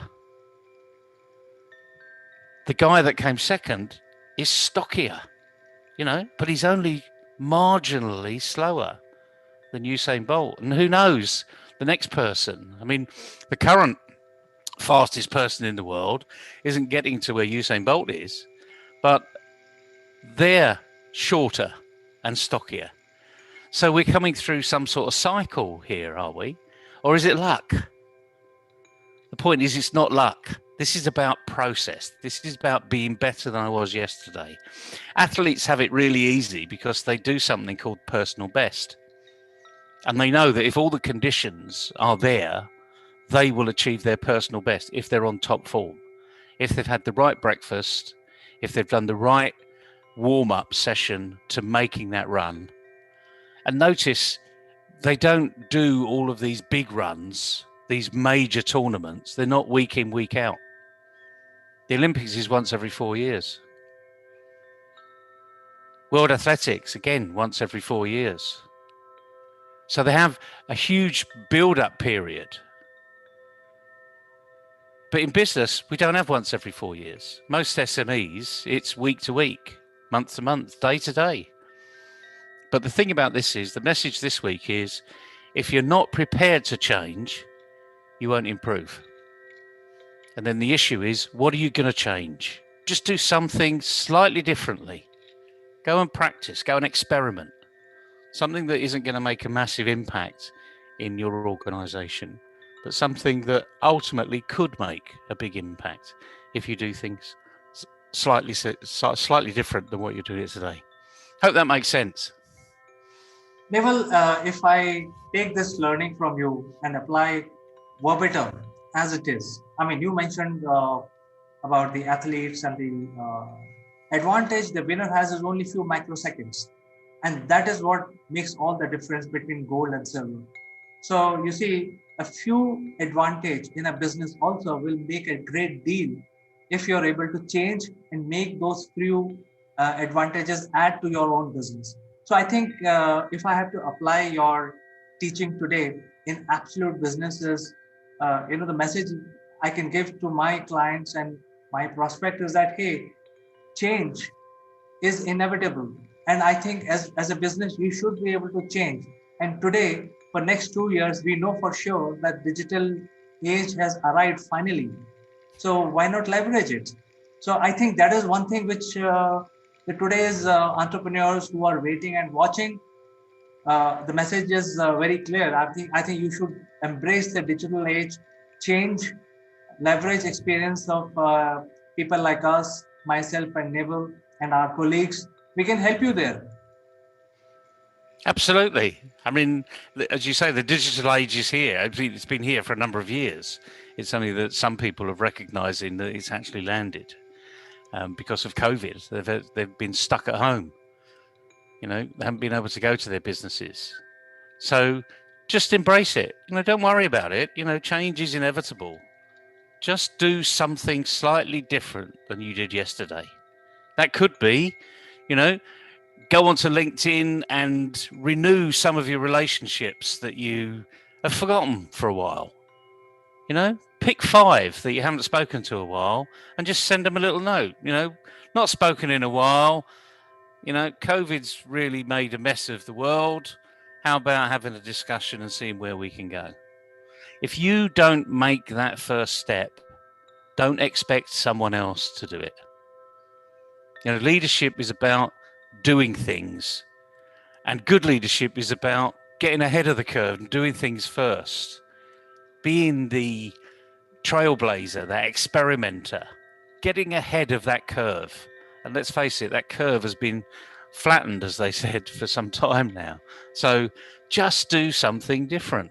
And it's within your capability. You're an entrepreneur. You've done something different to become an entrepreneur. Trust me, all you got to do is go back and think, what did I do then? And try again. Just see what's happened, what's changed. And then you'll get better. It's as simple as that.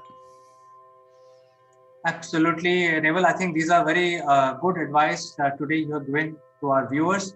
I think they can add little change to their lifestyle, the way they do business, the way they reach out their clients and prospects and employees and investors. So with this, we can end our discussion today. I think it's a good learning for all of us.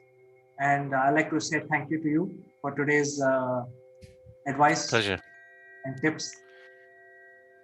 Well, let's hope people can go and do it, because let's face it, the world needs leaders. It needs entrepreneurs to get out there and do something.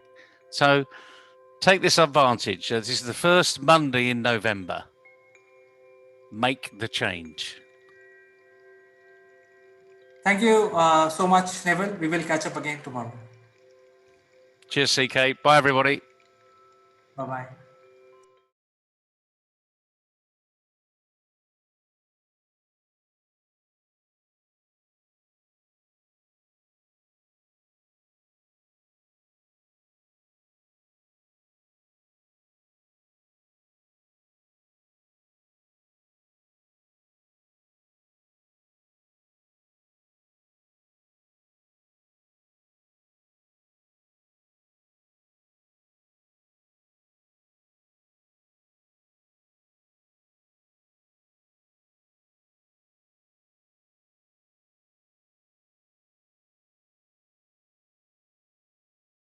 Neville, you are getting vaccination this week. Yes, we are. Can't wait. Wow. So you are so lucky. I think you are going to win over this wretched virus, and very soon you will come out victorious. Absolutely. And to me, it's like winning a ticket to the moon. It is comparable to going to the moon. In fact, it's less scarier and it's much safer to take a vaccine. Absolutely. The risks are far smaller than a trip to the moon. I will catch up with you after you've taken the vaccine. Until then, bye-bye.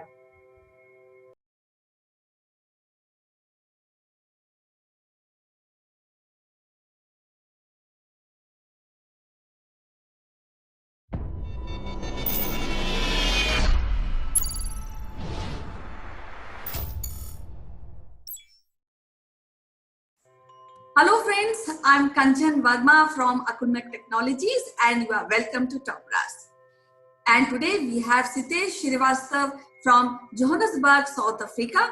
And as you know, he is a great corporate trainer. He has trained so many professionals in his career in IT segment, in marketing segment. And has a deep interest in training and doing education for children and imparting education for children. So welcome to the show, Sitesh. How are you doing today? I'm well, Kanchan. Things are fine. How is it at your end? Perfectly well. There are little showers. Monsoon is here, and it is pleasant. But the tragedy is that we cannot go out. Social distancing.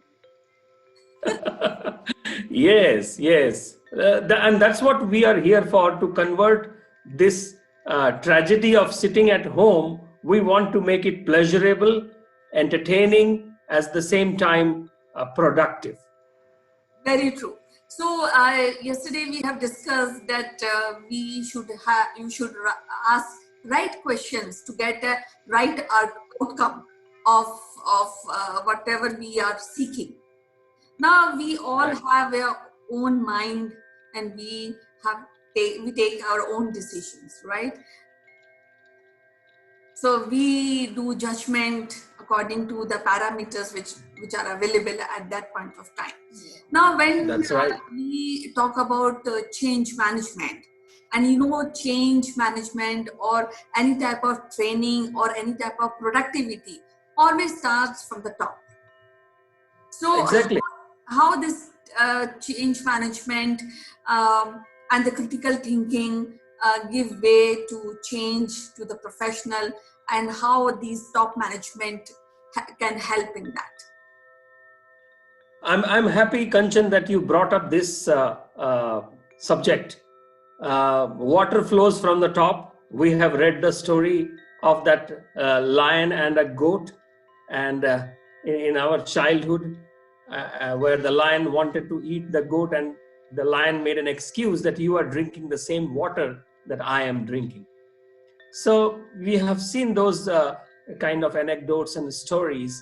In the change management's perspective, the change has to come from the top, and that is actually a great statement. At the same time, it is also a cliche, Kanchan, about whether change management or bringing a change has to be both sides, this side as well as the top to bottom or bottom to top. This has always been the question. And but I agree to the statement that you made. When it happens from the top, it is easy to follow. It is easy to make it as a culture of the organization, because we see our seniors, our leaders, our bosses implementing it, doing it, bringing it into the realm of everyday operations.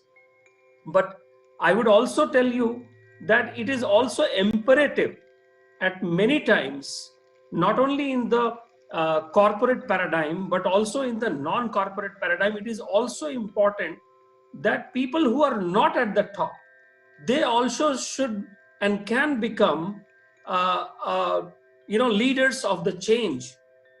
And we live in a world of startups, Kanchan, where startups are more agile, they are more functional, they are more flexible, and sometimes these startups bring solutions or products that can change, or that change the way or the course of our living much more than the bigger companies, or what we call them, the big giants. Don't you agree with me? Yes, definitely. And I think I generally have an argument that change always starts with the top management. But then there are instances where middle management or at the lower category, as you said, it's a bit difficult. But then you have to, there are many challenges once it is not started from the top management. That's what I feel. Exactly. And if you can see it in every walks of life, whether it is a school, where if we take a school for a moment, we think that the teachers should try to bring that kind of a change, or the management of the school should bring that kind of a change. But at the same time, we have discussed in multiple episodes that we also need to observe our children who do things radically different than we as adults do. Definitely. And probably give us a clue of bringing that change probably today rather than bringing it maybe next year. Mm-hmm. If we see our electoral reforms, or the elections, we select or we elect our representatives who go and rule us in all the democracies of this world, and then we expect the change should happen from the top. But it is the same people whom we have elected, right? Who has to bring the change is something that has to have a both balances on both sides of the spectrum. But yes, when it happens from the top, there is a means to it, there are resources to it, there is a budget for it, and there is a tolerance for it, which is very, very important for that change to take place. Definitely. The last point is very crucial when we talk about change management. And I also want to, as we have discussed in last episode, that asking question, as Einstein said, curiosity should never die.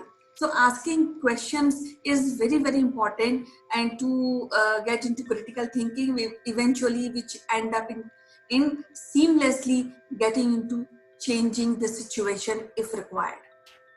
So what do That's you right. really feel when we talk about asking questions, as we discussed, and how you correlate with the top management or the person who is taking steps to change something in the organization or in the college or in his own system?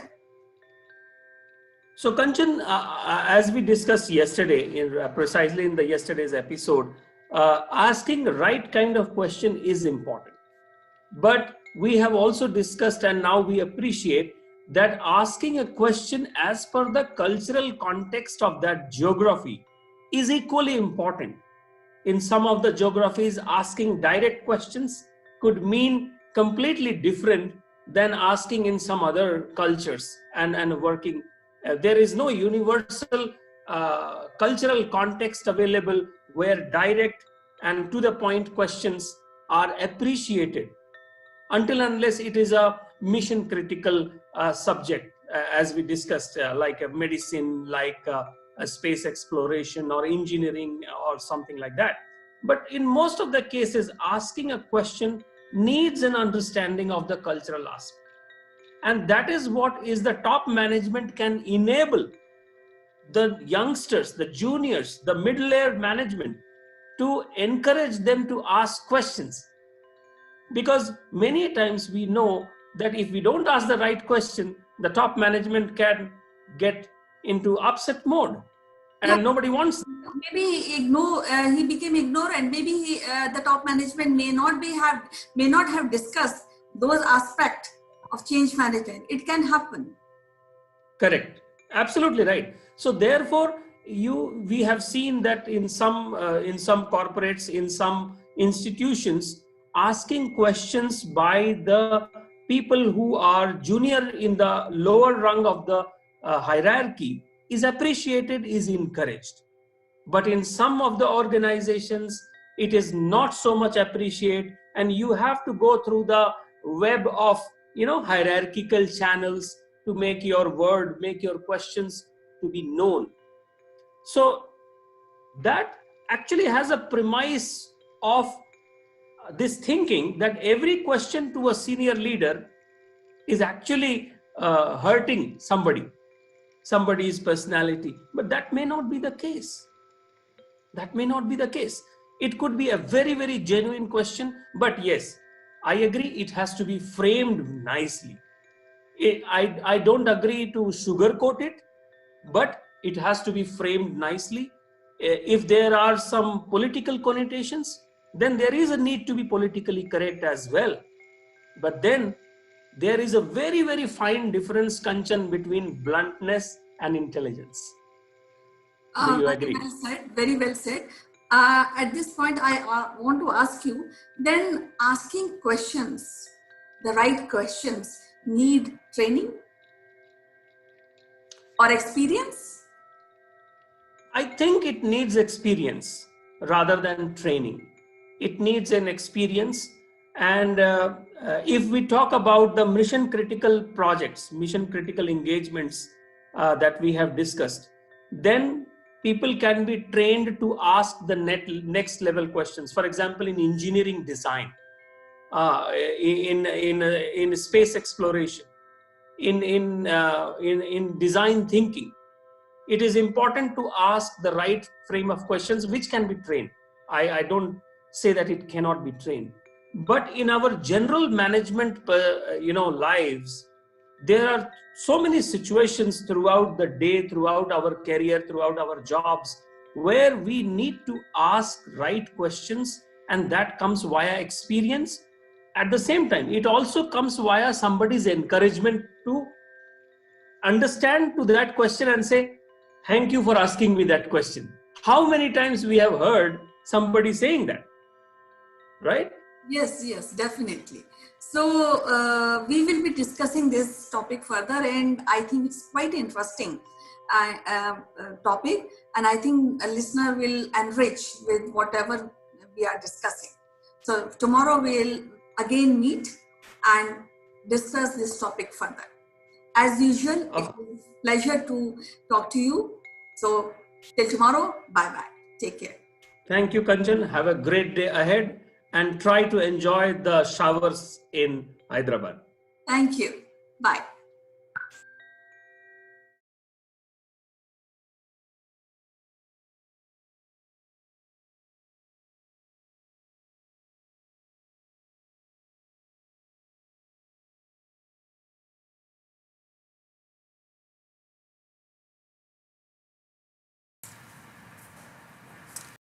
Hello friends, this is Chandra from Akulmach Technologies. Welcome to Top Brass. Last week, a very remarkable, outstanding judgment given by Supreme Court of India, and they allowed women soldiers to hold a command. That means they have been legally now given right to become a commanding officer. So essentially, there are two things. One is command, and that command will lead to combat. So women forces, women soldiers have not been given combat right now. They have been given command. But after 70 years of independence, the women were inducted in army or defense forces, but they were not given command for whatever reasons. So I don't want to go back into the history of last 70 years. But prior to that, we had women soldiers. We had many examples. Even during British era, when during the independence struggle, there were a lot of women who were fighting as a soldiers. And and even in the mythology, if you go back into Indian history, there are examples of women in combat, not only in command. So right now, I think it's a step-by-step process. The command has been given to the women, and that has a far-reaching impact on the configuration of the army. So far, the women who goes and work for defense forces in India, they had a short service commission, which is valid for 7.5 years. After 7 years, there is no extension if you are a woman soldier. But now, with the command being given, that means they can work as long as they are male counterparts in the army, and they can hold a command. They can command a platoon, they can command a regiment, they can command a brigade. So the possibilities are endless. And so the short service commission for women will get nullified, and they will have a long term career path in defense of the country, which is, I think it should have been done earlier. It should have been done when we got independence from British, but I think it is done now, and it has come from Supreme Court. I think I totally have faith in the women of my country. They can very well defend our country. They can contribute. They can plan things, and they can certainly command. So I welcome with this move from Supreme Court, and we are actually uh, waiting to see some valor from the women forces, which is still awaited in the independent India. With this, I will see you tomorrow. Please do leave your comments, and I will reply as quickly as possible. As usual, I'll see you tomorrow. Bye bye.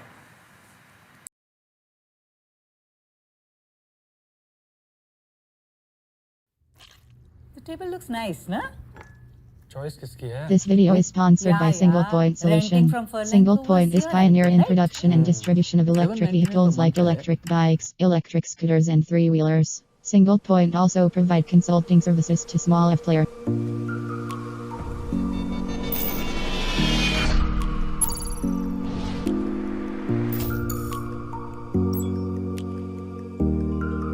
Hello friends, I am Kanchan from Akulmach Technologies and welcome to our show.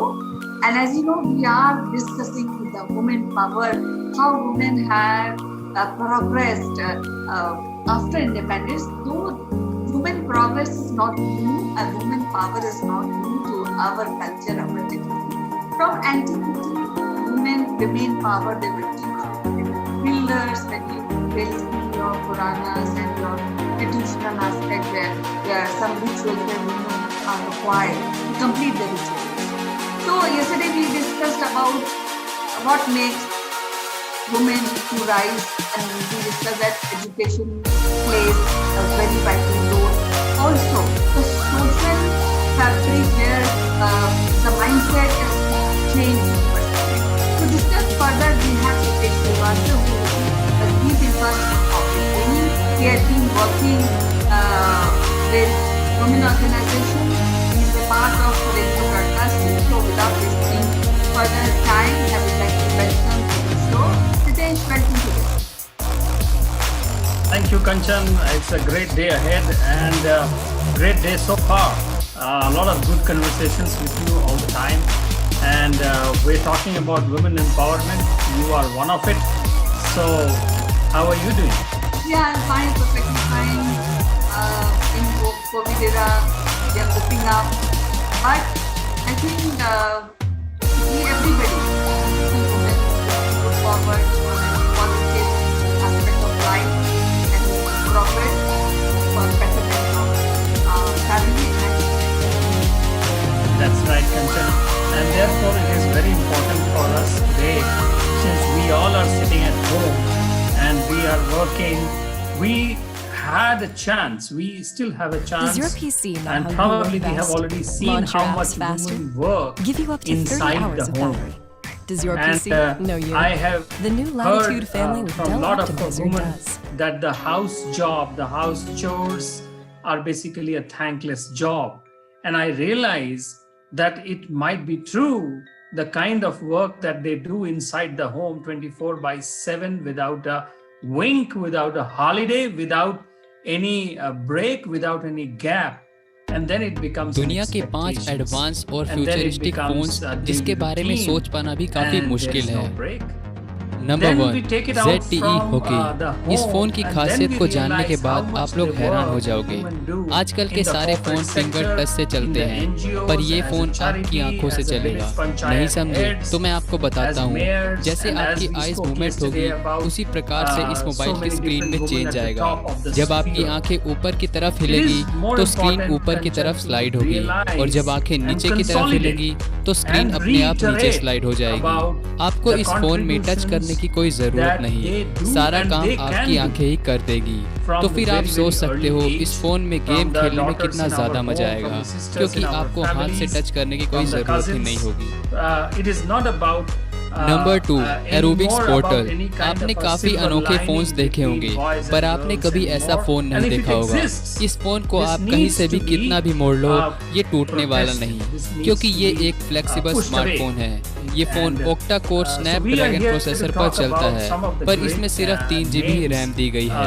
इस who phone need to की be एक और celebrated कमाल की again and बात again, है and not कि just- आप इसे अपने not हाथ just पर on the copies घड़ी of the या women's फिर एक बैंड की magazines, तरह पहन सकते हो, like और those हर एक फंक्शन Manoramas को or आप अपने Vanitas or हाथ the में बांध कर ही Grishovas, कंट्रोल कर and सकते also हो। women's era.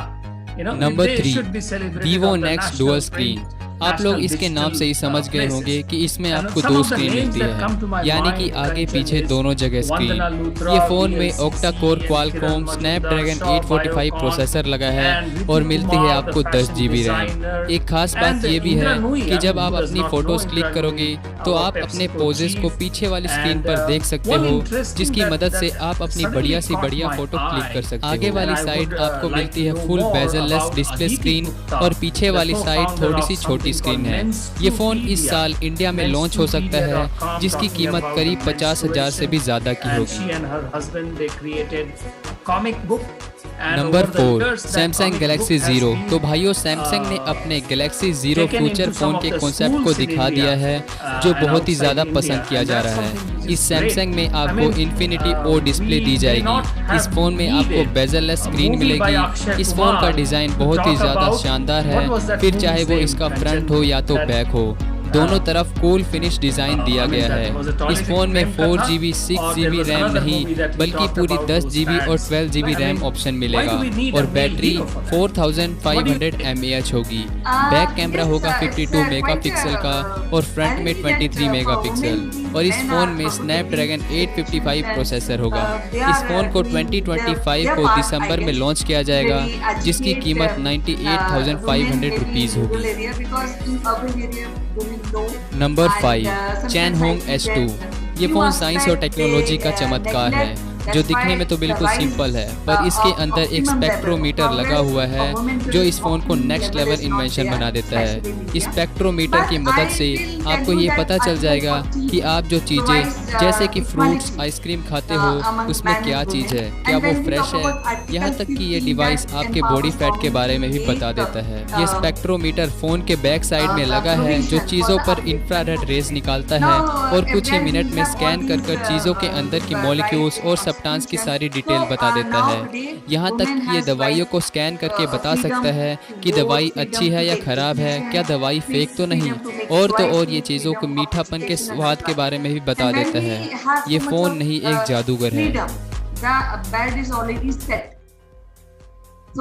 So thank you guys for watching this video. और अगर आपको ये वीडियो अच्छी लगी तो प्लीज़ इसे लाइक एंड शेयर कीजिए और भी ऐसी अमेजिंग वीडियोस को देखने के लिए इन्फो अनलॉक को सब्सक्राइब करें और बेल आइकन को भी दबा दीजिए।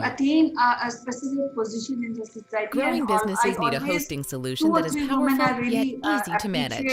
Let's look at how business hosting is a simple yet powerful solution over shared hosting and VPS. Meet Joe.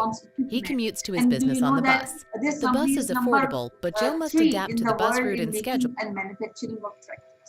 So, and then again, we have a GIC, General Insurance Corporation of India, Chairman and Managing Director, Alice G. दोस्तों, आज तक आपने काफ़ी सारे phones देखे होंगे और इस्तेमाल भी करे होंगे, पर आज मैं आपको इस वीडियो में दुनिया के 5 ऐसे फ़ोन्स के बारे में बताने वाला हूँ जिन्हें आपने पहले कभी नहीं देखा होगा। और ये फ़ोन काफ़ी ज़्यादा शानदार होने वाले हैं क्योंकि ये फ्यूचर फ़ोन्स हैं। Number 1, Fujitsu mobile. दोस्तों, आजकल के सभी फोन्स काफ़ी सिक्योरिटी के साथ लॉन्च किए जाते हैं। हर फोन्स में स्क्रीन प्रोटेक्शन लगी होती है जो दावा करते हैं कि फ़ोन की डिस्प्ले कभी नहीं टूटेगी, पर असल में टूट जाती है। लेकिन मिलिए इस जापानीज मोबाइल से। ये कंपनी सबसे पावरफुल और स्ट्रॉन्गेस्ट फ़ोन्स बनाती है ताकि कस्टमर को फ़ोन के टूटने का डर ना हो। और ये फ़ोन फुली वाटर प्रूफ होते हैं। आप जितना मर्जी पानी इस पे डाल दो, लेकिन फ़ोन में कभी कोई दिक्कत नहीं आएगी। और इसकी स्क्रीन को टूटने से बचाने के लिए इसके अंदर स्टील प्लेट लगी होती है जो काफ़ी ज़्यादा भार को सहन कर लेती हैं। और आप देख ही सकते हो कैसे ये सूमो रेसलर इस फ़ोन पर खड़ा है, लेकिन इस फ़ोन पर एक छोटा सा क्रैक भी नहीं है। Number 2, TCL ट्राईफोल्ड। दोस्तों, आजकल फोल्डिंग फोन्स काफ़ी चर्चा में रहते हैं जो कि एक बुक की तरह फोल्ड हो जाते हैं। इसी दौरान चाइनीज़ की एक TCL नाम की कंपनी ने ट्राईफोल्ड फ़ोन डिज़ाइन कर दिया जो कि एक बार नहीं, 2 बार नहीं, बल्कि पूरे 3 बार फोल्ड हो जाता है। तभी तो इसका नाम ट्राईफोल्ड रखा गया। और इसकी एक डिस्प्ले का स्क्रीन साइज 6.6 इंचेस का है। जब इसकी तीनों स्क्रीन को खोला जाता है तब ये एक मिनी लैपटॉप या फिर टैबलेट की तरह दिखाई देता है। इस फोन की डिस्प्ले हाईली फ्लेक्सिबल प्लास्टिक से बनाया गया है। इस फोन की फिलहाल अभी टेस्टिंग और कुछ इम्प्रूवमेंट की जा रही है, लेकिन ये फोन जल्दी ही मार्केट में लॉन्च होने वाला है और ये काफ़ी अमेजिंग फ्यूचर फोन है। And number I 3, really don't transparent understand why mobile. नाम women से ही can आप only समझ गए होंगे do the कि आखिर office किस फ़ोन jobs की like बात हो रही है। HR. एक ऐसा Why फ़ोन जो can't कि they पूरी be on तरह the से shop floor? ट्रांसपेरेंट हो, I जिसमें still से hear आर पार आप in देख some of the सकोगे। top ये सिर्फ manufacturing एक कॉन्सेप्ट companies है जिसके बारे में on the काफ़ी shop floor, कंपनियों on ने the सोचा car है पर अभी कोई assembly रिस्पॉन्स नहीं floor, दिया है। we पर ऐसा still फ़ोन have बनाना मेरे हिसाब से तो underrepresentation of काफ़ी women. मुश्किल भरा When the काम है। Indian पर Army is देखते हैं opening, क्या होगा has फ्यूचर opened में, up a lot. क्योंकि आजकल I सभी mean, there is impossible no चीज़ें place where टेक्नोलॉजी की the मदद woman से cannot be. पॉसिबल हो रही हैं। And number 4, if we see TCL that sliding phone. there इस is a फ़ोन को भी need for TCL a company woman to बना रही है। be, पहले we should folding also phone take पर some अब ये sliding examples phone. from other अगर आपका nations who folding have phone done से that. मन भर गया है Okay, तो आप and इस I फ़ोन think से मिलिए। इस more or फ़ोन के less स्क्रीन को आप the one slide point that करके I इसके साइज़ को आप एक्सटेंड कर 100% सकते agree हो। with ji you. हाँ, Women आप इस have फ़ोन to के take their एज को own राइट साइड से खींचकर career, इसकी स्क्रीन को life, बढ़ा सकते हो। personal ये भी एक choices फ्यूचर फ़ोन होने वाला in है their own जिसे hand, TCL Chinese and company ने डिज़ाइन किया है और don't अभी they don't इसकी have to be तैयारी की जा रही rebellious है। about और it, इस फ़ोन but को they अभी have लॉन्च to करने be में काफ़ी टाइम भी progressive लग and सकता है, constructive पर चाइनीज़ about कंपनी it. है, कोई And I भरोसा think नहीं होता। it is important to know number about the 5, founders in Xiaomi the Mi Mix technology Alpha। space like Xiaomi के इस Upasana फ़ोन ने तो Taku कमाल ही from कर दिया। MobiQuick इससे and फ्यूचरिस्टिक Neeru फ़ोन बोलना Sharma गलत नहीं from होगा। इस Infibeam. फ़ोन में बटन Then नहीं there है, are इसमें Sunita आपको कोई Krishnan, भी who is एजेस a भी नहीं gang दिखेगी rape और सभी survivor काम इसमें and आपको speaks टच से ही about करने it पड़ेंगे। in the इसे बोलते हैं corporates. Perfect And future phone. those all need to be इस मोबाइल की खास बात है appreciated. इसका And बैक then साइड जो कि Sunita इसे Krishnan is प्रीमियम a बना Padma देता है। Shri. The ये movie phone I was Android talking 9 about OS was पे चलेगा Padman और ये by साल Akshay 2020 में लॉन्च हो I सकता would है। have more सो गाइस अगर appreciated आपको ये if, वीडियो if पसंद आई तो प्लीज़ इसे top like and share heroine would कीजिएगा have और taken दूसरों up लोगों that को subscribe movie and done it.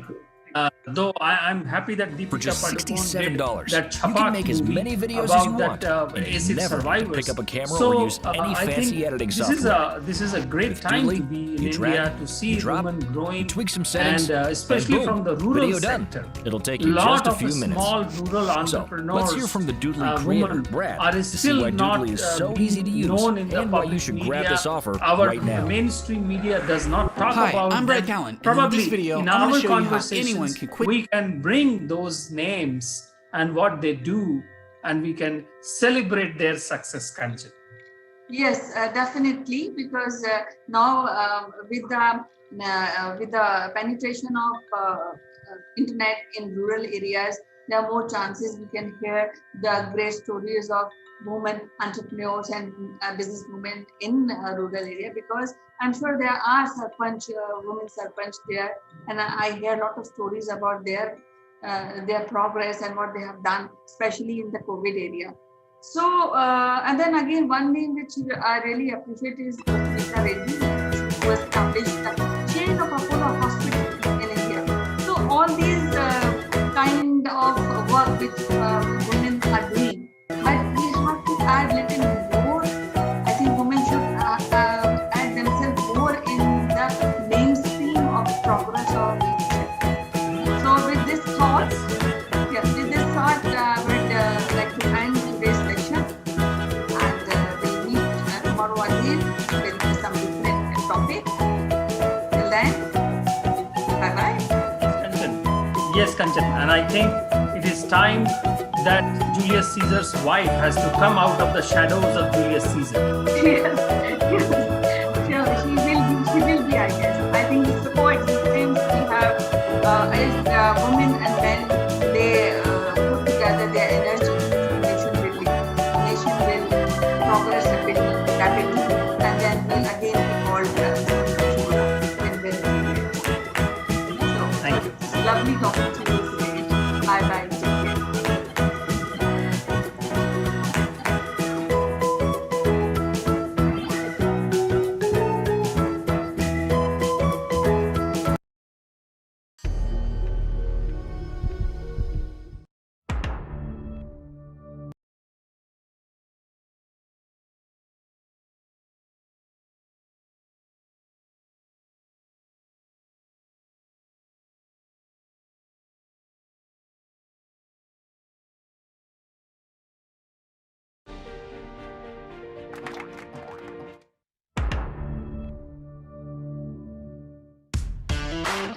She's abhang. और मेरी माशा समअभंग, completely balanced. और मैं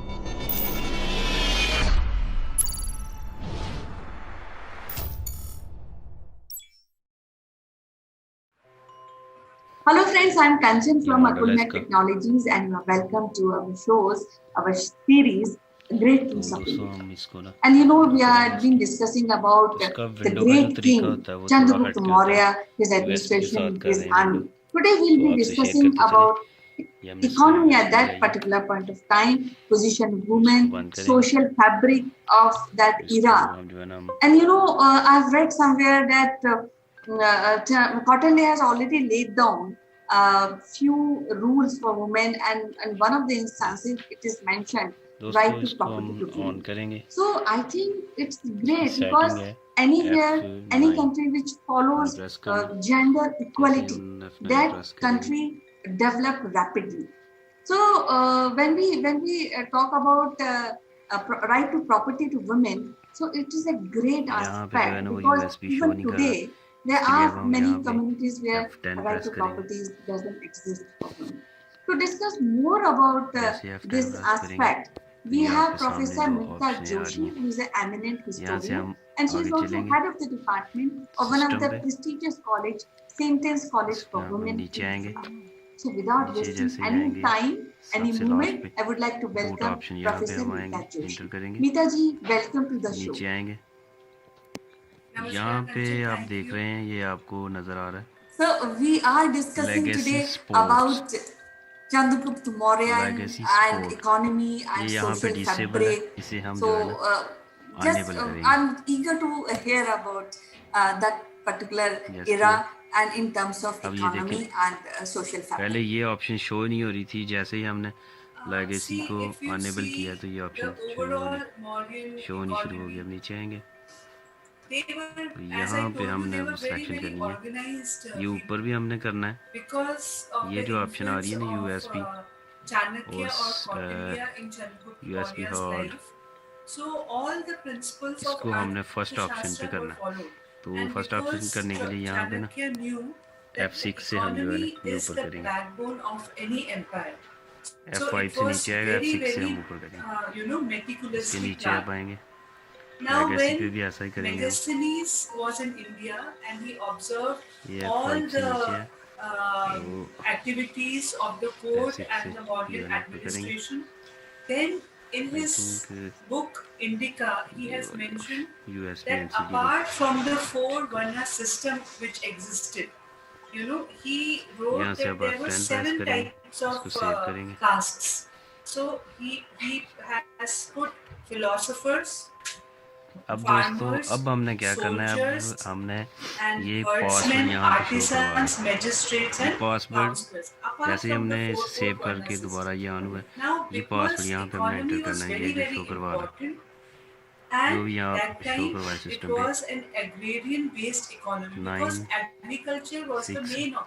990. ये ऑप्शन शो करके और आपने एंटर कर देना और F9 जो है वो प्रेस कर देना. So for agriculture you देखें need जैसे water. ही मैंने ये प्रेस किया, Canals were password made enter करने by के the बाद modern इंटर करना है for और F9 प्रेस करना है. irrigation. तो And ये in one देखें ये हमारी फ्लैश inscription जो है which we found ये इसने written by फ्लैश जो है Rudrakaman वो शो करवा रहा है यहाँ. the तो Junagadh यहाँ पे हम इंटर inscription in करेंगे. which it is mentioned that a dam was also This built on the is Udemy, Sudarshan the Lake. world's largest marketplace for online Channels, learning. water On Udemy, channels I were learned made ethical hacking so and that network the security. crop Udemy is made it good. incredibly easy. The land I learned was penetration measured testing, how to and the identify revenue was vulnerabilities, assessed and set up lab accordingly. environments. It was Basically, a everything very, used to very just protect and system. secure a If network. suppose With by thousands of any mobile-friendly natural video calamity, courses, drought, Udemy's famine, expert instructors can you guide you don't through get a any good topic. crop. Your course never. Those people were exempted from the taxes. And apart from this, the Brahmins, the children, and the handicapped people of the empire were exempted from any type of taxes. That was great. Evasion of taxes was supposed to be a very, very serious offense, and a strict action was taken upon the person who was not, paying the taxes properly. So apart from taxes, the economy, as I told you, trade and commerce was very much in the period of Chandragupta Maurya because we find evidences that even foreign trade existed. Indigo, cotton, hello friends, you watching great view support. आज video में बताएंगे कैसे HP laptop, मेरे पास laptop है HP 1000। चलिए शुरू करते हैं। अगर अब तक आपने हमारा channel share, like and subscribe नहीं किया तो प्लीज़ सब्सक्राइब कीजिए। घंटे का आइकन जरूर दबाना ना भूलें, घंटे का आइकन जरूर दबाएं ताकि इसी प्रकार के नोटिफिकेशन आपके लाता रहूँ। चलिए शुरू करते हैं। फर्स्टली हमें लैपटॉप को शट डाउन करना है, उसको 10 सेकंड दबा के रखेंगे। फिर हमें बूटिंग फंक्शन में जाना है तो फर्स्टली हमें स्टार्ट करके F9 दबाना है। जैसे कि यहाँ पे लिखा हुआ आ गया। अभी फिलहाल हमारे पास दो ऑप्शन आ रहे हैं, OS बूट मैनेजर। हमें कुछ नहीं करना है, हमारे पास जो बूटेबल पेन ड्राइव होगी उसे सिस्टम में इंसर्ट करना है। यहाँ पे इंसर्ट कर देता हूँ। देन हमें वापस Alt, Control and Delete को दबाना है। इधर से भी Alt, Control, Alt, Control। But if you see Bindusar's or Ashoka, after Ashoka, the successors of Mauryas were weak, so they could not take the Mauryan legacy forward. But अभी हमें in F10 में दबाना है, Maurya's F10 push time, करना the है। economy was very, very strong. हमारे पास कुछ ऐसा इस टाइप का रहेगा।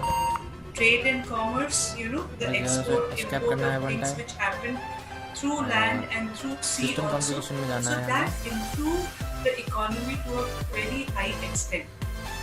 And if you discuss, if you want to know about the social aspect and the position of women, so women were respected in the modern society. And like we have this bridal gift. Simple से हमें क्या करना है, ये जो Lexi support लिखा हुआ है इसे डिसेबल है, तो लेक्सी सपोर्ट जो लिखा हुआ है ये डिसेबल है, इसे एनेबल करना पड़ेगा। But all rights were given to them. They were respected in the society. और एनेबल करना है। Though polygamy existed in the Mauryan Empire.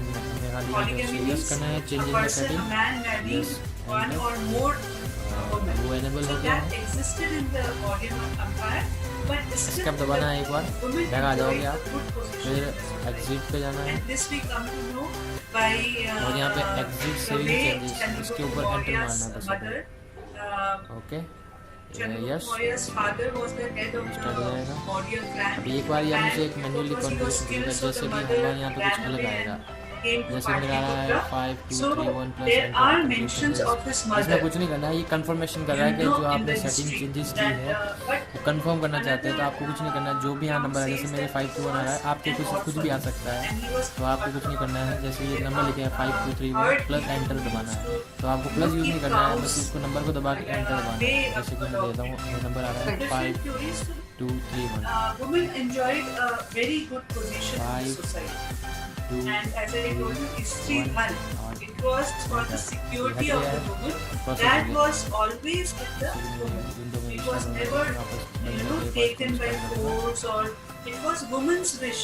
F9 How to use that history for herself. Yes, that way this writing was very, very good, and because the administration was very sound. So each and every then मैं इसे select करूँगा और मैं activity इसे which window format कर happened दूँगा। in the reign of empire of Chandragupta Maurya Okay. was You will monitored. load it। So the Thank you people for were watching this also, video। अगर आपको because हमारा video अच्छा लगे as please I like told you, in Nanda Empire, in Nanda dynasty time, it was a brutal rule and very high taxes were there. So here Chandragupta Maurya kept this in mind, that if he wants to rule for a longer period of time, then he has to give some relief in taxes to the people. And not only taxes, justice, there was department for justice separately, and that people had access to the king. If any grievance they had, they were free to talk or to approach the king. So all these things together made Chandragupta Maurya's empire very, very good. whether you talk about economy, whether you talk about social conditions, political conditions, status of women, we can definitely say that it was a very good period. And then after Ashoka came, so because of his Dhamma, the principle he applied, religious principle, so because of that and because of the spread of Buddhism, the society was a peaceful society. Like people were happy. And that's why every time we talk about ancient India, it is always mentioned that there was economic prosperity in the time of Chandragupta Maurya. So, how you get economic prosperity? Because your crops are good, number one, because you have a good trade and commerce, and because your revenue system, the taxes which you are implementing on your subjects, were just. There was nothing which by which people were suppressed, or people had this grievance that the ruler is not taking care of the subjects. Everything was very meticulously planned and a peaceful empire altogether. So when you're Administration. talking about polygamy, I've read somewhere that a person who's married to a woman and woman give birth to a dead child, then that and he wants to remarry. So that person, that man has to wait for 10 years to really go for remarriage. And again, there is a mention that if women give birth to girls only, then again there was a rule that man has to wait for 12 years to really think about the second marriage. So even polygamy is also not very easy at that point of time. So in case if you really want to have the second wife, so one thing Oh my want to God, tell you, he's doing a U-turn on the program tonight. if you see our He's doing a U-turn on the program tonight. Look at the and if you intelligent choice see of words of ancient Mr. India Look before at the the intelligent invasions, choice of words. before Look at the Muslim intelligent invasions, choice of words of Mr. Grewal. The the words that he's society using are was a perception, free society to an impression, extent. and seems Like like. I'm if you sorry. see No, the no, no, Vedic no, no, age, no, no, no. 1 minute. you 1 minute. find 1 minute. mention of 1 women minute. who were 1 minute. very, First very of all, learned I can't and hear you. well First read. of all, I'd They like to make enjoyed a a point. very Mr. Grewal, good don't speak status over in me. the society. Mr. Equal Grewal, rights don't were speak given over to me. them. If a boy wants to learn, the woman, the girl child was given an equal chance. Same in Chandragupta Maurya's reign also. Only after the invasions, when the invasions started, after the invasions, this problem in the society concerned women, it increased. Why? Because they used to make women slaves. And all ill Mr. behavior. Grewal, They I've used had to a take Sambit women Patra as response. slaves I to want their to say land. something to So the that's viewers why of the now, Republic if you Network, see, Sambit, and I'm that just is shifting from the topic vocabulary. because this is very It important. is so interesting that the choice Because of words, of the Mr. Grewal invaders, and people only like him use Parda today system compared to started. what they said on Before 26th. there was no On the Parda system 26th, they said because he's a it was a BJP free man. society. On the There were no 26th, they said that the taboos BJP carried out the violence. for On that the matter. 26th, they In the virtually Vedic said that the society, government of India carried out the only violence. after the Varna On the system, 26th, they you can said that see, the government India and was shooting this, people. On the feudal 26th, system, the language was different.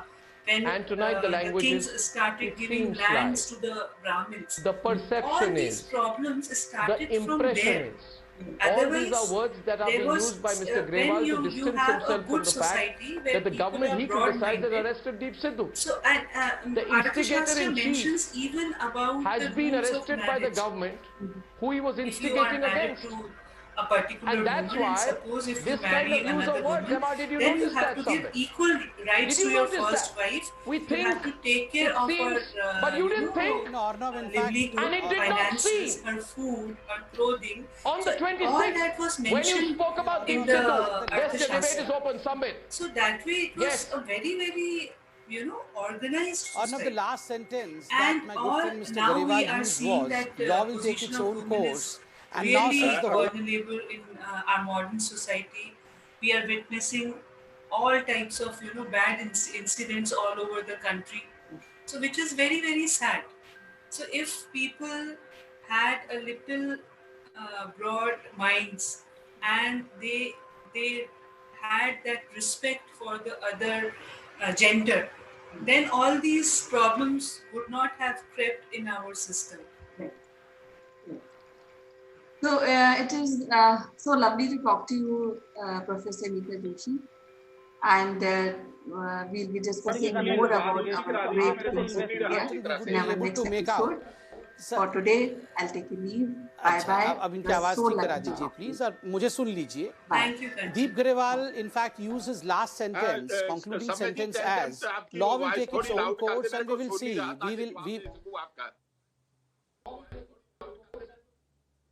इनको आप TV on कर लो, TV on करके loud voice करके सुनो, आप मुझे बोलने दो प्लीज, आप डिस्टर्ब मत करिए.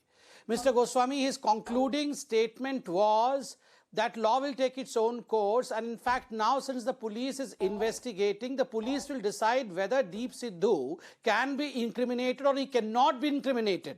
So there is a possibility from their side that they can even give a clean chit to Mr. Deep Sidhu. And I on this channel tonight declare, just wait for 15 more days, you will see all these parties coming in favor of Deep Sidhu. You will find the Congress party saying who are saying for Deep Sidhu. You will find not we who are saying, here comes. But the kind of photographs with the kind of leaders he was standing. Here comes Naraj Phupi. Hello friends, this is Chandrakant from Akulmach Technology, and today I would like to discuss with you the issue around the vaccination. You know, there is a whole lot of politics that is coming up in the news. Whenever we switch on the TV, there is always some issue. People are saying that, hey, this vaccine is not ready, the data is not available, and so on and so forth. So let's discuss about what is going on, and I just wanted to make two logical points in our discussion today, and that will clear the air a little bit. I'm not saying that I'm the expert and authority in this area, but I will just make some logical points.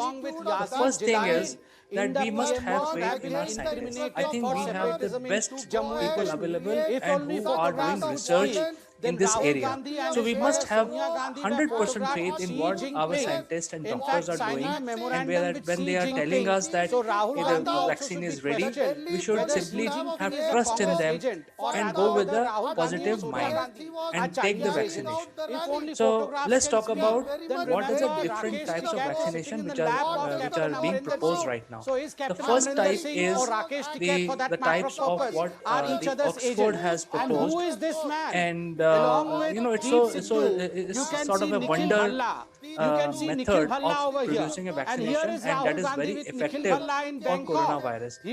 What these guys have done is they have taken sort of a flu which infects the chimpanzees, and this flu does not infect the humans.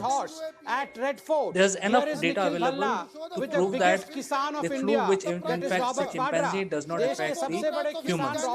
So they have taken that and they have put a crown, a spike of the coronavirus on top of it, which is not the entire virus, it's just the protein of the coronavirus. So when this flu is injected in a normal human being, the antibodies of the body thinks, of the human body thinks that there is an additional ailment or disease or external agency which is in the body, and because there is a small spike in the virus, and the other virus, which is the chimpanzee virus, flu virus, is not effective. There are the human body is able to fight that already. So there is an additional protein spike which is attached to the body of this chimpanzee flu virus and then injected into human body. The human body then start developing the antibodies for this new protein, and that is how they prepare their defenses against the corona. So when the coronavirus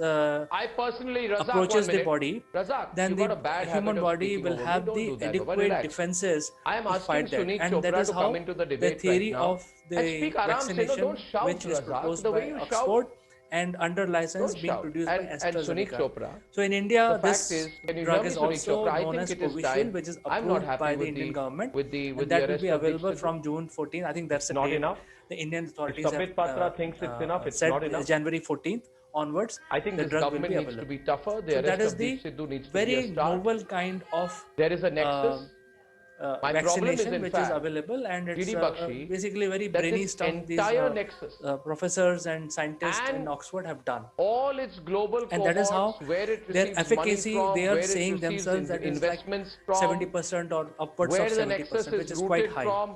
I think it The is time second for the method government to of crack down on the vaccination entire is the nexus. old I method, think, in fact, they are old, not doing tested, enough. tried method. All the I think India vaccinations should are use its global clout. developed so far, which we get The right toolkit from creator our is birth chiming in till 12 support of years of our Dhaliwal. age and The beyond man behind also, the toolkit is plot, developed and with using this method, which pro-Khalistani is leadings, Mo take the Dhaliwal disease is lining up virus behind itself Deep Sidhu. and inactivate it. Canada-based organizations Basically are destroy the interfering. virus, Yes, Sunil kill it, Chopra, I and can't you hear have the you. dead bodies So of Gagan, the can I have Sunil virus Chopra's now volume available up as with well? you.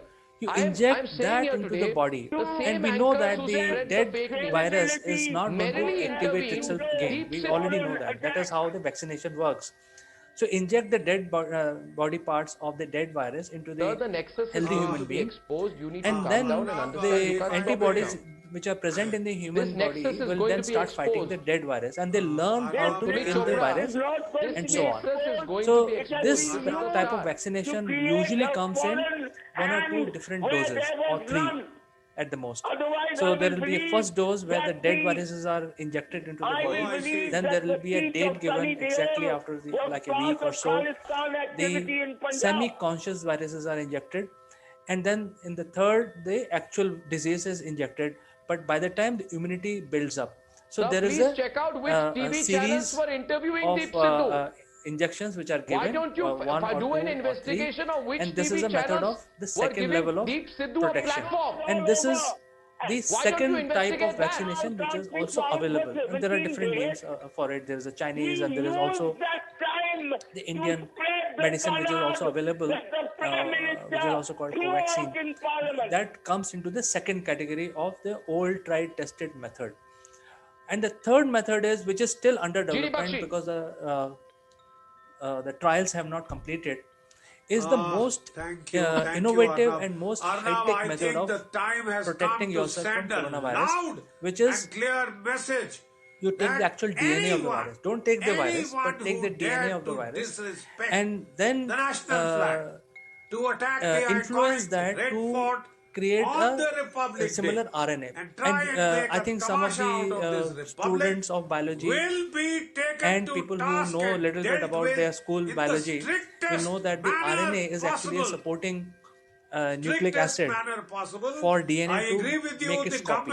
So RNA is a supporting layer of the DNA. So then what happens is you just take the DNA of coronavirus and induce an RNA, and then use that RNA to inject in your skin, and just under the skin. So as we know that there are a lot of fluids also in the body. It's not only the blood, but there are a lot of fluids also between our skin and between different organs. So when the RNA goes, which has the knowledge of the coronavirus RNA, then the body starts basically preparing themselves, and there is a very lengthy process. I'm oversimplifying it, but there is a very lengthy process, and I don't want to bore you, but the whole point is that the RNA is injected just in the skin. So it's a very simple vaccination which goes, it's not even a proper injection. It's just a small prick through which the vaccination can be given, and the antibodies are then produced in the body, and then the body is immune to coronavirus attacks.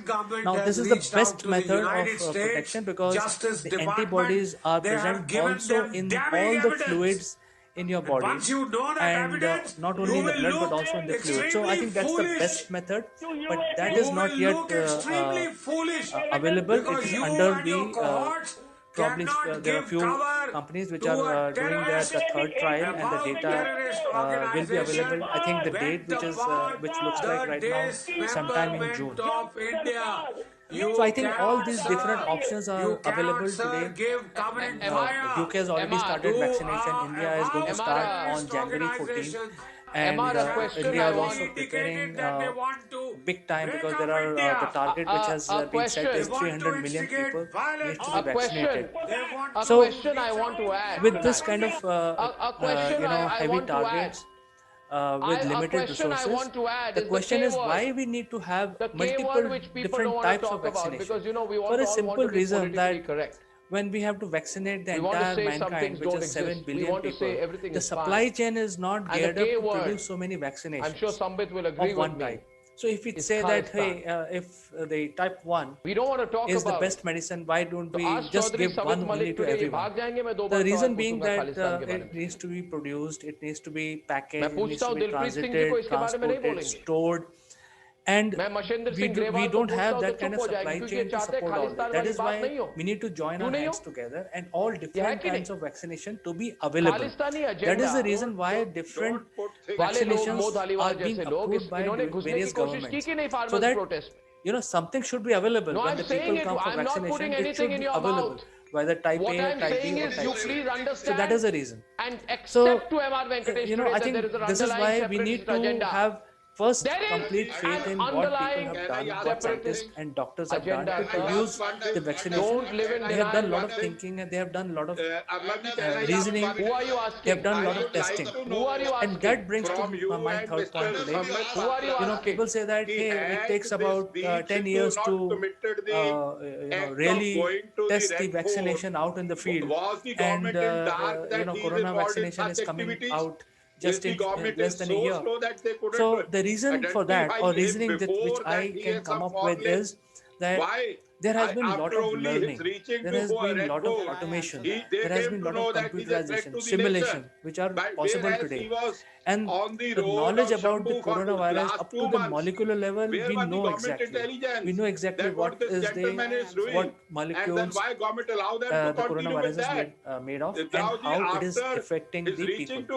Okay, now let me answer. We also know everything about the human body, how each human body of different types is taking different vaccination, how it is fighting the diseases. So there is a lot of knowledge which was not available prior. So when the vaccination for chickenpox and such ailments were being developed, the technology was not so advanced. But today, we had the right skills, we had the right knowledge, and we also have done a lot of simulation. So whatever we could do, we had to do in 10 years, that has been shrunken down and it has been done very rapidly. So there has been rapid testing methodology. So the scientists have not overlooked any criteria of vaccination. It's just that because there is more efficiency now, the vaccinations have been rolled out, researched and tested and then given out to the public. So I think that is a real reason. I thought I will bring these few points out in the public because there has been a lot of debate and there are some political parties saying that, hey, don't go for vaccination, which I feel is totally absurd, because it is not the politics which is bringing the coronavirus vaccine. It is the scientists who are bringing it. And there is a proper methodology behind all this. And why we need multiple vaccination? Because the availability. So as time passes, I think there will be more and more availability. I think when the vaccination starts, all of us should go and take that vaccination. It is for our own good. And if we don't take vaccination, then we are at very, very high risk of getting the coronavirus disease if we have not got it so far. So it is important for all of us to understand why and how and what should be our next step. And that is why I thought I'll bring this to your notice. Friends, I'll end my discussion today and I look forward to getting your comments. I will put your comments in my next video. Until then, I like to say goodbye.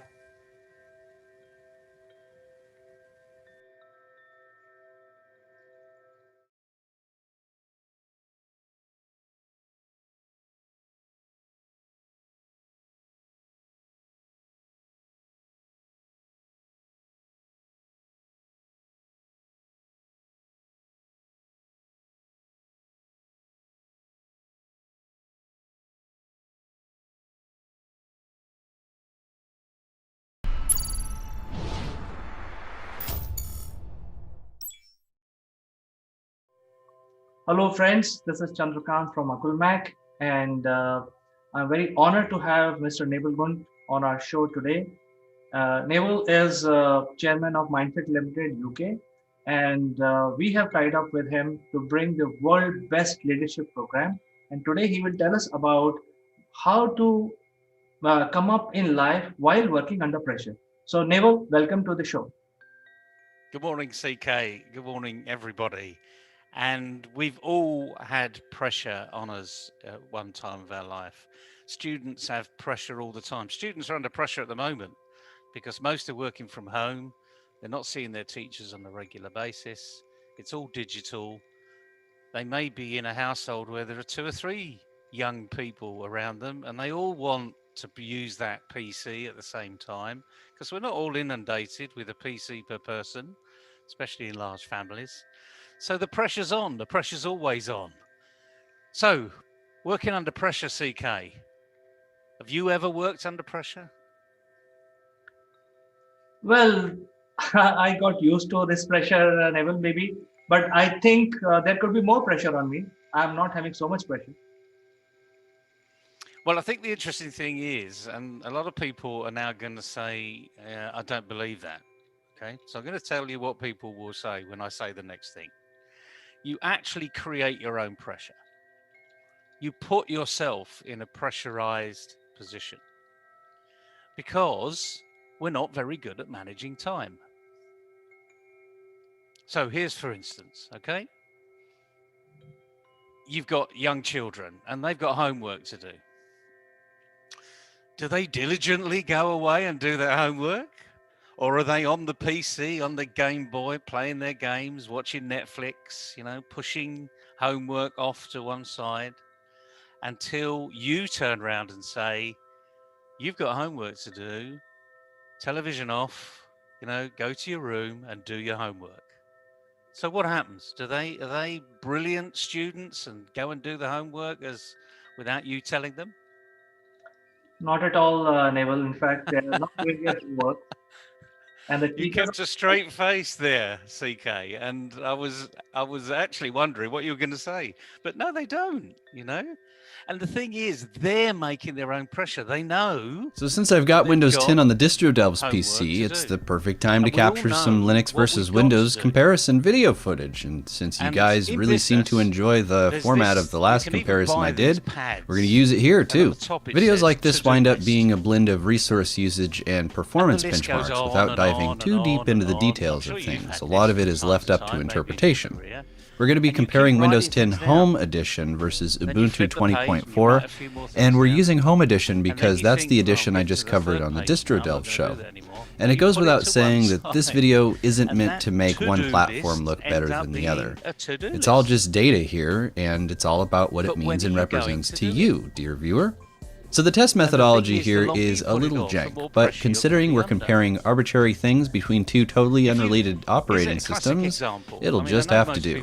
But basically, we'll open up a task manager on both desktops and get a baseline system resource usage. Windows is on the left, Ubuntu is on the right.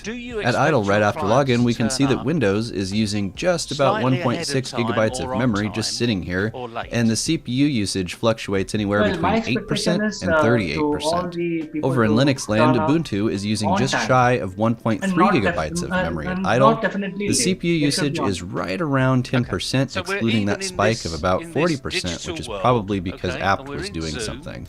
And now we'll launch a whole bunch of apps and do basic everyday things on the desktop, like open a web browser and go to my YouTube channel, open the calculator app, calendar app, and mount my USB card reader, copy a zip file to the hard drive and extract it, open a big old text file, open a picture, watch a video, that sort of thing.